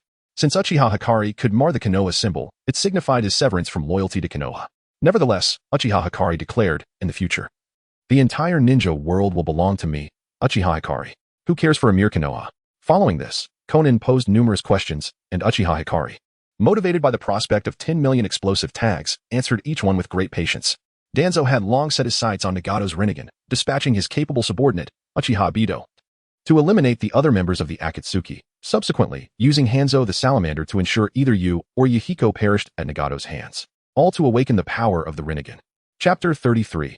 Everything is Jiraiya's conspiracy. After listening to Uchiha Kyu's words, Konan felt utterly disheartened, her chakra beginning to swirl chaotically. She never anticipated that everything was a scheme orchestrated by Danzo. Even Yahiko's death was a part of his machinations. Remembering the demise of Yahiko and their other companions in Akatsuki, she gritted her teeth and inquired, how did Danzo know that Nagato possessed the Rinnegan? It was Jiraiya. Uchiha Kyu unhesitatingly placed the blame squarely on Jiraiya. Konan shook her head in immediate rebuttal. It cannot be Master Jiraiya. With a bloodthirsty gaze, Uchiha Kyu looked at Konan and scoffed. Otherwise, why would you think that the illustrious Sannin of Konoha would waste his time teaching 3 war orphans? Let me tell you, even Nagato and Appo's as parents were killed at Jiraiya and Appo's as behest. After teaching you for 3 years, when Nagato still failed to awaken the Rinnegan, Jiraiya, recalling that Nagato had briefly tapped into the Rinnegan and Appo's power at the time of his parents and Appo's demise, sought Danzo and Appo's assistance in awakening it. How despicable. Konan and Appo's fists clenched, her pupils dilating with rage, transforming her once beautiful visage into a mask of fury. She loathed the cruel deception of Jiraiya and the animosity of Danzo. Had Uchiha Kyu not spoken, she would have never suspected Jiraiya in her lifetime. Yet, she found resonance in his words. How could the renowned Sannin of Konoha show such kindness to 3 war orphans without reason? If it was in pursuit of Nagato's Rinnegan, then everything made sense. Even Uchiha Kyu felt a twinge of fear upon seeing Konan's expression, wondering if she might succumb to a fit of rage and vomit blood at any moment. Fortunately, Konan managed to regain her composure swiftly. Taking a deep breath, she asked, why did Jiraiya insist on having Nagato awaken the powers of the Rinnegan? Because Jiraiya aspires to become the Sage of 6 Paths. Uchiha Kyu then recounted the tale of the 10 Tails Jinchuriki. He needed Nagato to awaken the Rinnegan to summon the Outer Path Golem, which would enable them to capture the tailed beasts. The golem could amalgamate the 9-tailed beasts into the 10 tails, and once Jiraiya became the 10 Tails Jinchuriki, he would ascend as the next Sage of 6 Paths. Konan believed him, for capturing the tailed beasts was indeed Nagato's mission, directed by Ibido, who was merely Danzo's pawn. Fortunately, the plan to capture the tailed beasts had yet to commence. There was still time to act. Thank you for revealing all this to me, Kyu. Konan stood and bowed slightly to Uchiha Kyu. If he hadn't informed her, they might have been deceived by the malevolent Jiraiya until their last breath. Uchiha Kyu sighed and patted Konan's shoulder. Rest assured, I understand that Nagato's goal is peace for the ninja world, and I, too, cherish peace. I will act as a spy in Konoha, and should Jiraiya, Danzo, or Saratobi Hiruzen make any moves, I will notify you immediately. Thank you. Konan expressed her heartfelt gratitude, leaving Uchiha Kyu with a communication ring before hastily departing. She needed to relay this crucial information to Nagato to prevent Akatsuki from being exploited by Jiraiya. Uchiha Kyu watched Konan's retreating figure, shaking his head in amusement. Jiraiya would not extend kindness without reason to 3 war orphans. Why would he divulge such critical intelligence to a woman he had just met? Ultimately, it seemed that no one in the ninja world possessed keen intellect, though perhaps the Nara clan had some sense, albeit lacking in strength. In a moment of whimsy, he could easily send the entire Nara family to the afterlife. Let us proceed to find Orochimaru. Chaos leaped onto Uchiha Kyu's shoulder, pointing ahead with his stubby fingers. Look, I remained silent throughout. A mere 8-year-old who neither comprehended nor needed to comprehend. His only concern was to serve as a tool for Kyu. Thus, Uchiha Kyu, carrying explosive tags worth 50 billion ryo, continued his leisurely journey toward the village hidden in sound. He moved slowly, stopping to play when he encountered something amusing or to indulge in a meal when he found something delectable, taking his time. In stark contrast to Uchiha Kyu's leisurely pace, Konan spared no chakra as she swiftly flew toward the Land of Rain. A day later, in the Land of Rain, each time Konan soared through the skies, the villagers below would kneel reverently before this angelic figure. However, today, this angel bore a fearsome countenance, her rage distorting her features. In the past, the angel would appear with an expressionless, icy demeanor, exuding an aura of sanctity and nobility that was both awe-inspiring and unattainable. What had happened to the angel today? Konan was indeed anxious. As she approached the towering structure where Nagato resided, she transformed into a paper figure and melded into the tower. Inside, Nagato sat, his eyes opening as he beheld Konan's face, twisted in extreme fury. and he was momentarily taken aback. Typically, Conan wore an impassive expression regardless of the circumstances. Had Uchiha Q done something excessively out of line during her recruitment efforts? Conan, what has transpired? After calming her tumultuous emotions, Conan spoke with palpable resentment. Nagato, we have all been manipulated. It turns out this entire affair is Jiraiya's conspiracy. Master Jiraiya? Nagato's confusion deepened. Weren't you supposed to recruit Uchiha Q for Akatsuki? Why are we discussing Jiraiya now? As Conan gazed at Nagato, who was bound in tubes, her anger surged anew at the realization that all this was orchestrated by Jiraiya. Memories flooded back to her, of herself, Nagato, Yahiko, and their loyal dog. Despite their hardships, they had once been filled with hope for the future, living joyously each day. However, since Yahiko's death, everything had changed. Nagato had grown taciturn, stubbornly believing that his lack of strength had led to Yahiko's demise, obsessively pursuing power. Little did they know that all of this was Jiraiya's design, aimed at compelling Nagato to capture the tailed beasts and merge them into the Tintails. Nagato. All of this is Jiraiya's conspiracy. He arranged for your parents to be killed and orchestrated Yahiko's demise, all to awaken your Rinnegan powers. What? Nagato's pupils constricted. He still remembered how benevolent Jiraiya had been during their training. In the original story, he had only killed Jiraiya due to a clash of ideologies. Had Jiraiya not intervened, he would never have raised a hand against him. With this thought, Nagato asked gravely, Conan, how did you come by this information? It was Uchiha Q who told me. He mentioned that the masked man was sent by Danzo. His name is Uchiha Bito. It was Abito who killed JZ, and to ensure you awaken your Rinnegan powers.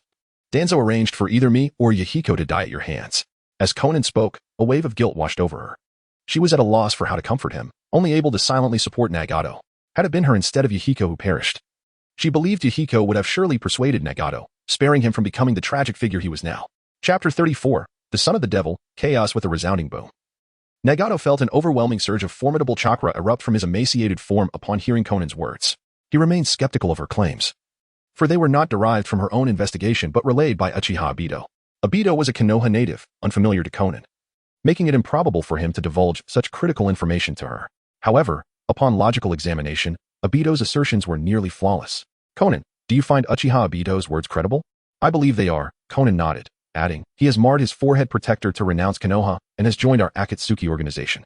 Yet, he insists on remaining in Konoha as a spy for us. Nagato was taken aback. He had not anticipated Conan's success in recruiting Abito. Logically, Abito should have aimed for the Hokage, so why would he align with Akatsuki? Conan, seldom seen smiling, remarked. He claims to despise war and wishes never to witness the death of his comrades again. Everything he does is for the sake of peace. It seems he has endured similar suffering as we have when he awakened his Manjiki. Nagato nodded in understanding. He possessed some insight into the Manjiki Sharingan, recognizing that such power was often born from the loss of a loved one.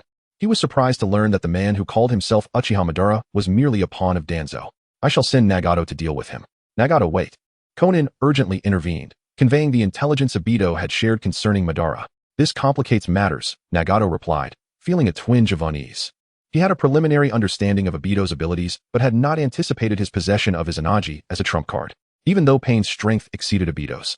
Nagato's current chakra reserves were insufficient for a prolonged confrontation. In Jiraiya, Conan continued, Nagato. Jiraiya intends to leverage your Rinnegan to summon the Outer Path Golem to seal the nine-tailed beasts, aiming to become the Ten-Tails Jinchuriki. Nagato shuddered at this revelation. He was astounded that Jiraiya would sacrifice Yahiko and Conan for such a goal. The three had placed unwavering trust in him, only to discover that it was merely a facade orchestrated by Jiraiya. As this realization dawned upon him, a flicker of hatred ignited in Nagato's eyes. I shall kill Jiraiya now, avenging Yahiko. Nagato, please calm down. Our adversaries are not limited to Jiraiya. There is also Danzo, Sarutobi Hiruzen, and indeed the entirety of Konoha. Conan believed that Jiraiya could not possibly contend with Pain, but Nagato's body was already nearing its limits. She hastily reassured him. Now that Abito is a member of our organization, we can leave Konoha's matters to him. Considering Abito's strength, Nagato ultimately acquiesced with a nod. Regardless of Konoha's fate, Jiraiya must be the one to sever this bond with his own hands. Elsewhere, Uchiha Abito had yet to locate Orochimaru when he encountered his beloved friend Shursui at the door, encased in multiple layers of particle defense. He regarded the guilt-ridden Shursui with disdain, cursing under his breath. Damn it, I've joined Akatsuki, yet this fool has still not succeeded in joining after such a long time. Shursui, I invited you to join Akatsuki, yet so much time has passed.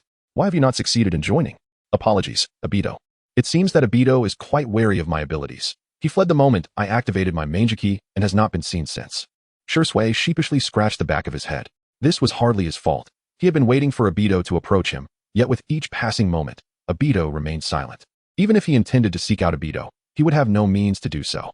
Obito contemplated. Perhaps he could have Shursui control Orochimaru instead. As for Obito, he could simply eliminate him and use Edo Tensei for resurrection. After all, Obito wore a mask that concealed all but one Sharingan. Even if he died and was resurrected, no one would recognize him. Forget it. I shall alter my plan. What plan? To utilize Kodo Amatsukami to control Orochimaru, ensuring his unwavering loyalty to me. Excellent. Shursui did not pry further, placing his complete trust in his dear friend. Thus, Obito's team welcomed Shursui, who was now disguised as Obito. After all, Orochimaru was aware of Shursui's abilities, and this disguise would allow Orochimaru to lower his guard. Chaos, a little girl, perched upon Obito's shoulder, giggling melodiously. Shursui stared at Chaos in bewilderment, struggling to reconcile the current version of her with the ruthless killer who had slaughtered hundreds of Umbu from the mist. Brother, Chaos wants to hear a song. What song would you like to hear, Chaos? Chaos placed her tiny hand on her mouth, pondering for a moment before declaring her desire for a song about love. Very well. Obito nodded, almost instinctively acquiescing to her request. Love is a strange thing. Holding on to something you cannot consume, feeding you ideas of foolishness, the first of which was feeding you nonsense. As Obito sang a love song, Shursui was the first to applaud. Though he could not comprehend the lyrics, he could discern the tenderness with which his friend sang. A person as gentle as Obito could not possibly ignite a war, as Itachi claimed. Obito, I had no idea you could sing, albeit I cannot understand it. Chaos beamed proudly. Chaos understands. Obito merely waved his hand in modesty, indicating he had more songs at his disposal. Following the request of the group, he sang another piece. Hana no Yuta, a song that Shursui and Itachi could comprehend. Amidst their jovial banter, they arrived in the land of rice, home to the sound village established by Orochimaru. Shursui found executing missions with Obito to be remarkably effortless, feeling more akin to leisure than labor.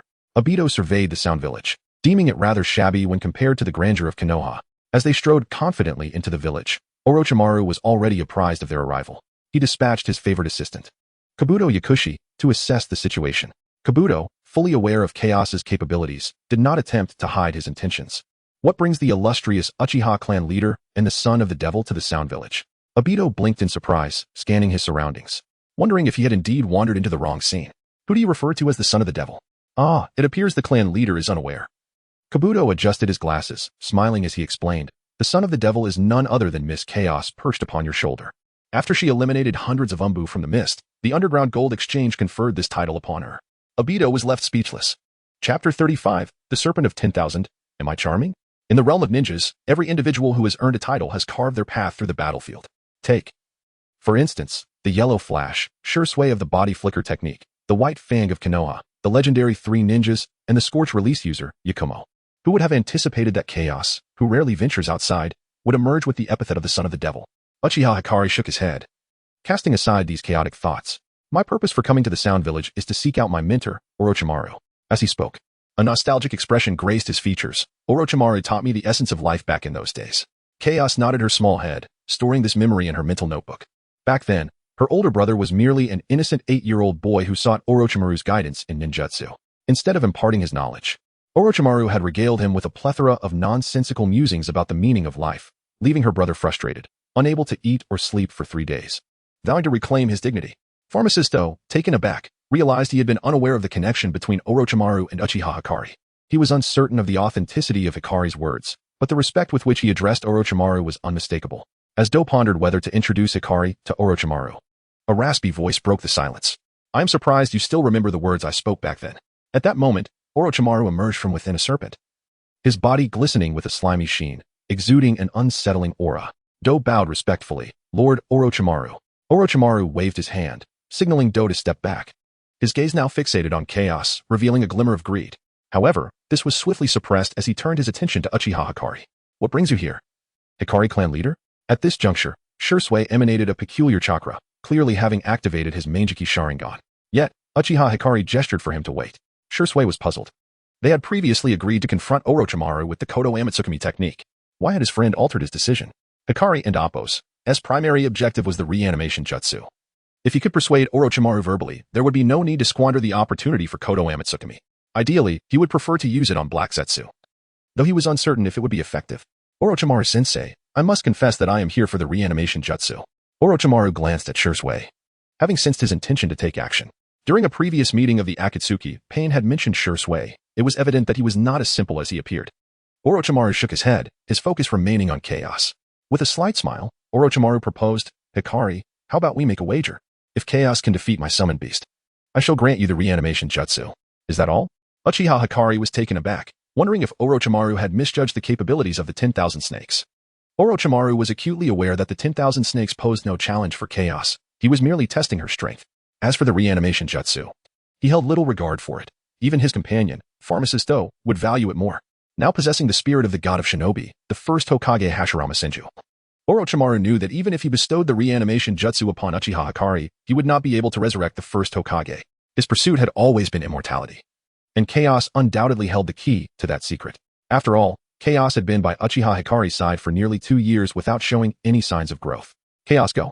Uchiha Hikari patted the little girl's foot and whispered, destroy it. Chaos nodded and leapt from Hikari's shoulder, instantly entering battle mode. Floating before Orochimaru with her 6 blade-like steel wings, imposing an overwhelming presence. With an expressionless gaze, she confronted Orochimaru. Do you understand what love is, Orochimaru? Perfect, simply perfect. Orochimaru and Appo's delicate features took on a captivating allure as he bit his finger and swiftly formed hand seals before slamming his palm to the ground. Summoning jutsu. Pharmacist Do, aware of the 10,000 snakes' fearsome nature, had already distanced himself. A massive cloud of smoke erupted with a resounding boom. From within the smoke, a thunderous voice proclaimed, Orochimaru. Are the sacrifices prepared? Orochimaru smirked, thinking to himself that it was futile to defeat Chaos. If you can vanquish her, I shall prepare 1,000 sacrifices for you. The 10,000 snakes hesitated, pondering when Orochimaru had become so generous.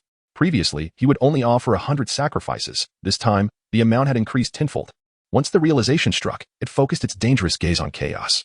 With a roar, the colossal serpent lunged at Chaos, attempting to swallow her whole. In an instant, one of Chaos's steel wings expanded and sliced at the serpent's vital point. Time seemed to freeze. In the following moment, the 10,000 snakes was cleaved in two, a torrent of blood gushing forth from its severed body. Orochimaru and Pharmacist Do stood in disbelief, mouths agape, wondering if they had fallen victim to an illusion. Yet, the 10,000 snakes' final words dispelled any doubt. Orochimaru, am I charming? With the demise of the 10,000 snakes, some serpents perished yet remained alive, while others lived on but were effectively dead. The 10,000 snakes could hardly fathom Orochimaru's betrayal. No wonder he had offered 1,000 sacrifices. He had known all along it was a losing battle. Orochimaru quickly regained his composure, disregarding the fallen 10,000 snakes. His gaze now more covetous towards Chaos. He had long coveted Uchiha Itachi's Sharingan before his defection from Konoha, but in comparison, Itachi paled significantly next to Chaos. You have lost, Orochimaru. Uchiha Hikari discerned Orochimaru's covetous intentions towards Chaos, and it seemed he was treading a path to his own demise. However, there was no rush. He needed to devise an entertaining method to ensnare him. Turning to Orochimaru, Hikari spoke in a detached tone. What are the reanimation jutsu? Hikari, I must apologize. Orochimaru quickly recognized that Chaos was no longer within his reach. He needed to proceed with caution. His plan was to first seize Uchiha Hikari, then Chaos. In the next moment, Orochimaru opened his mouth, and a large scroll emerged, coated in slime. Uchiha Hikari grimaced at the sight and instructed his beloved companions, Shursui, retrieve the scroll. Shursui, without hesitation, stepped forward to take the scroll. Orochimaru glanced at Shursui and remarked with a faint smile. It appears Shursui is a spy you have placed in the Akatsuki, Hikari. Very well, Uchiha Hikari waved dismissively. Currently, only Kisame and Black Zetsu were aligned with him. He needed to find an opportunity to meet Nagato and persuade Nagato and Konan to join his ranks. As long as he could sway Nagato, then the likes of Sasori, Kakuzu, and Haiden would naturally follow suit. In time, the Akatsuki would only consist of Tobi and Black Zetsu, the two traitors. Chapter 36. Everything is Danzo's conspiracy. After confirming that Orochimaru's scroll posed no issues, Uchiha Kyo returned to Konoha with Chaos. As for Shursui, his beloved friend, Uchiha Kyo directly recommended him to Konan, preferring to keep a distance to avoid unnecessary worry. Upon learning from Kyo that Shursui could counter the masked man, Konan readily accepted him. However, Shursui felt a twinge of disappointment in his heart. He had been urged by his close friend to infiltrate the Akatsuki. Yet after many days had passed without success, he had ultimately relied on his friend's recommendation to gain entry into the organization. Wait a moment. Shursui suddenly sensed something amiss. If his friend knew the higher-ups in Akatsuki, why hadn't he recommended him sooner, allowing him to wander the ninja world for so long? Uchiha Kyo, of course, was oblivious to Shursui's inner thoughts. He had just returned to the Uchiha clan. Lord Chaos, clan leader. The Uchiha clansmen greeted Chaos with fervor, eagerly approaching him, and even forming a line in front of Uchiha Kyo. Clearly, they had already received news of Chaos's annihilation of several hundred Umbu from the Mist Village. In the ninja world, strength was paramount. As long as Chaos remained with the Uchiha, the Hokage's faction wouldn't dare to lay a hand on them. Uchiha Kyo, unconcerned, summoned Fugaku and Zetsu. The latter was a member of the Mizuno Kuni's Mizunoke's clan, now referred to as Uchiha stud. Kyo arranged for 2 robust members of the clan to serve as his partners. Yes, clan leader. Fugaku replied, his expression darkening as he discerned Kyo's intentions. However, the Mizunoke's clan members appeared to be merely 7 or 8 years old. Wasn't he this a bit hasty? Nevertheless, he followed Uchiha Kyo's orders, pairing Shiro with 2 chubby Uchiha girls, as Fugaku understood that good for breeding implied a certain plumpness. Zetsu, on the other hand, was oblivious to the nuances. Given his lizard-like inclinations, the coarse gray skin of his sister, with her autumn-like, expressive eyes, coupled with her powerful physique and tail, stirred something deep within Uchiha Zetsu. In the Hokage's office, Sarutobi Hiruzen received word of Uchiha Kyo's return to the village. For the moment, he was uncertain how to confront the arrogant Uchiha. Logically, Kyo's sudden massacre of hundreds of mist Umbu should have prompted diplomatic tensions between the 2 nations. Yet, an unusual silence persisted from the Mist Village, as if they tacitly accepted the deaths of their Umbu. Jiraiya had already departed from Konoha, Tsunade remained reluctant to return, and Danzo was proving less useful than anticipated. If Uchiha Kyo were to confront him with aspirations of becoming the 5th Hokage, Hiruzen would find himself at a loss. In the Land of Rain, at the Akatsuki-S hideout, Shursui donned the organization's black cloak adorned with red clouds, following Konan to meet Pain. Not only was Pain present, but so was Black Zetsu. Though Kyo had not disclosed Black Zetsu's identity, Pain was aware of the latter's close ties with Obito. He intended to leverage this opportunity to ascertain whether Black Zetsu too was a pawn of Danzo. As Shursui beheld Pain's Rinnegan, he felt a surge of astonishment. Pain, indifferent, addressed him, since you are a close friend of Uchiha Kyo, you must be aware of the masked man's identity. I only know that he is the mastermind behind the Nine-Tails attack and possess information about his strength, Shursui replied, shaking his head. However, I once encountered the masked man. He claimed to be Uchiha Madara. Controlling Pain, Nagato faltered momentarily, pondering why Shursui, a supposed friend of Kyo, was unaware of the masked man's true identity. Pain shook his head and continued solemnly, the masked man is Uchiha Obito, a spy sent by Shimura Danzo to infiltrate Akatsuki. How can this be? Uchiha Obito is supposed to be dead, Shursui exclaimed, astonished. He had never imagined that the masked man was Obito, nor that he was a pawn of Danzo. In his mind, Obito had always been well regarded in Konoha, often helping the elderly cross the street. If Obito were indeed Danzo's subordinate, it would imply that the true orchestrator behind the Nine-Tails incident, which resulted in the demise of the 4th Hokage and his wife, was Danzo himself. Damn it. As this realization struck Shursui, he gritted his teeth. It was no wonder his friend frequently called him naive. He truly had been too trusting. Revealing his trump card to Danzo. Noticing Shursui's clenched jaw, Konan curiously inquired, Shursui, since you were introduced by Kyo, has he made any arrangements for you?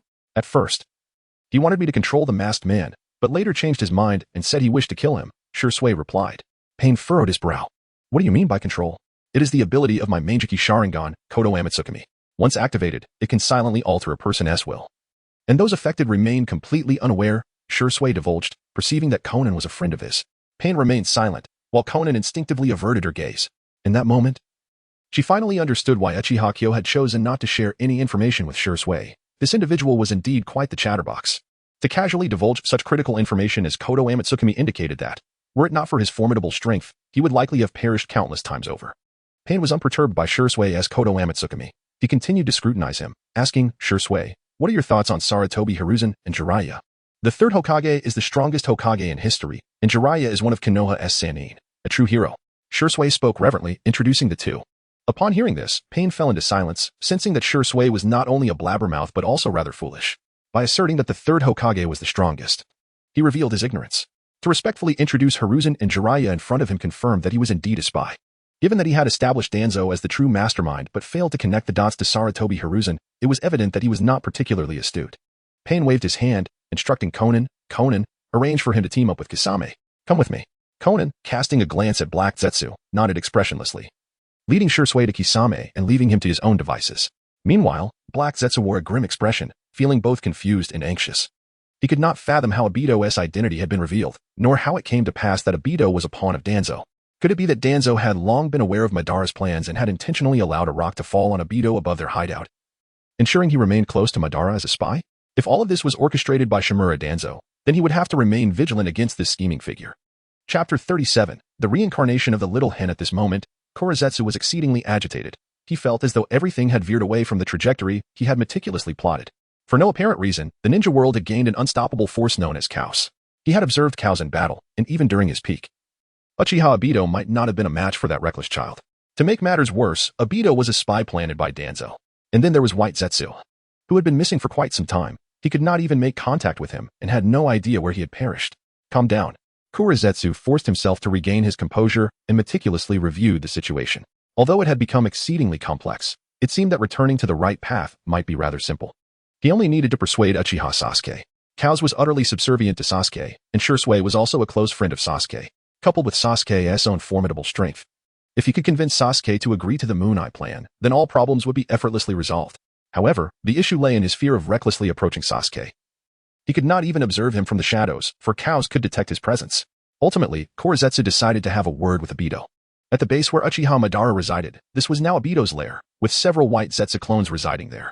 As Kurizetsu ascended, the first words he uttered upon seeing Obito were, "Obito, are you truly a spy sent by Danzo to the Akatsuki?" Obito, taken aback, thought, "What the hell? Has Kurizetsu lost his mind? Why would he associate him with Danzo?" With his single eye visible beneath his mask, Obito glared intensely at Kurizetsu, his voice low and grave. "Kurizetsu, this just is far from amusing. Now Pain is aware of your identity and has concluded that you are indeed Danzo's spy within the Akatsuki at this juncture." Kurizetsu added, "Furthermore, Konan has just brought Shursui into the Akatsuki." Kurizetsu refrained from mentioning that Shursui had been introduced by Sasuke, as he believed Obito was no longer competent. Setting aside Kaos, Obito's other Sharingan was in Sasuke's possession. How could he possibly contend with him? Kurizetsu was exasperated with Obito, lamenting that had he heeded his counsel sooner and retrieved his Sharingan, they would not be entangled in such complications. Damn it. Obito clenched his fists, certain that Kakashi had leaked information. Now that Pain was aware of his identity, and with Shursui's Kodo Amatsukami countering him, alongside his other Sharingan in Sasuke's hands, the situation appeared insurmountable. "Don't be so serious." A playful voice chimed in as a white Zetsu approached Obito. "Obito, do you know that?" Before the white Zetsu could finish, Obito seized its neck, and in an instant, snapped it without hesitation. The other white Zetsu watched in silence. Having lived alongside Obito for quite a while, they were taken aback by his readiness to kill, showing no regard for past camaraderie. Although they lacked intellect, they were not mere automatons to execute commands without thought. Initially hesitant, they collectively decided to betray Obito and Kurizetsu, opting to follow their true form and ally with Sasuke to explore the mysteries of existence. Subsequently, all the white Zetsu utilized their flying technique to depart en masse to the stronghold housing the 100,000 white Zetsu. At this moment, the main body of white Zetsu had begun to awaken its counterparts gradually. However, Sasuke had instructed that only a few hundred needed to be awakened, while the remainder was to be enhanced with the Uchiha would release before awakening.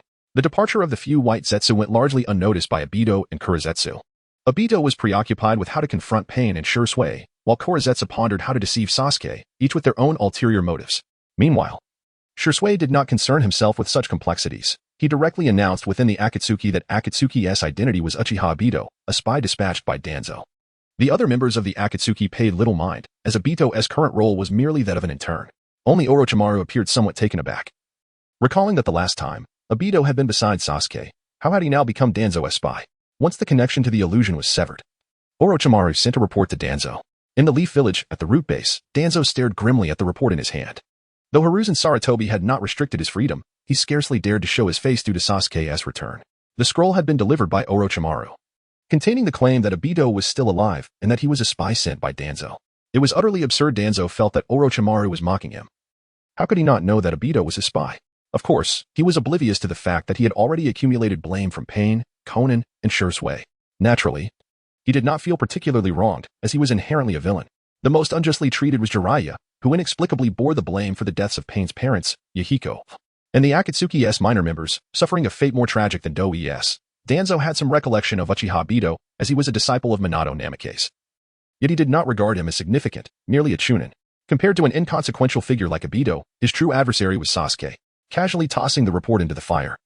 He murmured to himself, "My teacher was right. Indeed, the Uchiha are inherently malevolent. Even the fourth Hokage's disciple is no exception." On the other side, within the Uchiha clan, Sasuke had captured a volunteer from Root and bound him. Swiftly performing hand seals, he struck the ground. Summoning technique, impure world reincarnation. A swirl of black runes converged from the summoning array onto the Root volunteer, gradually enveloping him. After a flurry of paper shavings, the volunteer transformed into a small hen. The little hen opened its round eyes, devoid of color, replaced by an abyss of darkness. Its beak, comb, and feet were all marred with cracks. Sasuke gazed at the sight with deep sorrow. Uchiha Kankuin.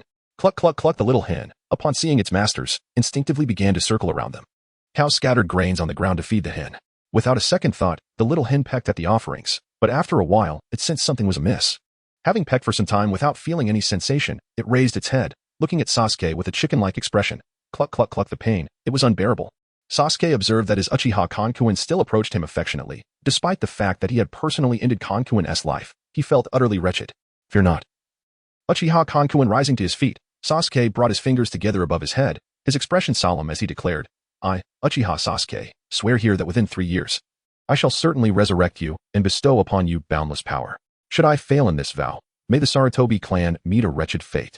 Chapter 38. The Akatsuki's team allocation. It has been 3 months since Uchiha Kaika returned to Konoha, and Sarutobi Hiruzen has been on edge for just as long. To his astonishment, Uchiha Kaika has scarcely made any moves since his return, hardly even venturing out of the clan's territory. The only complaints he has received are from Danzo, who suspects that Uchiha Kaika is involved in the recent disappearances of Roots ninjas. Sarutobi Hiruzen shares this suspicion, but feels powerless to confront Uchiha Kaika directly. In truth, the most sensible course of action for him would be to invite Uchiha Kaika to become Hokage, as that would undoubtedly be the best choice for Konoha. However, years of prejudice have ingrained in him the belief that a Uchiha should never hold the position of Hokage. Konoha remains unchanged, as Uchiha Kaika, after withdrawing from the police force, established the Uchiha Syndicate, demanding protection fees from merchants daily. He has transformed from protector to destroyer, prioritizing profit over people, and will dismantle stalls if payments are not made. The merchants seem to have grown accustomed to this arrangement, as the sum they contribute is merely the cost of a couple of bowls of ramen each day. What alternative do they have? Can they truly rely on the inept members of the Hyuga police force? Initially, after Uchiha Kaika's return, the Uchiha clan often spoke of coups and seizing power. However, Uchiha Kaika, showing indifference, had no urgency to claim the title of Hokage or the title of the Sage of the Six Paths. His singular goal has always been to consume the fruit of the God Tree to achieve immortality. During this time, he has been busy organizing a group of white Zetsus to serve as grave robbers for the purpose of Edo Tensei. One day, Uchiha Kaika was preparing to take Kaosu out for a stroll when he felt a surge of chakra emanating from the ring he possessed. Without a second thought, he began channeling chakra into it. 10 individuals materialized: Pain, Konan, Uchiha Kaika, Sasori, Jiraiya, Shursui, Kaku, Black Zetsu, Orochimaru, and a new teammate of Kakuzu's, exactly 10 in total. Black Zetsu gazed at Uchiha Kaika and chuckled softly. I never expected the esteemed leader of the Uchiha clan would join the Akatsuki. This truly enhances our prestige.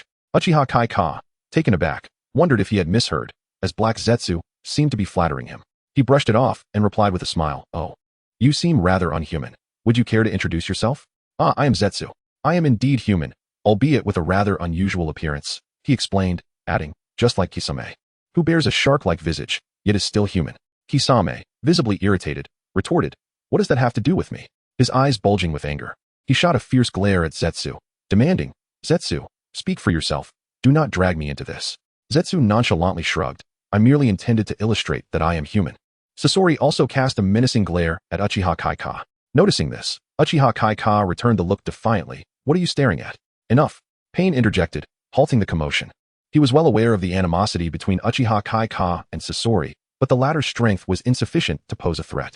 Uchiha Kaika, being the wielder of the Manjiki Sharingan and accompanied by Kaosu, naturally received favoritism.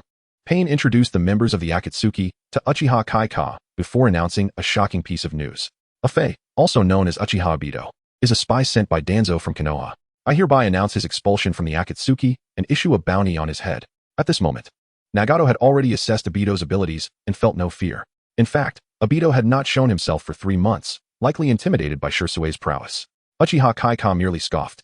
In the original narrative, Orochimaru had also been issued a bounty by the Akatsuki, yet nothing came of it. Moreover, Uchiha Obito's Kimui was far more troublesome than Orochimaru's. Of course, should he desire it, Uchiha Kaika could extinguish Obito's life at any moment. The next agenda item was the allocation of teams. Kisame was paired with Shursui. Kisame possessed the Manjiki Sharingan bestowed by Uchiha Kaika, while Shursue's Kotoeme Tsukumi could counter Obito. It was almost predictable what fate awaited Obito facing this duo. Orochimaru teamed up with Sasori, while Kakuzu was assigned to his comrades. Sasori, however, requested to work alone. Pain, considering that Orochimaru rarely participated in Akatsuki activities, consented. Finally, he turned to Uchiha Kaika and said, Kaika, would you be willing to visit the Land of Rain? I wish to speak with you personally. Understanding that Nagato likely wished to discuss Jiraiya, Uchiha Kaika, having nothing pressing to attend to in Konoha, agreed. Certainly. With that, Pain concluded the meeting. Although Shursui yearned to converse with his dear friend, the presence of all Akatsuki members made it impractical. Reluctantly, he disengaged from the shadow clone technique. At the lakeside, Shursui opened his eyes and smiled gently. Although he was part of the Akatsuki, he had kept a close eye on Konoha's developments. Initially, he had anticipated a conflict between his friend and the third Hokage, but was pleasantly surprised to learn that his friend had not only avoided confrontation, but had also curbed the ambitions of the Uchiha hardliners, quelling their coup aspirations. Just then, Kisame approached him, hefting his sword. Uchiha Shursui, you appear quite pleased. Ah, I realized I had misunderstood a dear friend. He has since proven through his actions to be someone who loves peace and respects life more than anyone else. Shursui nodded, allowing his happiness to show. Oh, your dear friend wouldn't he happen to be Uchiha Kai-Ka, would he? Indeed, my dear friend is Kai-Ka. Upon hearing this, Kisame's mouth twitched in disbelief. How can you claim that Uchiha Kai-Ka, the man who ordered the slaughter of 500 people over a mere disagreement, respects life? However, Shursui maintained. Kaosu only targeted individuals from the Mist Village. It has no bearing on Konoha. Chapter 39. The second pillar was terrified after concluding a video conference. Uchiha Sasuke fell into deep contemplation. Nagato had invited him for a meeting and issued a kill order against Obito. It would be prudent to eliminate Obito first, especially since he possessed the ability of Edo Tensei. With this thought in mind, Sasuke first visited Fugaku's residence. To his surprise, Fugaku was teaching the second pillar ninjutsu, an unusual occurrence. Fire release, great fireball technique. The second pillar formed seals and released a small flicker of flame from his mouth. In the past, Fugaku would have displayed disappointment and compared him to a weasel. However, this time, Fugaku not only refrained from discouragement but also gently patted his head, saying, "Don't be disheartened, Sasuke. It's quite remarkable that you can produce flames at your age." "I'm sorry, father." The young Sasuke lowered his head in despair, knowing that his brother had mastered various fire techniques and shuriken throwing by his age. Is that not the second pillar? At that moment, Uchiha Sasuke entered, playfully ruffling the second pillar's hair. "Come here, let me mess up your hair. Let me go, you insufferable Uchiha." The second pillar struggled, pleading for help from Fugaku. Yet, Fugaku merely watched with amusement. Sasuke had always looked down upon his clan members, and the same sentiment applied to the second pillar. Among his clan, the only individuals Sasuke held in any regard were Shursui and Itachi. Now, engaging with Sasuke demonstrated that the second pillar possessed a value unseen by Sasuke. "Leader, I wonder what brings you here." "I have a matter to discuss," Sasuke replied, gesturing for him to sit. He tossed the second pillar to Chaos, who, though smaller than Sasuke, began to tug at the second pillar's hair, following Sasuke's earlier example. Upon sitting cross-legged in Fugaku's home, Fugaku knelt respectfully opposite him. At that moment, Mikoto entered with cups of tea. Sasuke glanced at her and casually inquired, "Mikoto, if Itachi were to annihilate the entire Uchiha clan, would you still consider him a good child?" Mikoto was taken aback, causing her to spill tea onto Sasuke's lap. "I'm so sorry, leader. I didn't mean to. Let me clean that up." Flustered, she fumbled for a handkerchief to wipe him down. "Hey, what do you intend to do to my brother?" Chaos's icy voice interrupted. A steel scythe pressed against Mikoto's forehead. Aye. Mikoto swallowed hard, momentarily lost as a housewife after being a Jainin for too long. She speculated that Sasuke must be confronting her for a reason. Enough, Chaos. Sasuke thought to himself. He didn't mind a little confrontation. However, he waved his hand dismissively and smiled gently at Mikoto. "I was merely asking out of curiosity. Please, do not take offense." "Thank you, leader." Mikoto remained at a respectful distance, feeling anxious. The second pillar was trembling in fear, and then he wet himself. Chaos, disgusted, tossed him aside, prompting Mikoto to rush out and retrieve him. Fugaku watched in astonishment, glancing nervously at Sasuke, whose head was bowed, hair obscuring his expression. It was evident that he was irked. Fugaku pondered what had transpired with Mikoto and Sasuke today. Was it intentional or accidental? "It's all right, Fugaku. After all, Sasuke is still just a child." Sasuke took a deep breath, forcing himself to remain calm, and smiled faintly at Fugaku. After all, why would an adult hold a grudge against a child? Is that truly the case? Fugaku swallowed hard, aware of Sasuke's notorious temperament. He was not particularly afraid of Sasuke. Having awakened his Sharingan long before him, his primary concern was chaos. "Of course, I'm not a petty person." Sasuke waved his hand, eager to get to the point of his visit. "Can you contact Itachi? I need to speak with him." "Leader, Itachi." "Enough, Fugaku. I have no intention of confronting Itachi. I merely have a task for him." Sasuke stood, brushing off his damp clothing, and added nonchalantly, "Have Itachi come to see me. It's unbecoming for him to linger in the umbu." "Understood." This time, Fugaku did not dare to linger on the subject. If Itachi remained obstinate, he would have to focus his attention entirely on Sasuke.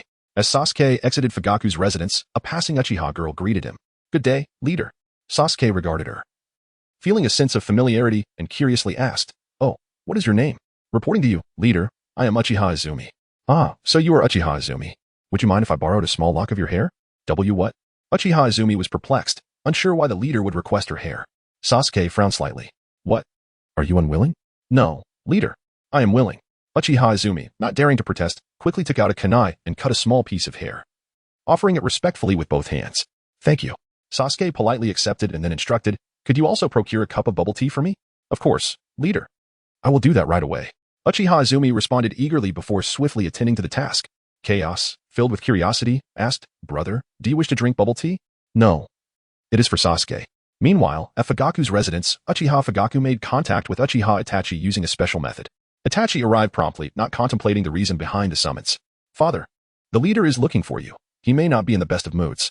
Proceed with caution. Fugaku refrained from offering platitudes. Knowing that even Shursui failed to sway his eldest son, thus he held little hope for himself. Understood, father. Itachi frowned. Aware that the village had been peaceful lately and hoped Sasuke wouldn't stir up trouble now.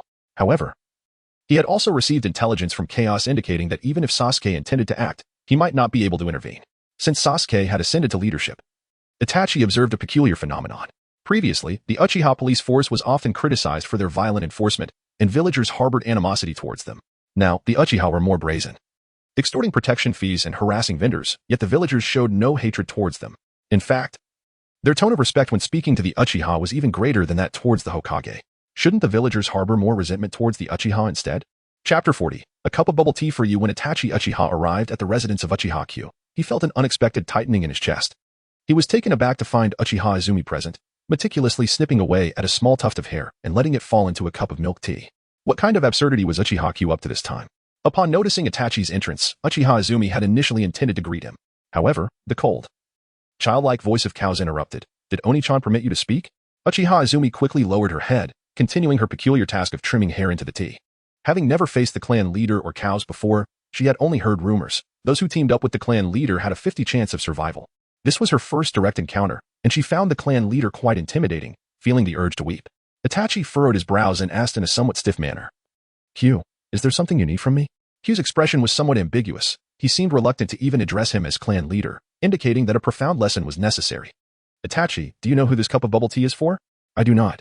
Itachi felt a twinge of impatience within, yet maintained his usual icy demeanor. If there is nothing urgent, Lord Hokage has tasks for me, so I shall take my leave. Uchiha Izumi also wished to seize this opportunity to depart, feeling overwhelmed by the oppressive atmosphere. Clan leader, I still have some unfinished business, may I? Busy. It's better to be busy. Q sighed and abruptly shifted the topic. Cows, Sasuke just soaked me. Deliver this cup of bubble tea to him. Yes, Oni-chan. Cows nodded eagerly, preparing to seek out Sasuke with the cup in hand. Itachi was taken aback by this sudden turn of events and quickly stood in front of Cows. Wait. However, Cows was not one to relent. She listened only to Oni-chan. If Itachi dared to obstruct her from executing Oni-chan's command, she unleashed a blast of black flames without hesitation. Q did not expect Cows to act so swiftly, and instinctively grabbed Uchiha Izumi to shield himself. The shockwave hit several fragments around the room, striking Izumi, but she sustained only minor injuries. At that moment, Uchiha Izumi wore a bewildered expression, finally grasping why those who had teamed up with the clan leader had such low survival rates. It seemed he reflexively used his teammates as shields. Caw, caw, caw. A flock of crows circled within the room, and Itachi, caught unawares, managed to deploy his crow clones just in time. His figure began to gather slowly. Cows extended her tiny hand, forming a black fireball with a diameter of 1 meter. All right, Cows, this is our home. Q awkwardly lowered the makeshift shield of Uchiha Izumi. Realizing he could have easily dodged the attack, even if he had tea, it wouldn't have been a significant issue, having an unimportant person beside him. He instinctively utilized her as a shield due to muscle memory. Observing this scene, Itachi felt a twinge of fear after understanding Q's character. It was not fear of Q turning against him, but rather of how he might handle Sasuke. Clan leader, Sasuke is still just a child. Itachi, Sasuke is a child. Is Cows not a child as well? Itachi fell silent, his clenched fist betraying his inner turmoil. How could Q dare to compare the demon child Cows to his brother? He was even hesitant to activate his Sharingan, fearing it might be misunderstood. He simply could not fathom how someone like Q existed in this world. For Sasuke's sake. Itachi respectfully half-knelt before Q. What business does the clan leader have for me? 2 matters, Q replied, extending 2 fingers and speaking indifferently. First, Sasuke soaked me, and I wanted to drink this bubble tea. Of course, you may drink it in his stead. Thank you, clan leader. Without hesitation, Itachi accepted the bubble tea from Cows and gulped it down. An overwhelming sense of nausea washed over him, yet he maintained a stoic expression. He felt grateful to have come. Had Sasuke consumed this tea, the consequences would be unimaginable. Cough, cough. May I inquire what the second matter is, clan leader? He regarded Itachi, who feigned reverence, with an inward smirk. A despicable person requires some forceful persuasion to yield. As long as Sasuke remains in the Uchiha clan, manipulating a weasel would be exceedingly simple. Has a person wearing a feces-colored mask, claiming to be Uchiha Madara, contacted you recently? Indeed, 3 days prior. Such a person approached me, inviting me to join an organization called Akatsuki. Itachi dared not conceal this, yet was astonished. How did you know? He glanced at Chaos, sensing he might have found the answer. He was already expelled from Akatsuki, and the leader had issued a bounty on him. Q waved his hand dismissively, a mocking expression on his face. His name is Uchiha Obito. He was the mastermind behind the Nine-Tails assault on Konoha, which led to the demise of the 4th Hokage and his wife. What? Itachi gasped, looking incredulously at Q. How could he be aware of such details? If he knew, why not clarify the situation? After all, the Nine-Tails incident had sparked the conflict between Konoha and the Uchiha. If he explained, wouldn't the discord be resolved? Q, uninterested in explaining to a political novice, commanded directly, go kill him, and bring his corpse back to me. Does the clan leader overestimate my abilities? Itachi doubted he could contend with Obito, who had controlled the Nine-Tails, especially since that incident had occurred 6 years ago. Who knew how much stronger Obito had become in that time? Fear not, I possess all of Obito's information. Q regarded Itachi with indifference. If you fail to eliminate him, I will have cows take care of Sasuke. Upon hearing this, Itachi clenched his fists, his nails digging into his flesh as he struggled to suppress his rage. He knew he was no match for cows and believed Q would not hesitate to harm a child. After all, he was a thoroughly despicable person, as evidenced by his instinctive use of Izumi as a shield. Very well, clan leader. Satisfied, Q nodded. Cows, provide him with Obito's information. Yes, Oni-chan. Cows retrieved a stack of documents from her nun's attire, selecting Obito's information to hand over to Itachi, glancing inadvertently at the top of the stack. Itachi was astonished to find his own information listed there. Itachi Uchiha, age 12, has awakened the Manjiki Sharingan, left eye Tsukuyami, right eye Amaterasu. Itachi couldn't help but bitterly smile. Was this a warning for him? He had not revealed his Manjiki to even Shursui, yet here was Q, fully aware of his abilities. In truth, Itachi was overthinking. Cows possessed information on everyone in the ninja world, including future details about Sasuke and Naruto. The placement of Itachi's information at the top was merely a coincidence. Chapter 41. Dog Eat Dog. Uchiha Itachi had left the village without even bidding farewell to the 3rd Hokage. At this moment, he was perusing the intelligence regarding Uchiha Obito provided by Chaos, his brow furrowing deeper with each passing moment. This eye technique was exceedingly bizarre, enabling the user to exist in another dimension while effortlessly traversing between realms. Moreover, the opponent possessed Izanaji. Even with this information, victory seemed unattainable. Fortunately, one of Itachi's Manjiki Sharingan techniques was Tsukuyami, a power that appeared to counter Obito's abilities. After committing the intelligence about Obito to memory, he incinerated the paper into ashes. Just as Itachi rose to his feet, he suddenly paused, realizing he had left the village without any report, which could be construed as defection. Uchiha Sasuke had threatened him using Uchiha sound, and he had reflexively acquiesced to that threat. Did this imply that, in his heart, Sasuke held greater importance than the village? Shaking his head, he cast aside those chaotic thoughts. Currently, Sasuke's life remained in the hands of Uchiha sound, and he could not afford any harm to come to Sasuke. In the skies, Uchiha sound was being cradled by Chaos. Brother, it seems Uchiha Itachi values Sasuke even more than Konoha. Chaos, you are mistaken, Uchiha sound replied, shaking his head with a smile. Uchiha Itachi is an exceedingly selfish individual. Ultimately, he cherishes only himself. In the original narrative, Itachi appeared to act for the sake of Konoha and Sasuke. Yet, prior to his departure from Konoha, he had threatened Danzo with the village's secrets, declaring that if they harmed Sasuke, he would divulge Konoha's confidential information to enemy nations. When his younger brother deviated from his control, he even refused to utter a single word to him, intending to use Kodo Amatsukami to manipulate Sasuke instead. In Uchiha Sound's view, compared to the slaughtered Uchiha clan, Sasuke suffered the most from Itachi's actions. It must be said, Uchiha Itachi was indeed ruthless. Even when confronting his most loathed enemies, he could not resort to such malicious tactics against them as he did with Sasuke. Chaos blinked, genuinely unable to discern any semblance of dislike Itachi harbored for Sasuke. Brother, I realize now, Uchiha Itachi is simply deranged. Perhaps, but rather than being deranged, I deem him inherently malevolent. Uchiha Sound chuckled. However, such intrinsically wicked Uchiha are the most advantageous to manipulate, as they themselves remain oblivious to their own depravity. At that moment, an eagle soared past them. Uchiha Sound was momentarily taken aback. Cradled in Chaos's arms, he could not afford for this embarrassing situation to be revealed. To maintain discretion, he issued a command to Chaos. Chaos, I suspect this eagle is suspicious, eliminated. The eagle. In a swift motion, Chaos paid no heed to the implications, simply obeying her brother's command. With a side-like wing, she cleaved the unfortunate eagle in two. 2 days later, Uchiha Itachi finally encountered Obito, who had personally contacted him. At this juncture, Obito removed his mask, revealing a face that was half intact and half grotesque. Given that most people were already aware he was Uchiha Obito, continuing to masquerade as Uchiha Madara would be a farce. Itachi, I thought you would not come to see me. I heard you had been marked for assassination by the Akatsuki. As Itachi spoke, his eyes transformed, and he approached Obito step by step. His expression devoid of emotion as he inquired, "Then what was the purpose of your invitation for me to join the Akatsuki?" Obito's expression soured at these words. Damn it. If it weren't for Uchiha Shirsue's incessant gossip about me being Danzo's lackey, I wouldn't have found myself in this predicament. He shook his head, striving to feign indifference as he shrugged. Itachi, this world is inherently false. My aim is to create a realm devoid of war. Itachi shook his head, unconvinced. If even the first Hokage could not accomplish such a feat, he doubted that Uchiha Obito possessed the capability. Moreover, none of this was of any consequence. Uchiha Sound's intentions were clear. If he could not eliminate Obito, he would ensure his brother's demise. Amaterasu. Uchiha Itachi, an opportunist, struck with lethal intent. A sphere of black flames erupted beneath Obito's feet, yet he remained unfazed, gazing at Itachi with icy resolve. Itachi, do you truly believe that just because you do not see me as Uchiha Madara, you can kill me? No. I merely wish to ascertain whether you possess the strength to cooperate with me. Itachi felt a surge of alarm. He had intended to compel Obito to use his Izanagi with Amaterasu, then employ Tsukuyomi to seize him. To his surprise, Obito was exceedingly cautious, maintaining his use of Kamui from the very beginning of their encounter. Uchiha Obito frowned, contemplating, "Why don't you retract your Kamui? Itachi, this waste of ocular power is futile." Uchiha Itachi remained silent, his Manjiki fixated on Obito. As Obito stepped aside, Itachi manipulated the Amaterasu flames to follow his movements, ensuring the flames trailed wherever Obito ventured. Itachi, this hardly resembles a test. Itachi continued to withhold his response, assessing Obito's abilities and confirming they aligned precisely with the intelligence Chaos had provided. For the sake of his brother, he was determined to detain Obito today, regardless of the outcome. Uchiha Sound and Chaos, concealed in their lofty perch, observed with amusement as the two adversaries below engaged in their dog-eat-dog struggle. Uchiha Itachi truly is a fool. He possesses all the intelligence on Obito yet fails to consider enlisting assistance. With such information, he could have sought a companion to draw Obito into the Kamui dimension while he coordinated from outside. Without the use of Kamui, Obito would be exceedingly easy to vanquish. Other allies might be unsuitable, but Uchiha Fugaka could undoubtedly manage. Yet, Uchiha Itachi, in his arrogance, had chosen to confront Obito alone. Chaos cheerily remarked, "Brother, I understand now."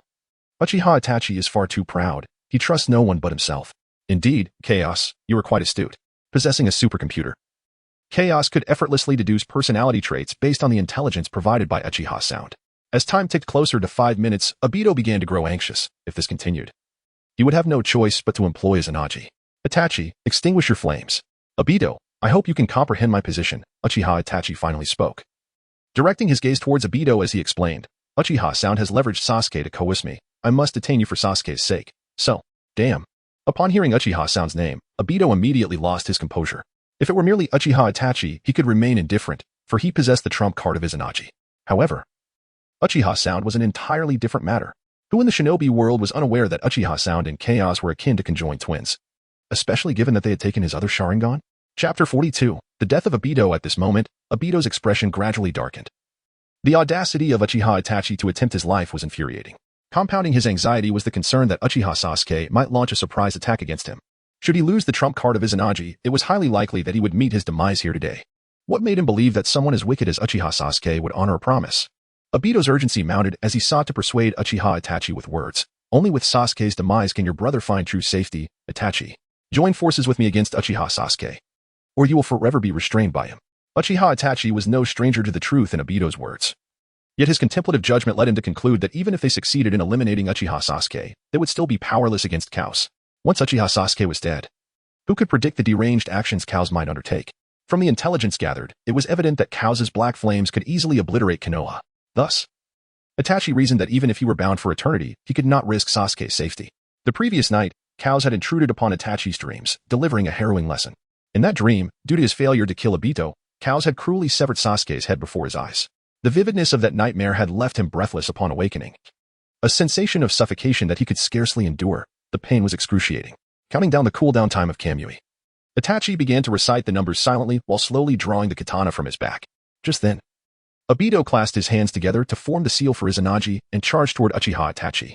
Naturally, Itachi dared not manipulate Amaterasu to follow Obito. Instead, he merely swung his blade, as anticipated, passing through Obito's corporeal form. Upon traversing through Itachi, Obito retaliated with a would-release technique, the Thousand Needles technique. The technique pierced through Itachi's body, while Itachi's katana also passed through Obito. However, this was merely Obito's perspective. From the viewpoint of Uchiha Sasuke and Chaos, it appeared as though Obito had not utilized the Thousand Needles technique at all but had instead committed suicide by colliding with the katana. How could this be? Uchiha Sasuke stared in disbelief, his gaze toward Uchiha Itachi tinged with caution. He had actually ensnared Obito in Genjutsu. Oni-chan. Analysis suggests Obito fell under the illusion the moment they met. Uchiha Sasuke gasped, realizing the treachery in Obito's actions. This weasel is truly insidious. As Obito regained his senses, astonishment overtook him. When did this happen? 3 days ago, Itachi replied coldly. Cows was taken aback, not anticipating that her supercomputer had miscalculated. This Uchiha Itachi was far more cunning than her brother had suggested. Oni-chan, it seems Itachi's Genjutsu is on par with Shirsue's. Uchiha Sasuke shook his head, not necessarily. Konoha has another pink-haired girl whose prowess in Genjutsu rivals that of these two. Cows was bewildered, after living in Konoha for 2 years. She had stored the intelligence of every capable ninja in her database. How had she missed this individual? Uchiha Sasuke was merely jesting, redirecting his attention to the battle below. In the next moment, Obito indeed activated Izanagi, reappearing unscathed before Uchiha Itachi. Obito's gaze was fixed on Itachi, refraining from further assault. Itachi. I hope you will not regret this. Tsukuyomi. The next instant, Obito was drawn into the realm of Tsukuyomi. How could this happen? Obito was truly at a loss. Utilizing Izanagi should grant him a brief period of invincibility, during which any inflicted damage would transform into a dream. Logically, he should not have been able to fall victim to Genjutsu again during this time. In the Tsukuyomi space, Itachi remained silent, thrusting his blade into Obito's body. Obito stifled a groan, unleashing the full strength of his Manjiki Sharingan. Yet it bore no effect, which astonished him greatly. Is this the ability of your other eye? A piercing pain struck him as Itachi's blade sank into his heart, eliciting a scream from Obito. Unlike Kakashi, Itachi showed no mercy, delivering blow after blow. Nonetheless, Obito's willpower exceeded Itachi's expectations. He endured the torment within the illusion for 7 days and nights. Just as Obito emerged from the Tsukuyomi space, he immediately knelt on the ground, his Manjiki Sharingan reverting to ordinary black ice. Itachi too was not unscathed, having used Amaterasu and Tsukuyomi extensively. Blood streamed from his eyes as he clutched one, gasping for breath. Both were gravely injured, yet overall, Obito was no match for Itachi. Determined not to squander any more time with Uchiha Itachi, Obito prepared to utilize Kamui to escape. Just then, a hand charged with lightning pierced through his chest from behind. Staring in disbelief at the hand, Obito's mind conjured images of Kakashi slaying Rin, yet the sole difference was that this hand was slowly forming a thumbs-up gesture. Obito. I truly did not wish for this. Why could you not simply allow yourself to be controlled by Shirsue's Kodo Amatsukami? Uchiha Sasuke's voice drifted from behind him, accompanied by a soft sigh. You forced my hand. I am but a good person. Uchiha Sasuke. Obito spat bitterly, blood dripping from his mouth. Why? How dare you ask me why? Uchiha Sasuke withdrew his hand, gazing down at the fading life of Obito, and calmly elucidated. Obito, do you remember? 9 years ago. When you knew I had an upset stomach, you insisted on competing with me for the last restroom, causing me to suffer a most humiliating defeat. Such deep-rooted enmity. How could I ever forgive you? Obito's eyes reflected a hint of confusion. He genuinely did not recall this incident, yet even if it were true, was it enough to warrant such vengeance? Itachi's expression was complex. Secretly relieved he had made the right choice and grateful he had substituted for Sasuke when it came to that tainted bubble tea. Had it not been for this, who could say how Uchiha Sasuke would have exacted revenge on Sasuke, especially after Sasuke had soaked him thoroughly? Uchiha Sasuke knelt down, offering a comforting smile. Do not worry. Obito, some may die yet live on, while others may live but are already dead. This is not the time for you to exit the stage. What do you mean? Obito, aware that his life was waning, knew that without Hashirama's cells sustaining him, he would have perished the moment Raijin pierced his heart. Uchiha Sasuke smiled faintly and slowly uttered 4 words. Edo Tensei. Chapter 43. The inevitability of tears. Obito was acutely aware that his demise was inevitable. Even with one last chance to activate Izanagi, escape from Chaos's relentless pursuit was an impossibility. Yet, even in death, he was resolute in not leaving his Sharingan in the hands of a wretch like Uchiha Kakashi. Surely you don't intend to use your own Manjiki to perform Izanagi? Uchiha Kakashi's voice echoed with a bemused tone. He regarded Obito with a sly grin, taunting, Obito, if you dare to destroy my Manjiki, I shall command Chaos to eliminate Kakashi. Obito's eyes widened in shock, but he quickly masked his reaction with indifference. Kakashi killed Rin. I would welcome his demise. Is that so? Uchiha Kakashi dismissed Obito, turning his attention to Chaos. Chaos, should Obito damage my Manjiki, do not hesitate to terminate Kakashi. Understood, Oni-chan. Chaos nodded eagerly, ready to execute her brother's orders without question. She would unflinchingly comply, even if it meant self-detonation. Uchiha Kakashi observed Obito with a cold smile, convinced that his former friend would not allow his comrade to perish. Obito gritted his teeth. He knew Kakashi all too well. And Uchiha Kakashi was undoubtedly serious about his threat. Inwardly seething, Obito lamented that he should have eliminated Uchiha Kakashi before he ever found Chaos. Never imagining he would find himself in such dire straits, destined to be reincarnated even in death. Oh, wait. Uchiha Kakashi seemed to have had a sudden revelation. Glancing at Uchiha Itachi with a sly smile. Chaos. If Uchiha Itachi dares to oppose me, without hesitation, eliminate Sasuke. Every individual has their vulnerabilities, and the characters of the Hokage are no exception. For Uchiha Itachi, his weakness was his brother. For Obito, it was Kakashi and Rin. The clan heads of Konoha were susceptible to their families and offspring. Summarily, their singular weakness was their inferiority to Chaos. Letting aside notions of Sasuke and Kakashi, Uchiha Kakashi was indifferent to their fates, expressing that he was not particularly acquainted with them, and their deaths would be inconsequential. At this, Uchiha Itachi lowered his head. Veins throbbing on his forehead, fist clenched tightly. He could hardly fathom the audacity of Uchiha Kakashi's words. He understood Uchiha Kakashi better than Obito. He knew that when it came to killing, Uchiha Kakashi would show no mercy, not even to his own brother, Shursui. Chaos glanced between Uchiha Itachi and Uchiha Kakashi, asking, "What about Fugaku and Makoto? Shall they be killed? What nonsense are you spouting, Chaos?" Uchiha Kakashi shot her a disapproving look. "I am not a senseless killer." Chaos nodded knowingly. "I understand, Oniai-chan. Kakashi has insulted you, and Sasuke has wronged you, thus they deserve to die." Though both Kakashi and Sasuke had their share of culpability, as long as someone was willing to bear their sins, Uchiha Kakashi was willing to spare them. With this, Uchiha Kakashi turned his gaze towards the two in front of him, smiling faintly. "After all, I am not so petty." In response, both Uchiha Obito and Uchiha Itachi fell into a heavy silence, pondering how such a scoundrel could utter such words, or how the shinobi world could harbor a character like Uchiha Kakashi. Regardless, Obito was genuinely reluctant to see Kakashi perish, while Itachi could not bear the thought of Sasuke's death, leaving them both at the mercy of Uchiha Kakashi's whims. Obito, gazing at Uchiha Kakashi, inquired, "What is your true objective?" "Do not worry, old friend. In due time, you shall find out." Obito understood that Uchiha Kakashi spoke of his inevitable reincarnation after death, and he silently closed his eyes. Uchiha Kakashi assumed Obito was resigned to his fate, yet to his surprise, Obito suddenly appeared behind Chaos. In his final moments, Obito had come to a realization. Uchiha Kakashi's only support was Chaos. Without her, he would likely be unable to contend even with Uchiha Itachi and would dare not harm Kakashi and Konoha. After all, Uchiha Kakashi had only begun his reign of terror after acquiring Chaos. His plan was to draw Chaos into the Kamui dimension and then destroy his own Sharingan, sealing the space permanently. In that eventuality, even if Uchiha Kakashi possessed another pair of Mangekyou Sharingan, he would be unable to release Chaos. However, with a swift motion, one of Chaos's wings struck, cleaving Obito in two.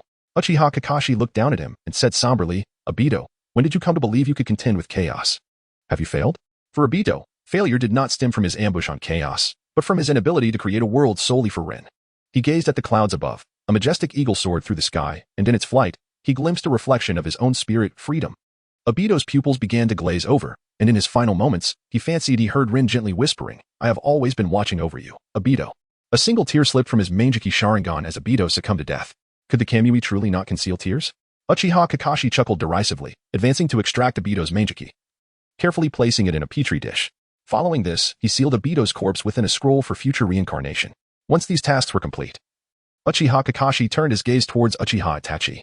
"Itachi, do not look at me so. Compared to the countless lives you have taken, I have yet to kill a single soul." Uchiha Kakashi spoke the truth. While he had pierced Obito's heart with Chidori, it was Chaos who had delivered the final blow. Thus, strictly speaking, Obito was not killed by him. Uchiha Itachi, disinterested in engaging in further dialogue, knew that for Sasuke's sake, he would have to acquiesce until he discovered a means to eliminate Chaos. "Pray tell, what does the Uchiha clan leader require of me next? Konoha has no place for you any longer. Come with me to the Akatsuki." Uchiha Itachi was taken aback but nodded in agreement. He understood that Shursui was currently affiliated with the Akatsuki, and Uchiha Kakashi had connections with the organization. While uncertain of Uchiha Kakashi's ultimate goal, he could surmise it likely revolved around dominion over the shinobi world. As they journeyed towards the land of rain, Uchiha Kakashi remained unhurried. He was a man of composure. Given that the old toad had dreamt of a purple-haired, dumpling-faced girl capable of effortlessly annihilating the shinobi world, he had no intention of hastening the process until the girl was summoned. After all, he was uncertain whether Chaos could stand against Kagaya Otsutsuki or Ishiki Otsutsuki. Thus, he would bide his time, waiting for the dumpling-faced girl to materialize before making his move. As time passed, while Uchiha Kakashi and his companions remained relaxed, Black Zetsu, hidden in a base, was growing increasingly anxious. Obito had been missing for several days, leading him to suspect either death or betrayal.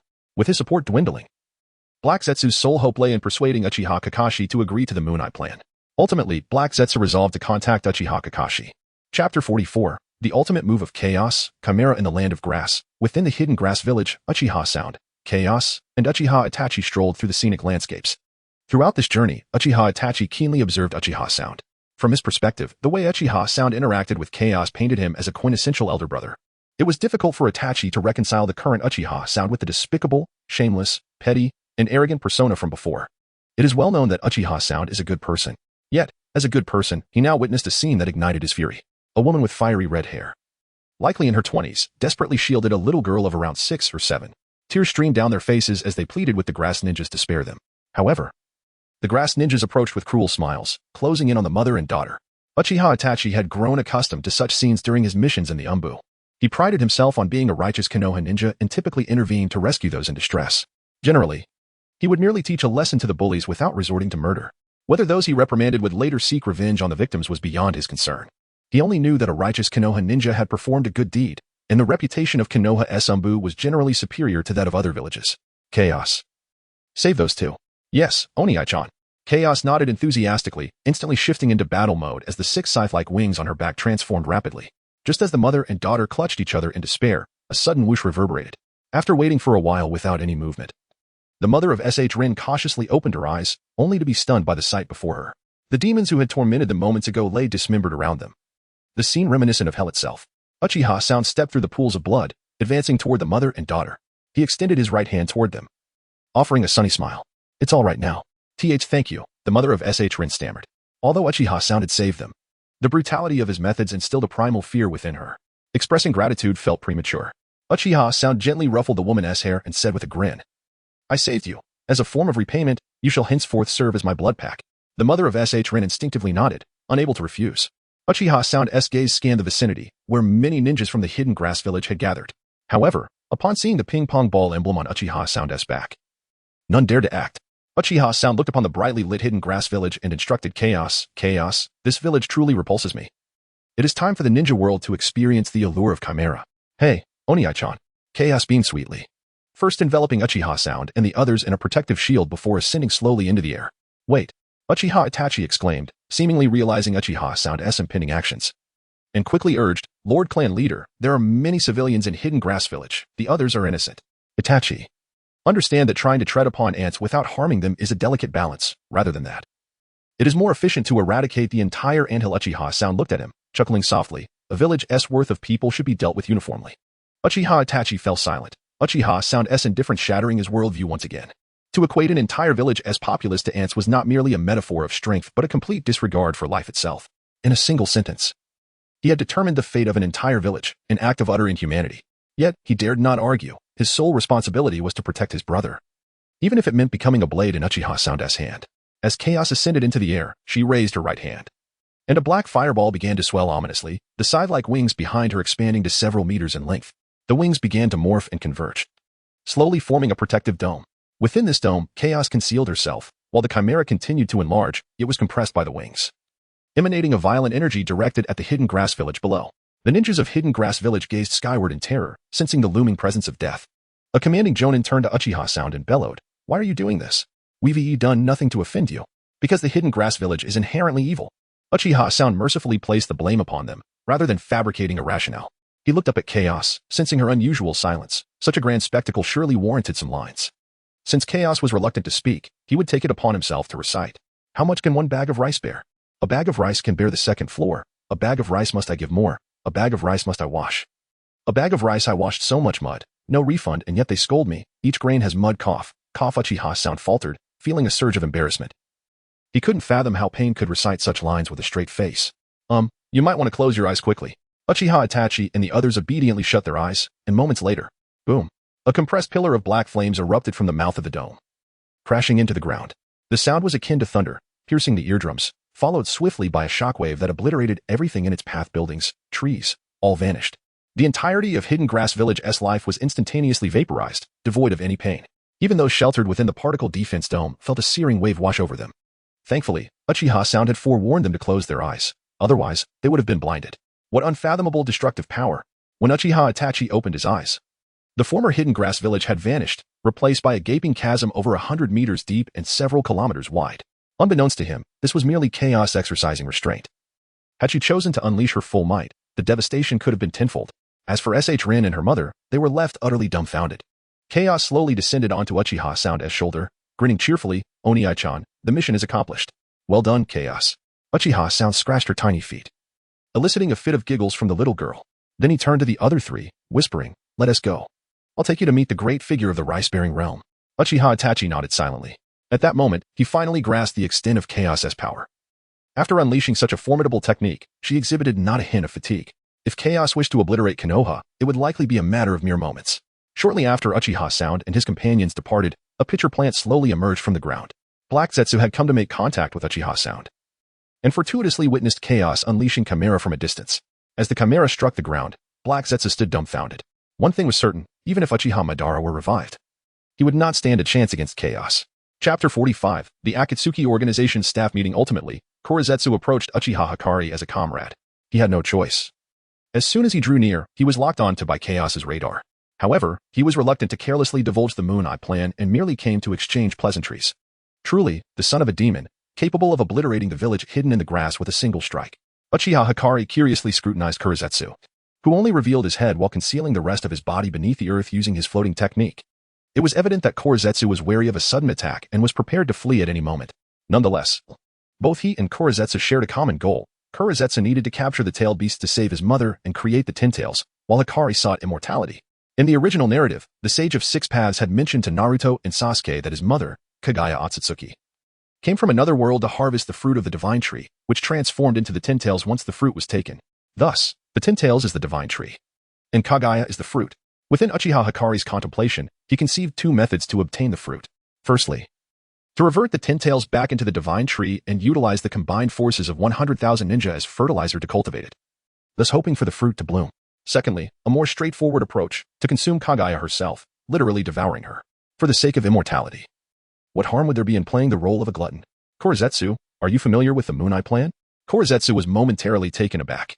How could Uchiha Hikari possibly know about the Moon Eye plan? An ordinary Sharingan could only unveil the method to activate the Eternal Mangeki Sharingan, while the Eternal Mangeki could only comprehend the means to awaken the Rinnegan. Only the Rinnegan could decipher the Moon Eye plan, as Uchiha Hikari possessed only an ordinary Sharingan. Korezetsu suspected he might be trying to deceive him or had received information from Obito, who had been missing for several days. Nevertheless, he resolved to feign ignorance. With a perplexed tone, Korezetsu inquired, "Might you enlighten me, Mr. Hikari?" The Moon Eye plan aims to utilize the moon to unleash infinite Tsukuyomi across the entire ninja world, allowing everyone to experience peace within the illusion created by this infinite dream. Uchiha Hikari wasted no time and directly employed Uchiha Madara's infinite Tsukuyomi to deceive Korezetsu. Korezetsu was momentarily dumbfounded. This proceeded far beyond his expectations. Was not Uchiha Hikari essentially Uchiha Madara himself? However, Korezetsu quickly regained his composure. Given his understanding of Uchiha Hikari, such an individual did not seem to possess a genuine yearning for peace. "Do not look at me in such a manner," Uchiha Hikari sighed, speaking earnestly. "In truth, I am a lover of peace." Mr. Hikari, indeed you are a lover of peace. Although Korezetsu was skeptical, he found himself with no alternative. With Obito's disappearance, he needed another to substitute for him. "Indeed, I am exceedingly fond of peace in the ninja world." Subsequently, Uchiha Hikari and Korezetsu engaged in dialogue, discussing the realization of the Moon Eye plan. Uchiha Itachi listened impassively, yet internally, he grew increasingly anxious. The notion of ensnaring everyone in a dream to achieve peace seemed utterly implausible. Moreover, based on his understanding of Uchiha Hikari, he certainly did not appear as he claimed. In the Leaf Village, despite the calm exterior, Sarutobi Hiruzen felt as though he were a frog in boiling water. Uchiha Hikari had previously departed the village to eliminate several hundred members of the Mist Umbu, and this time, he had gone even further, annihilating the entire village hidden in the grass. Although there was no definitive evidence linking Uchiha Hikari to the act, intelligence indicated that the ruins of the grass village bore a striking resemblance to the forest that had been bombarded by chaos not long ago. He dispatched Umbu to investigate the ruins of the grass village, only to encounter Umbu from the rock village, resulting in a minor conflict. This led to negotiations between the Leaf Village and the rock village regarding the division of the territory, as the grass village served as a buffer zone between the two. Sarutobi Hiruzen was not overly concerned about these matters. After all, Uchiha Hikari could easily command chaos to unleash devastation over the Leaf Village at a whim. Tsunade stubbornly refused to return to the village, and Hiruzen even contemplated relinquishing the position of 5th Hokage to Uchiha Hikari. 3 days later, Uchiha Hikari leisurely arrived at the Akatsuki base, finally encountering the legendary leader of the organization. "Chieftain Hikari, you have finally arrived." "Indeed, I have brought a newcomer with me," Uchiha Hikari stated, delivering a light kick to Uchiha Itachi's rear, causing him to stumble before he cheerfully introduced, "This is Uchiha Itachi." Uchiha Itachi was left speechless. Though the kick lacked force, it was undeniably humiliating. Nagato, controlling pain, could not help but twitch at the corner of his mouth.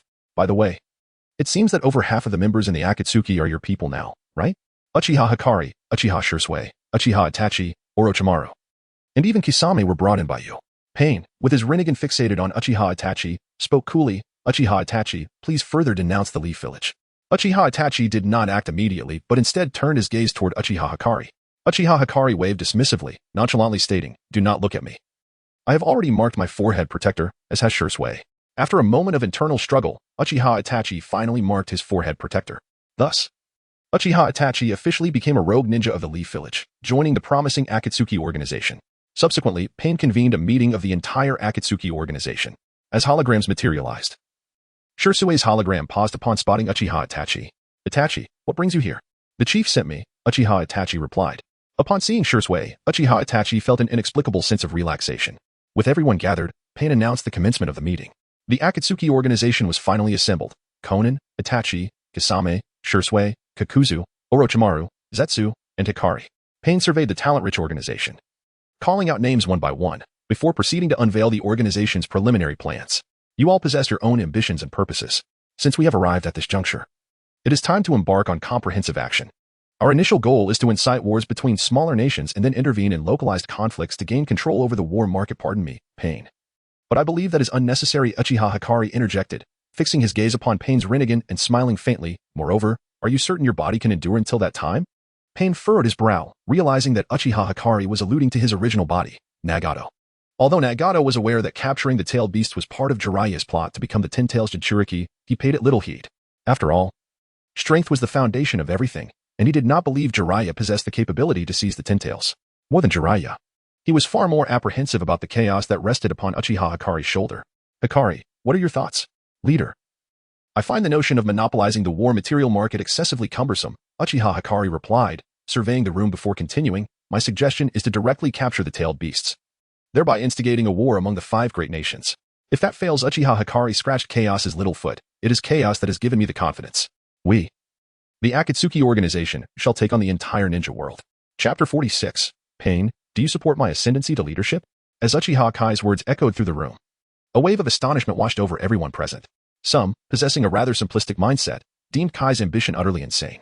Capturing tailed beasts in secret was one thing, but challenging the entire ninja world single-handedly was an entirely different matter.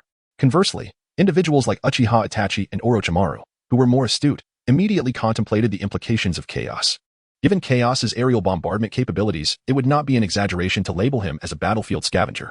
Orochimaru, who inherently despised monotony, found himself in complete agreement with Kai's proposition. Indeed, Kai exhibits remarkable audacity. I wholeheartedly endorse his suggestion. Excellent, Orochimaru. It appears we are cut from the same cloth. Kai responded, giving Orochimaru a thumbs up. Their ultimate goal aligned, both sought immortality. Orochimaru, taken aback, never expected someone as unscrupulous as Kai would refer to him so respectfully. Though Uchiha Itachi harbored a deep aversion to warfare, the dire command Kai had issued to Chaos loomed over him. Should he find himself in opposition to Kai, Chaos would not hesitate to eliminate Sasuke. Itachi, naturally reluctant to see his brother embroiled in conflict, recognized that Kai's decision was beyond his influence. Thus, he resignedly stated, I concur with Kai's decision. Itachi, you. Shursui gazed at Itachi in disbelief, knowing his friend would never endorse such a proposal.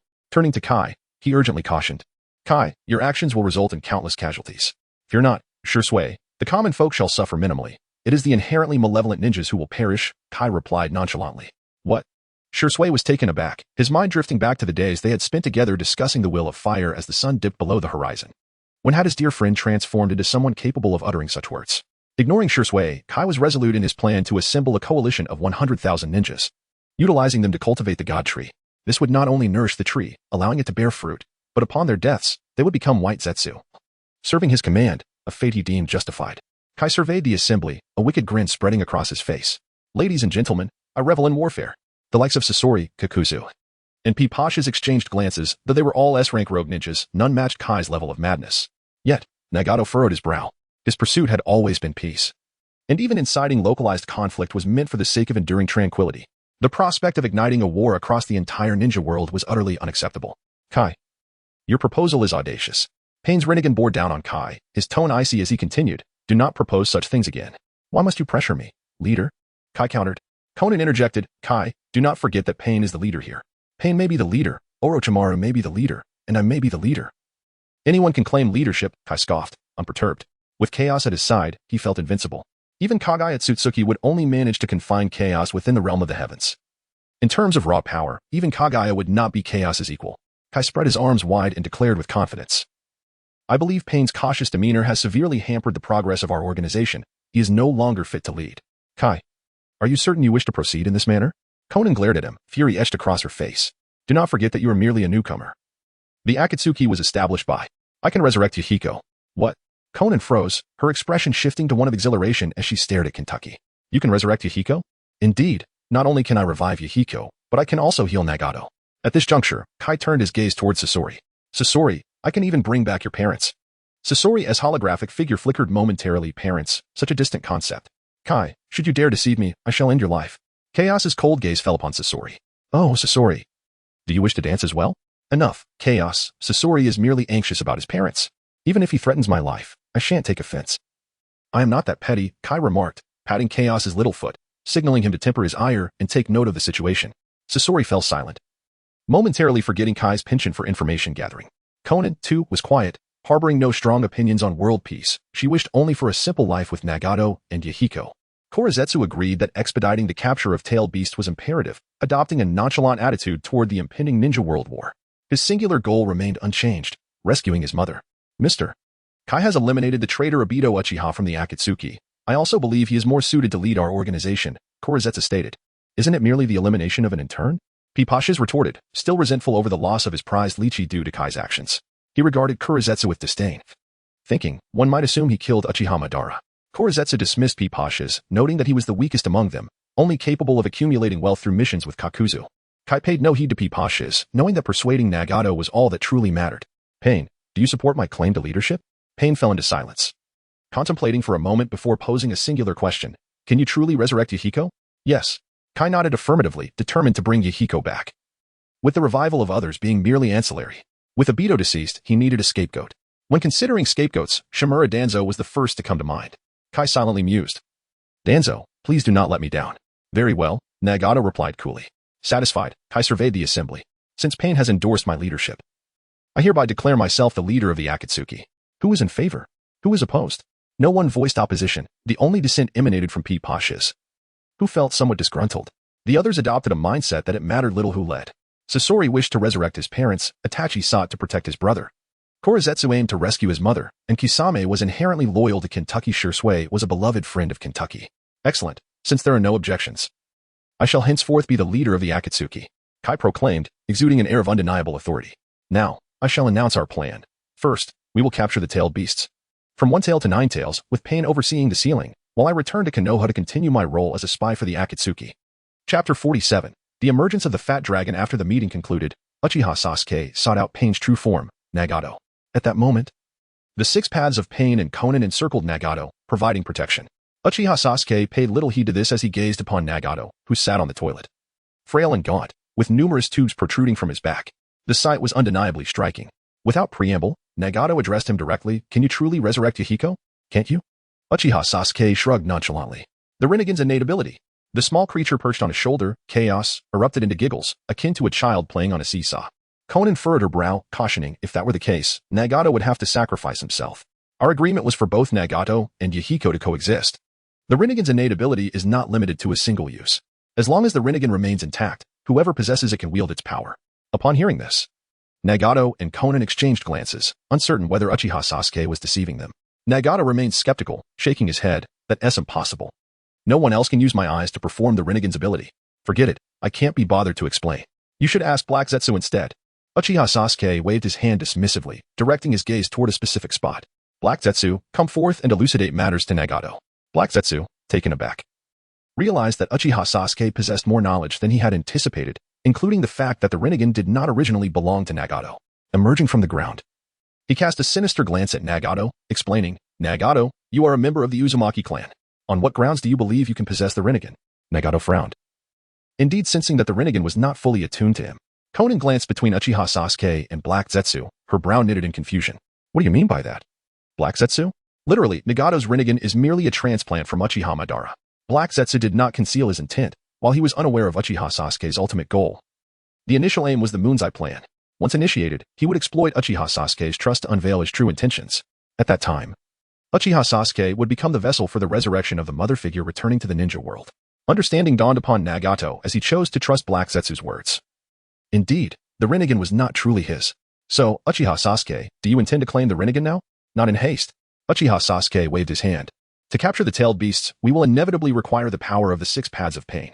Once all the tailed beasts are sealed, I will perform the Edo Tensei to resurrect Yahiko, and afterward arrange for someone else to utilize the Rinnegan's innate ability to bring him back. As he spoke, Uchiha Sasuke smiled slightly, adding, and also my most cherished loved ones. Nagato, Konan, and Black Zetsu were momentarily taken aback by Uchiha Sasuke's words. They had all gathered intelligence on him, but were unaware of any significant loss he had suffered. Konan shook her head, indifferent to whom Uchiha Sasuke wished to resurrect. As long as Yahiko could be revived. By the way, who do you intend to have use the Rinnegan's ability? Without a moment's hesitation, Uchiha Sasuke replied, how about Danzo? No one is more suited to take the fall than him. Nagato asked curiously, will Danzo agree to this? Isn't Black Zetsu around? He can possess Danzo to utilize the Rinnegan's ability. As Uchiha Sasuke spoke, an idea struck him, and he looked at Nagato, adding, by the way, Nagato, you could also take your own life first. Then I can use Edo Tensei to bring you back, and when Black Zetsu controls Danzo to use the Rinnegan's ability, you would be resurrected, allowing your injuries to heal. Konan found Uchiha Sasuke's suggestion quite reasonable. Given Nagato's current condition, even Tsunade might struggle to heal him. Her only concern was whether Uchiha Sasuke would, like Jiraiya, manipulate them, as his character was indeed difficult to trust. How can we believe you? You have plenty of time to deliberate. After all, I am not in immediate need of Nagato's Rinnegan. Uchiha Sasuke shot a dissatisfied glare at Konan. Damn it. I lay my heart bare to you, and yet you refuse to trust me. Are you even human? Uchiha Sasuke instructed Konan to ensure the safety of Kaguya and her daughter before departing with Chaos, visibly displeased. Observing Uchiha Sasuke's departure, Black Zetsu felt there was little left to discuss with Nagato, and he too withdrew. Only Nagato and Konan remained. Konan, what are your thoughts? I believe his words hold some truth. After all, Uchiha Sasuke seems to have someone he wishes to resurrect, and reviving others appears to be a secondary concern. Nagato frowned. Contemplating Uchiha Sasuke's earlier statement, Konan, Uchiha Sasuke mentioned his most cherished friend, emphasizing only.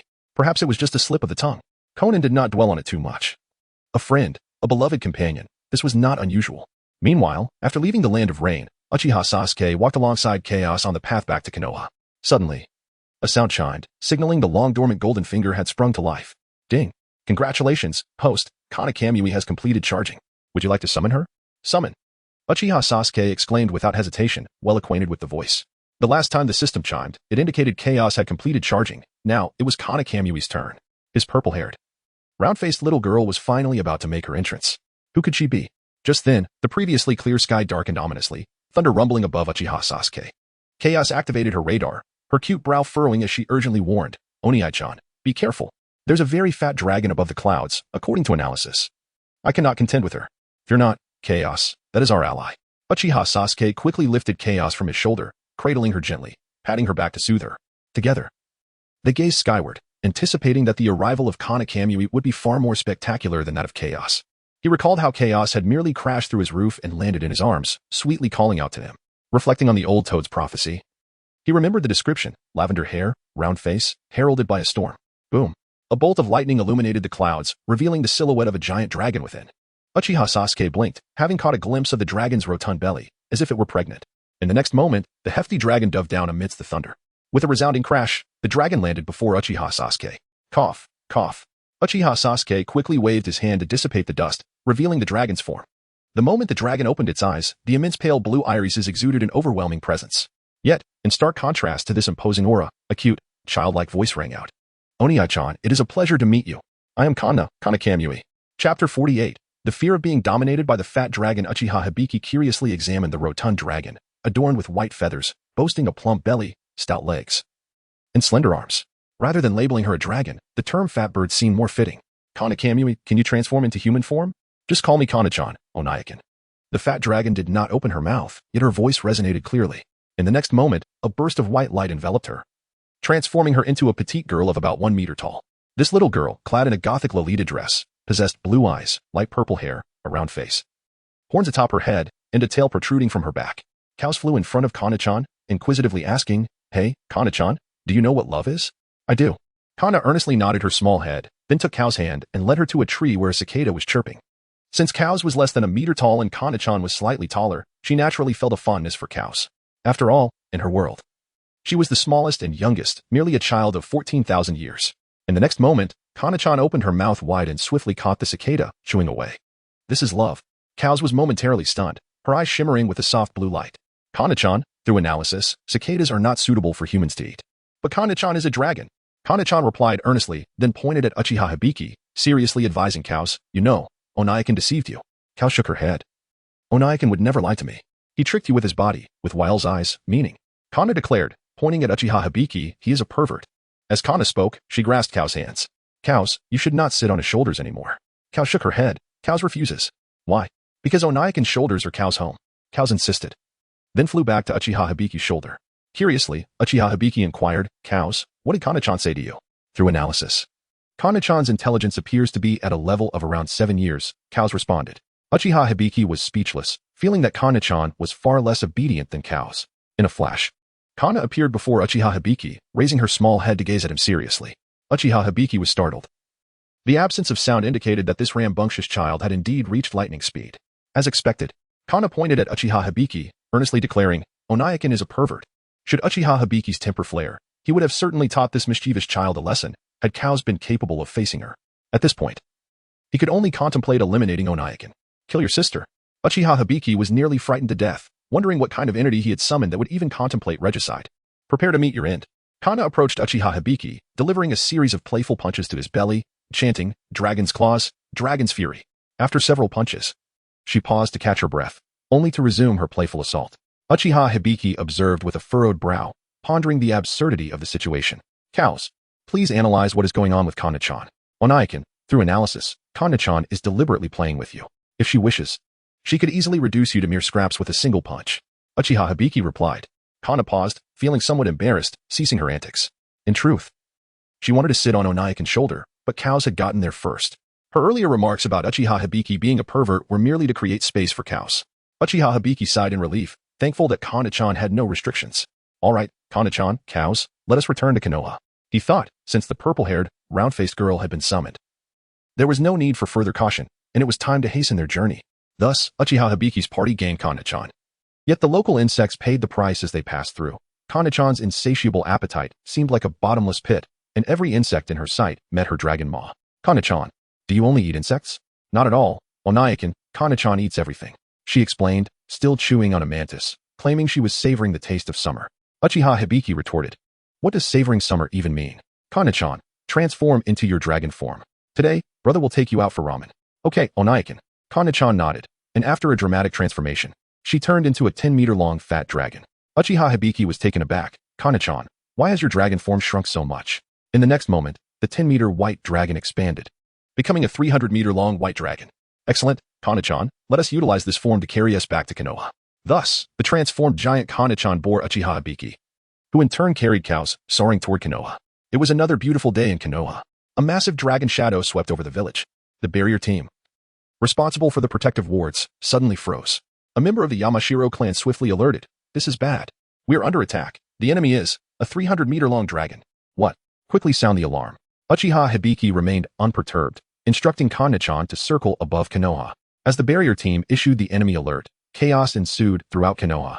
Some lower-ranked ninjas began organizing civilians into shelters, while higher-ranked ninjas gathered near the Hokage building, gazing at the giant dragon circling above, unable to suppress their apprehension. Sarutobi Hiruzen removed his Hokage cloak, his face stern as he observed the dragon in the sky. Judging by its size, the dragon was several times larger than the Nine Tails. Such a creature could easily breach Konoha's defenses. It was one thing if the dragon merely passed by, but its continued circling above clearly indicated a hostile intent toward Konoha. In Konoha's commercial district, Uchiha Shana and a group of Uchiha clan members looked up at the dragon, their faces filled with terror. Shana and I, what should we do? What do you mean, what should we do? We should follow the civilians to the shelter. Uchiha Shana was not foolish. Konoha was already in lockdown, and they could not return to the Uchiha compound. An Uchiha member hesitantly suggested, Shana and I, isn't this somewhat inappropriate? We are still ninjas, after all. Ninjas my foot. We haven't acted as ninjas for ages. We are merely community members now, following the civilians into the shelter. Uchiha Hibiki had long instructed them that in the event of an enemy attack, they should return to the Uchiha compound without hesitation. Now that Konoha was sealed off, and they could not return, it was only logical to follow the civilians into the shelter for safety. Chapter 49. I do not consume beef 2,000 meters above the Hidden Leaf Village. Uchiha Kai was observing the chaos below, feeling an exhilarating thrill. Kana-chan had yet to strike. Merely circling above them had already instigated the tumult of the Nine Tails. Chaos, prepare yourself. Tomorrow you shall become the 5th Hokage. No. Chaos does not wish to be Hokage. Without hesitation, Chaos declined, preferring to remain perched on Uchiha Kai's shoulder. Uchiha Kai harbored the same reluctance towards the Hokage title, primarily due to his aversion to bureaucratic affairs. Perhaps he should consider appointing Uchiha Zashi as the Hokage? Chaos, where is Uchiha Zashi? Instead of answering, Chaos activated its radar function, projecting an image of Uchiha Zashi. In the image, Uchiha Zashi was soothing a 4-meter-long lizard, gazing at it with an affectionate expression. Shut it off, quickly. Uchiha Kai was fuming inside. If the lizard was incapable of combat, it should be returned to the summoning realm. Yet here it was, being pampered by his sister. The thought of having Zashi as the 5th Hokage was immediately extinguished. Just imagine, Uchiha Zashi as Hokage. Flirting with a lizard in the Hokage office daily, wouldn't that tarnish their clan's reputation? While Uchiha Kai was lost in his thoughts, Chaos hastily reminded him, Onaikin. The hand-rolling uncle is preparing to flee to the shelter. This cannot be allowed. Uchiha Kai gently tapped Kana's head, urging, Kana-chan, descend. Okay, Onaikin. Kana's massive dragon form began to descend, effortlessly tearing through the leaf's barrier as if it were mere paper. Here it comes. Sarutobi Hiruzen, witnessing the colossal dragon charging towards them, quickly began forming hand seals, summoning technique. With a loud bang, a cloud of white smoke enveloped the area, revealing an elderly monkey, King Saru. Hiruzen, what is that? There was no time for explanations. Sara, transform into the Rui Jingu Bang. Another loud bang echoed. But Sara did not transform into the magical staff. Instead, he returned to the summoning realm. Hiruzen. However, Sara was not foolish. He could handle the Nine Tails but had no means to combat a mythical dragon. What could he possibly use his turtle head? The Umbu surrounding him were growing increasingly anxious. Hokage-sama. What shall we do? The sense of helplessness washed over Sarutobi Hiruzen, and at that moment, he missed Uchiha Kai and Chaos. The hand-rolling uncle, burdened with luggage, was attempting to escape with his daughter, Boo. Just then, a thunderous roar. A 300-meter dragon descended from the heavens, causing the hand-rolling uncle to drop to the ground in fright, while his daughter was so terrified she lost control of her bladder. Kana-chan's enormous dragon head loomed before him, her eyes opening to reveal blue pupils larger than his own. Hello, hand-rolling uncle. Are you surprised? How delightful. The hand-rolling uncle froze upon hearing the familiar voice, looking up to see Uchiha Kai and Chaos. Kentucky. Lord Kai. Uchiha Kai squinted at him, the man rumored to be the strongest in the Hokage world. When pain attacked, the entire village was devastated, yet the Ichiraka ramen shop remained unscathed. When Uchiha Madara unleashed the infinite Tsukuyami, the important figures bore the weight of the Rinnegan, yet the hand-rolling uncle was nowhere to be seen. Once the infinite Tsukuyami was dispelled, only a mysterious silhouette was revealed, perhaps because he was still facing the Rinnegan pattern. Regardless, in this world, no one could rival Kana-chan. Reflecting on this, Uchiha Kai smiled gently at the hand-rolling uncle. Do not be so serious, hand-rolling uncle. I would like 3 bowls of beef ramen. Why yes. The hand-rolling uncle stammered. Seeing that Uchiha Kai arrived riding a dragon, he assumed this enemy attack was merely a misunderstanding, albeit one that created quite a ruckus. Uchiha Kai leaped down from the dragon's head, and in the next moment, the 300-meter dragon radiated light, transforming into a petite girl. Uchiha Kai entered the Ichiraka ramen shop, accompanied by 2 little girls.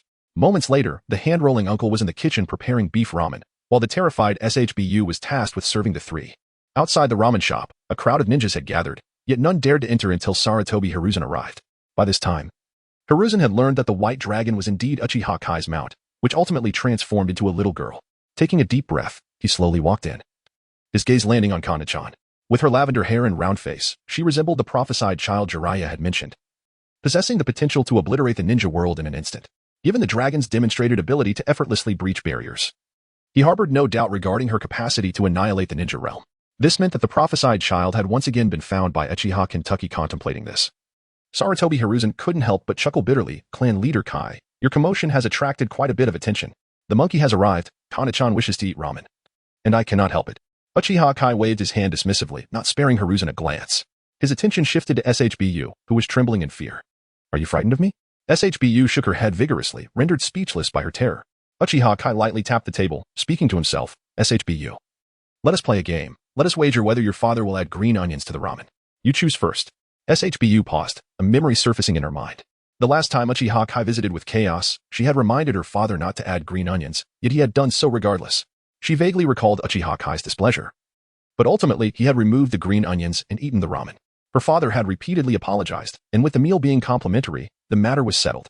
SHBU's gaze drifted to the 3rd Hokage, who was frowning, lost in thought. Noting that the Hokage remained silent, SHBU could only shake her head, afraid to gamble.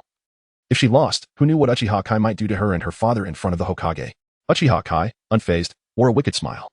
If you do not choose, then I shall choose. I wager that hand-rolling uncle will indeed add green onions to the ramen. Saratobi Hiruzen was baffled by Uchiha Kai's intentions. Yet he dared not express his discontent, remaining a silent observer. At that moment, the hand-rolling uncle finally emerged with the ramen. Lord Kai, Lord Chaos. And this young dragon lady, your beef ramen is ready. Enjoy it while it's hot. Uchiha Kai's gaze fell upon the beef ramen, only to discover that it indeed contained no green onions, causing his expression to darken. I do not consume beef. Onaikin, if you do not eat beef, then let Kana-chan have it. Kana-chan exclaimed, her small hands wielding chopsticks, creating countless afterimages as she swiftly transferred the beef from Uchiha Kai's bowl to her own. After completing her task, Kana-chan looked up at him. Onaikin, if you do not eat beef, why did you order beef ramen? Uchiha Kai. Chapter 50. Acquiring a deer. Though Uchiha Hikari harbored no desire for beef, Kana-chan indulged herself. Unlike a certain individual of the Chao clan, Uchiha Hikari was not one to take life frivolously, and so, out of consideration for Kana-chan, he chose to overlook the transgression of Uncle Hand. His gaze shifted to Saratobi Izashi, who bore an expression akin to one who had just ingested something foul, eliciting a slight smile from Hikari. Monkey. Convene a meeting of the clan heads tomorrow. I have an announcement to make. What is your true intention, Uchiha Hikari? Saratobi Izashi felt a wave of dread wash over him as he realized Hikari's aim was the position of Hokage. However, his adversary not only possessed chaos but was also the prophesied child spoken of by Jiraiya. You shall know tomorrow, Hikari remarked enigmatically before departing with Chaos and Kana-chan. Kana-chan? Brimming with curiosity, asked, Oni-chan, you haven't paid yet. Chaos interjected, Sister Kana, Konoha is Uchiha's Konoha. Thus, consuming our own provisions requires no payment. His words were not muted, echoing directly into Saratobi Izashi's ears. Frustration enveloped Izashi, his fists clenched as he lamented the inequities of the world. Why was it that all fortunes favored Uchiha Hikari? First, he found Chaos, and now the prophesied child. Yet, what could he do? Both Chaos and Kana-chan possessed the power to easily obliterate Konoha, and he was powerless to intervene. With a deep breath, he hunched his shoulders and exited the Ichiraka ramen shop, instructing a nearby Umbu. Relay the message. Summon the clan heads to the Hokage's office for a meeting tomorrow. Uchiha Hikari did not hurry back to the Uchiha clan. Instead, he visited the Nara clan. Without knocking, he forcefully kicked the door open and sauntered in. The guards of the Nara house dared not utter a word, well aware of the notorious arrogance of the figure before them. At that moment, Nara Shikaka rushed over, clasping his hands in greeting. What brings you to the Nara household? Uchiha Hikari? Without wasting time, Hikari stated his purpose directly. I have heard that your clan raises deer. I wish to purchase one. Ah. This is a trivial matter. Please wait a moment, Hikari-san. Though Nara Shikaku was unsure of Hikari's intentions behind acquiring a deer, he quickly deduced that Hikari was preparing to confront the Hokage faction. For the sake of his clan, he would unhesitatingly align himself with the more powerful side. Before long, a member of the Nara clan led a deer to Hikari. He approached and affectionately patted the deer's head, turning to Nara Shikaku with a faint smile. Shikaka-san. Why do I perceive this creature not as a deer, but as a horse? Nara Shikaku clasped his hands and implored, please enlighten me, Hikari-san. I mean to say, this is indeed a horse. With that absurd statement, Hikari led the deer away. Kana-chan gleefully leaped onto the deer's back, pointing ahead to the fat family. Nara Shikaka watched Kana's retreating figure, pondering whether this little girl was indeed that white dragon. Once Uchiha Hikari and his entourage had vanished from view, Shikaku instructed one of his kin, fetch the clan heads of the Yamanaka and Akimichi clans. I have matters to discuss with them. Hyuga clan. Hyuga Hayashi had already received notification from the Umbu regarding tomorrow's meeting at the Hokage's office. He promptly convened several elders from the main family. Elders. The colossal dragon that soared above Konoha has transformed into a girl of approximately 7 or 8 years and is connected to Uchiha Hikari, akin to chaos. Without further ado, Hayashi relayed all he knew, including Hikari's request for a meeting the following day. The elders exchanged glances, momentarily at a loss for words. After a considerable pause, the eldest elder spoke first. Hayashi, if Uchiha Hikari intends to challenge the Hokage faction, we of the Hyuga must lend our support. The second elder chimed in, though Uchiha Hikari has awakened the Meijiki, he is narrow-minded. Should we continue to remain neutral, we may find ourselves at his mercy later. Hyuga Hayashi appeared despondent. He was well aware of these truths. The Hyuga clan, self-proclaimed masters of taijutsu, had fallen significantly behind the Uchiha, even disregarding Chaos and Kana-chan. The Uchiha possessed sure sway, and Hikari with their awakened Meijiki, their taijutsu alone could not even breach Susanoo. Given the circumstances, did they still need to uphold clan rules? Uchiha clan. Upon returning, Uchiha Hikari convened a family meeting. When he introduced Kana-chan as the dragon that had circled above Konoha, the room erupted in commotion. Patriarch. With Lady Kana and Lord Chaos present, I believe it is time for a coup. Patriarch, please command us to storm Konoha directly. Even the typically pacifist fourth elder nodded in agreement. Patriarch, I too support the proposal of Shun and others. Let us initiate the coup. Uchiha Hikari felt a headache coming on. Why did these individuals always think of violence? Now that he possessed absolute power, why would he need to assault his own Konoha? Surely, he could simply have Saratobi Hizashi resign. Enough, I have my own plans, Hikari said, exhausted, waving his hand. Elders, Fugaku, Sh. Kai. You will accompany me to the Hokage's office tomorrow morning. Fourth Elder, design a robe for the fifth Hokage tailored to my stature and have it ready by tonight. Once the results are in, drape it over me. The others exchanged bewildered glances, their sole expertise being combat. They could not comprehend the situation. The eldest elder was the first to react, cautioning, Patriarch, the third Hokage will never allow us Uchiha to ascend to the position. You will know tomorrow. The meeting is dismissed. Uchiha Hikari, unwilling to elaborate further, declared the meeting adjourned. Upon returning to his quarters, Uchiha Hikari suddenly paused, gazing at the now empty chicken coop. His heart echoing its desolation. Memories of days spent consuming eggs flooded back, a time when he trusted no one in this world. Before chaos had been summoned. His only source of solace had been Uchiha Konkuen. Kana-chan, following Hikari's gaze, inquired, Oni-chan, are you unhappy? Not at all, Hikari dismissed. Unhappiness is merely temporary. Kana-chan, do you enjoy raising pets? Kana-chan shook her head. I like raising rabbits and enjoy delicious food. I see. Hikari led the little girl indoors, retrieving a bag of sweet donuts. He then began to train the dragon. Utilizing the Uchiha shuriken throwing technique, the donuts collided in midair, all aimed towards Kana-chan. In response, she transformed into lightning, darting around the room, catching every donut with her mouth and munching away delightfully. Chapter 51. Sarutobi's affection for Danzo in the headquarters of Root. Danzo received word from the third Hokage that Uchiha Hayashi had summoned the heads of various clans for a meeting in the Hokage's office the following day. Clenching his fists, Danzo was acutely aware of the sinister connection between the malevolent cows and Uchiha Hayashi. It was evident that Hayashi intended to seize power. Given his assessment, it was clear that the clan leaders would likely choose to compromise for the sake of their families, and Sarutobi Hiruzen might also betray his mentor's wishes and yield. What else did Sarutobi say? A Root ninja reported, the third Hokage mentioned that Uchiha Hayashi might target you, Lord Danzo, stating he feels powerless. Damn it.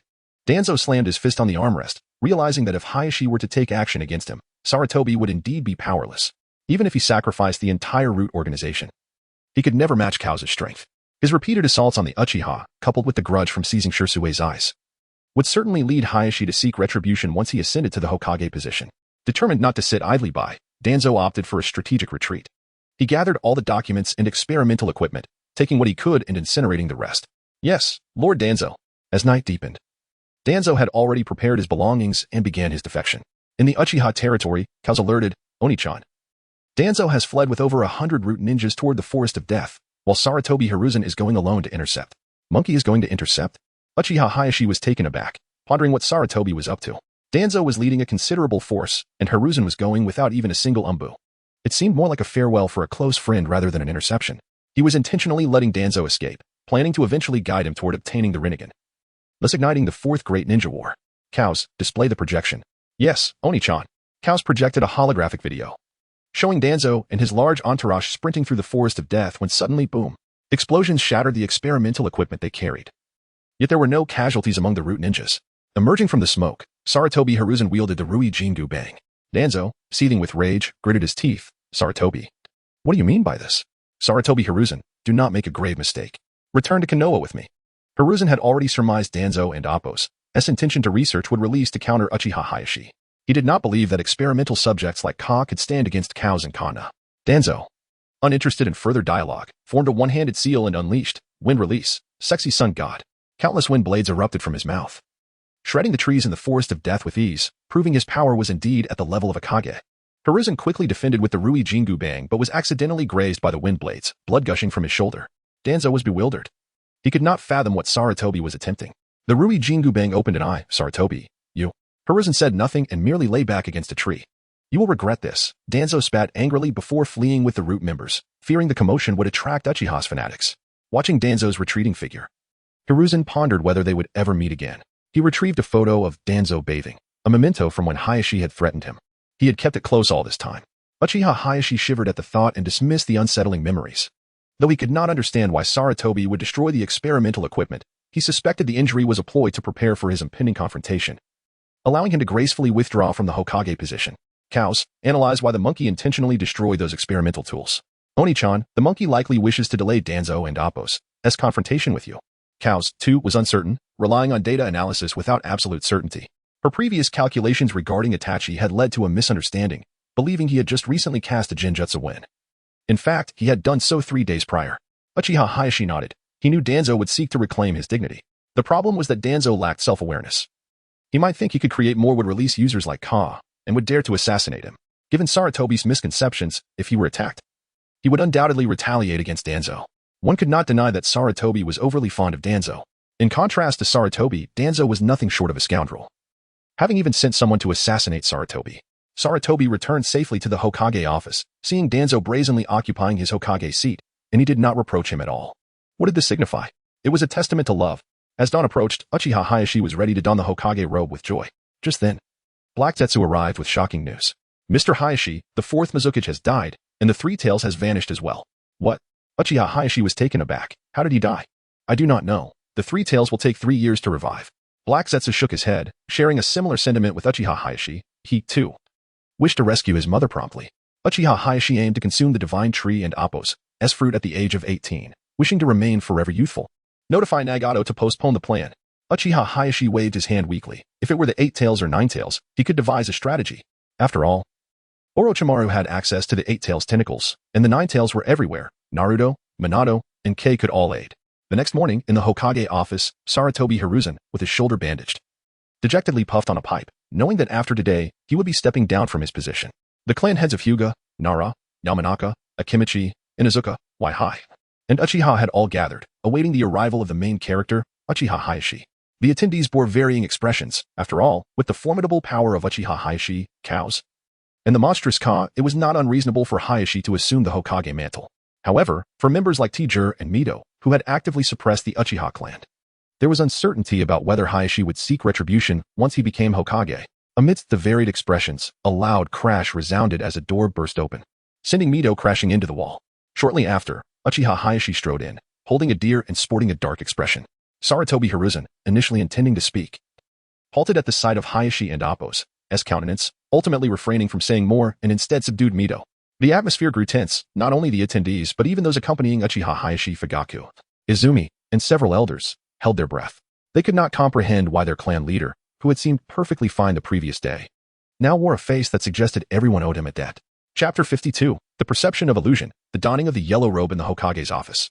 All present discerned that Uchiha Hayashi had come to extract a confession from Saratobi Hiruzen, their anxiety palpable as beads of sweat formed on their brows. Saratobi Hiruzen represented the legitimate authority, yet Uchiha Hayashi wielded the formidable powers of chaos and the dragon. The attendees had a general understanding of Uchiha Hayashi's character, petty and vengeful. A misstep could spell disaster for their clans. Only the clans of Ino Shikacho and Hyuga remained relatively composed, having long since decided on their allegiances.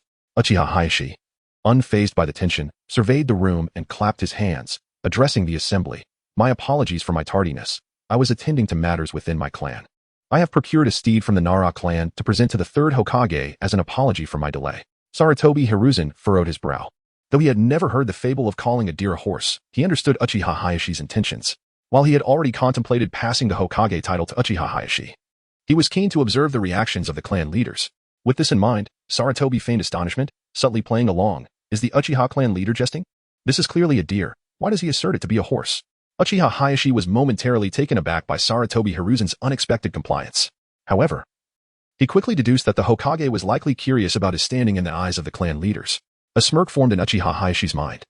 The Hyuga clan would undoubtedly feel estranged from Saratobi Hiruzen due to the recent abduction of Hinata by the Cloud Village.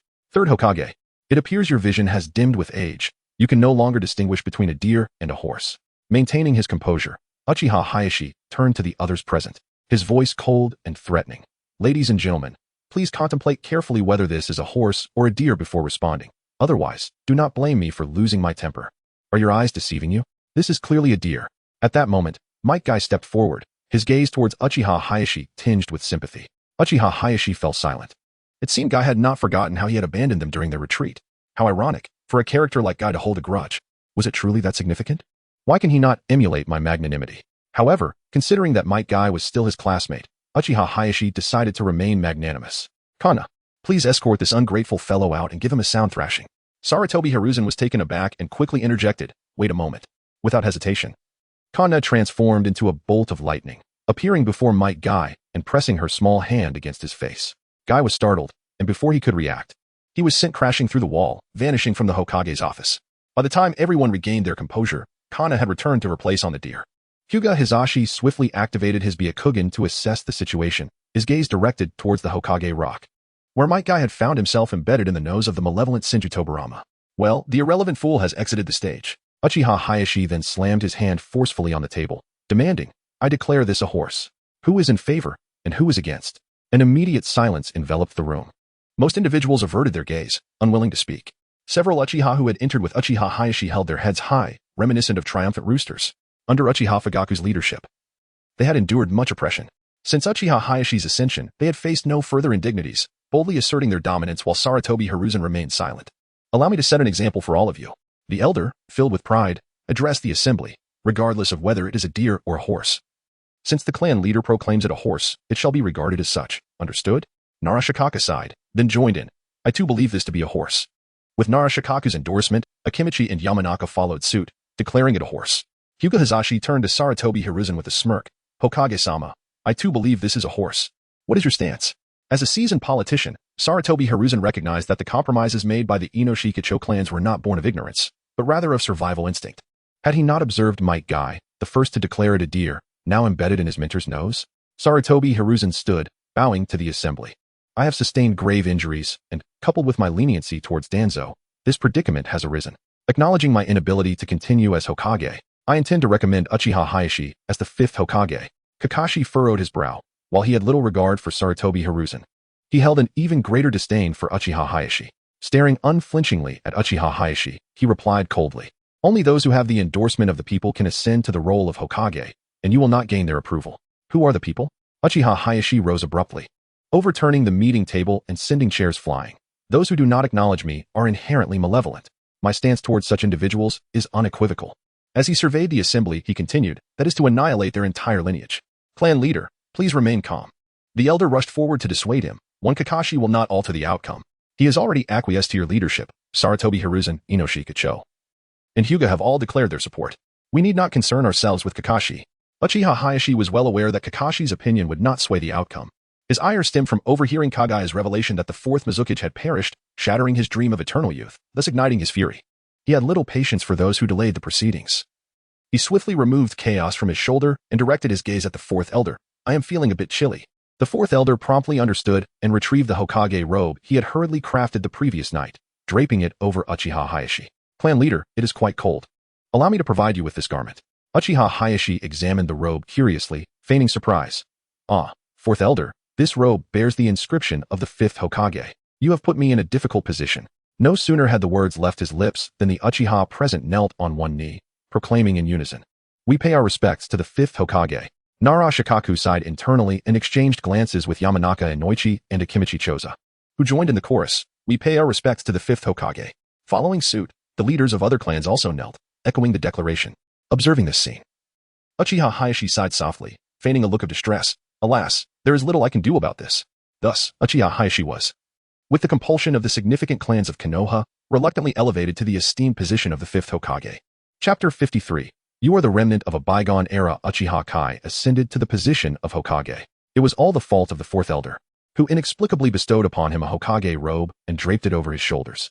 Immediately, the heads of the great clans knelt before him like madmen, inexplicably declaring their allegiance to the 5th Hokage. Although this was not his intention, he was a man of responsibility. He would fulfill his duties as Hokage diligently. His gaze fell upon Sarutobi Hiruzen, who, by all accounts, should have remained a respected elder after stepping down as Hokage. However, Uchiha Kai, being a person who respected the elderly and cared for the young, could not bear to see the old man laboring for the sake of Konoha. Sarutobi Hiruzen, you are a remnant of a bygone era. There is no vessel for you in this new age. Worry not about Konoha. Go home and play with Konohamaru. I understand. Sarutobi Hiruzen mistakenly interpreted Uchiha Kai's words as a threat against his grandson, fearing for Konohamaru's safety should he meddle further in Konoha's affairs. In truth, Uchiha Kai meant it literally. He simply wished for him to return home and spend time with his grandson. Shizen, Mido, you two should return home and play with your grandchildren. Yes, Lord 5th Hokage. The two did not dare to refuse, knowing all too well the consequences of displeasing him. After all, they had once made life difficult for Uchiha Kai, and it was only natural for him to assert his authority now that he was in power. Having dealt with the living, it was time to address the deceased. He rose and approached the window, casting his gaze towards Hokage Rock. Senja Hashirama had distributed tailed beasts to enemy nations, leading to the deaths of his comrades during the Third Great Ninja War at the hands of the Three Tails Jinchuriki. His actions had betrayed the will of fire. Now, as the 5th Hokage, I hereby declare Senja Hashirama an S-rank rogue ninja and shall dismantle his likeness on Hokage Rock. The crowd reacted with astonished expressions, pondering why Uchiha Kai still clung to the past when Hashirama had been dead for so long. After all, dying in battle alongside comrades was a common occurrence. Even the members of Uchiha felt their leader was being overly meticulous. Shouldn't they be cultivating good relations with the various clans now that Uchiha had assumed the Hokage position before reporting back to the Land of Fire? However, Uchiha Kai had no such thoughts. He intended to bring down not only Senju Hashirama but also Tobirama and Minato. What status did they hold to have their names etched alongside his on a rock wall? Yet, as Hokage, he needed someone to play the villain.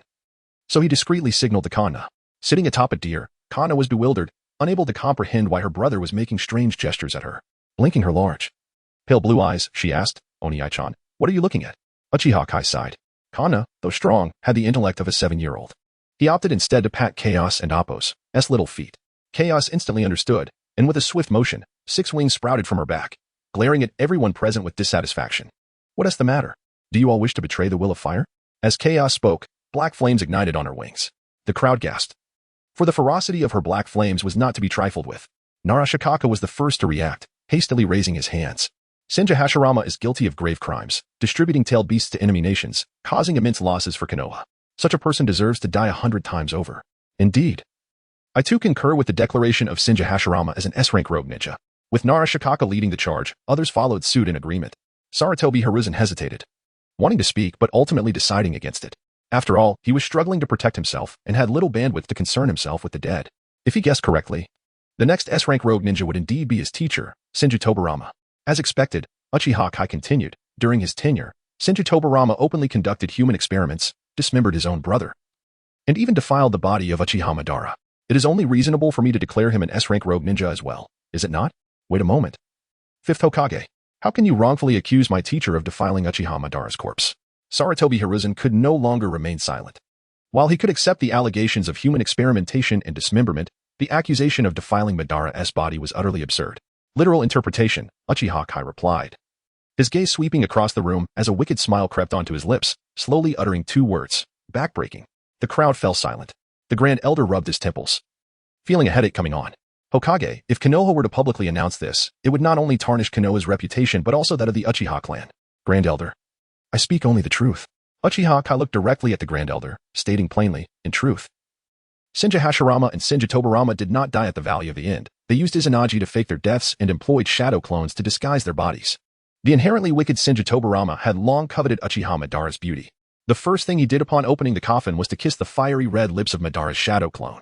Uchiha Kai spoke with conviction, recalling a video commentary he had seen in his previous life. Senju Tobirama had kissed Madara's shadow clone, and the memory was relayed back to Madara's original body. During the 4th Great Ninja War, Madara had attempted to reveal this secret to Senju Hashirama numerous times, but Tobirama consistently intervened, leading to Madara and Appo's frustration until his death. Is it really like that? Sarutobi Hiruzen, upon hearing Uchiha Kai's elaborate tale, found himself recalling the figure of Danzo. Mito remained silent for a moment before saying, it is not entirely implausible. After all, the teacher never married. Kanna giggled, patting Uchiha Kai's head. Oniai-chan, is this what love is? Uchiha Kai nodded, indeed. Senju Tobirama loved Uchiha Madara, and Uchiha Madara loved Senju Hashirama. Although Hashirama also held affection for Madara, his loyalty to Konoha surpassed his love for Madara. Kanna raised her hand, curiosity shining in her eyes. Oniai-chan, what does backbreaking mean? Being merely a child, Kanna could not be told the truth. Uchiha Kai brushed it off. Backbreaking means having your back broken. Hearing Uchiha Kai's nonsensical explanation, the crowd wore expressions of disbelief, wondering if the ninjas of yore had truly engaged in such frivolities. Narashikaku, feeling weary, seized a moment to pose a question that had been on his mind. Hokage, are you saying that Uchiha Madara is still alive? Rest assured. Uchiha Madara is dead, but this occurred 6 years ago.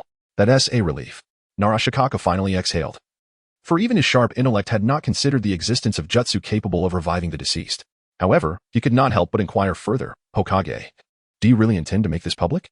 After all, this matter is rather disreputable for both Konoha and the Uchiha. Not to worry, let the truth be revealed. Uchiha Kai waved his hand dismissively. After all, Uchiha Madara was his ancestor, and he felt compelled to vindicate him, ensuring that the malevolent Senju Tobirama did not tarnish his legacy.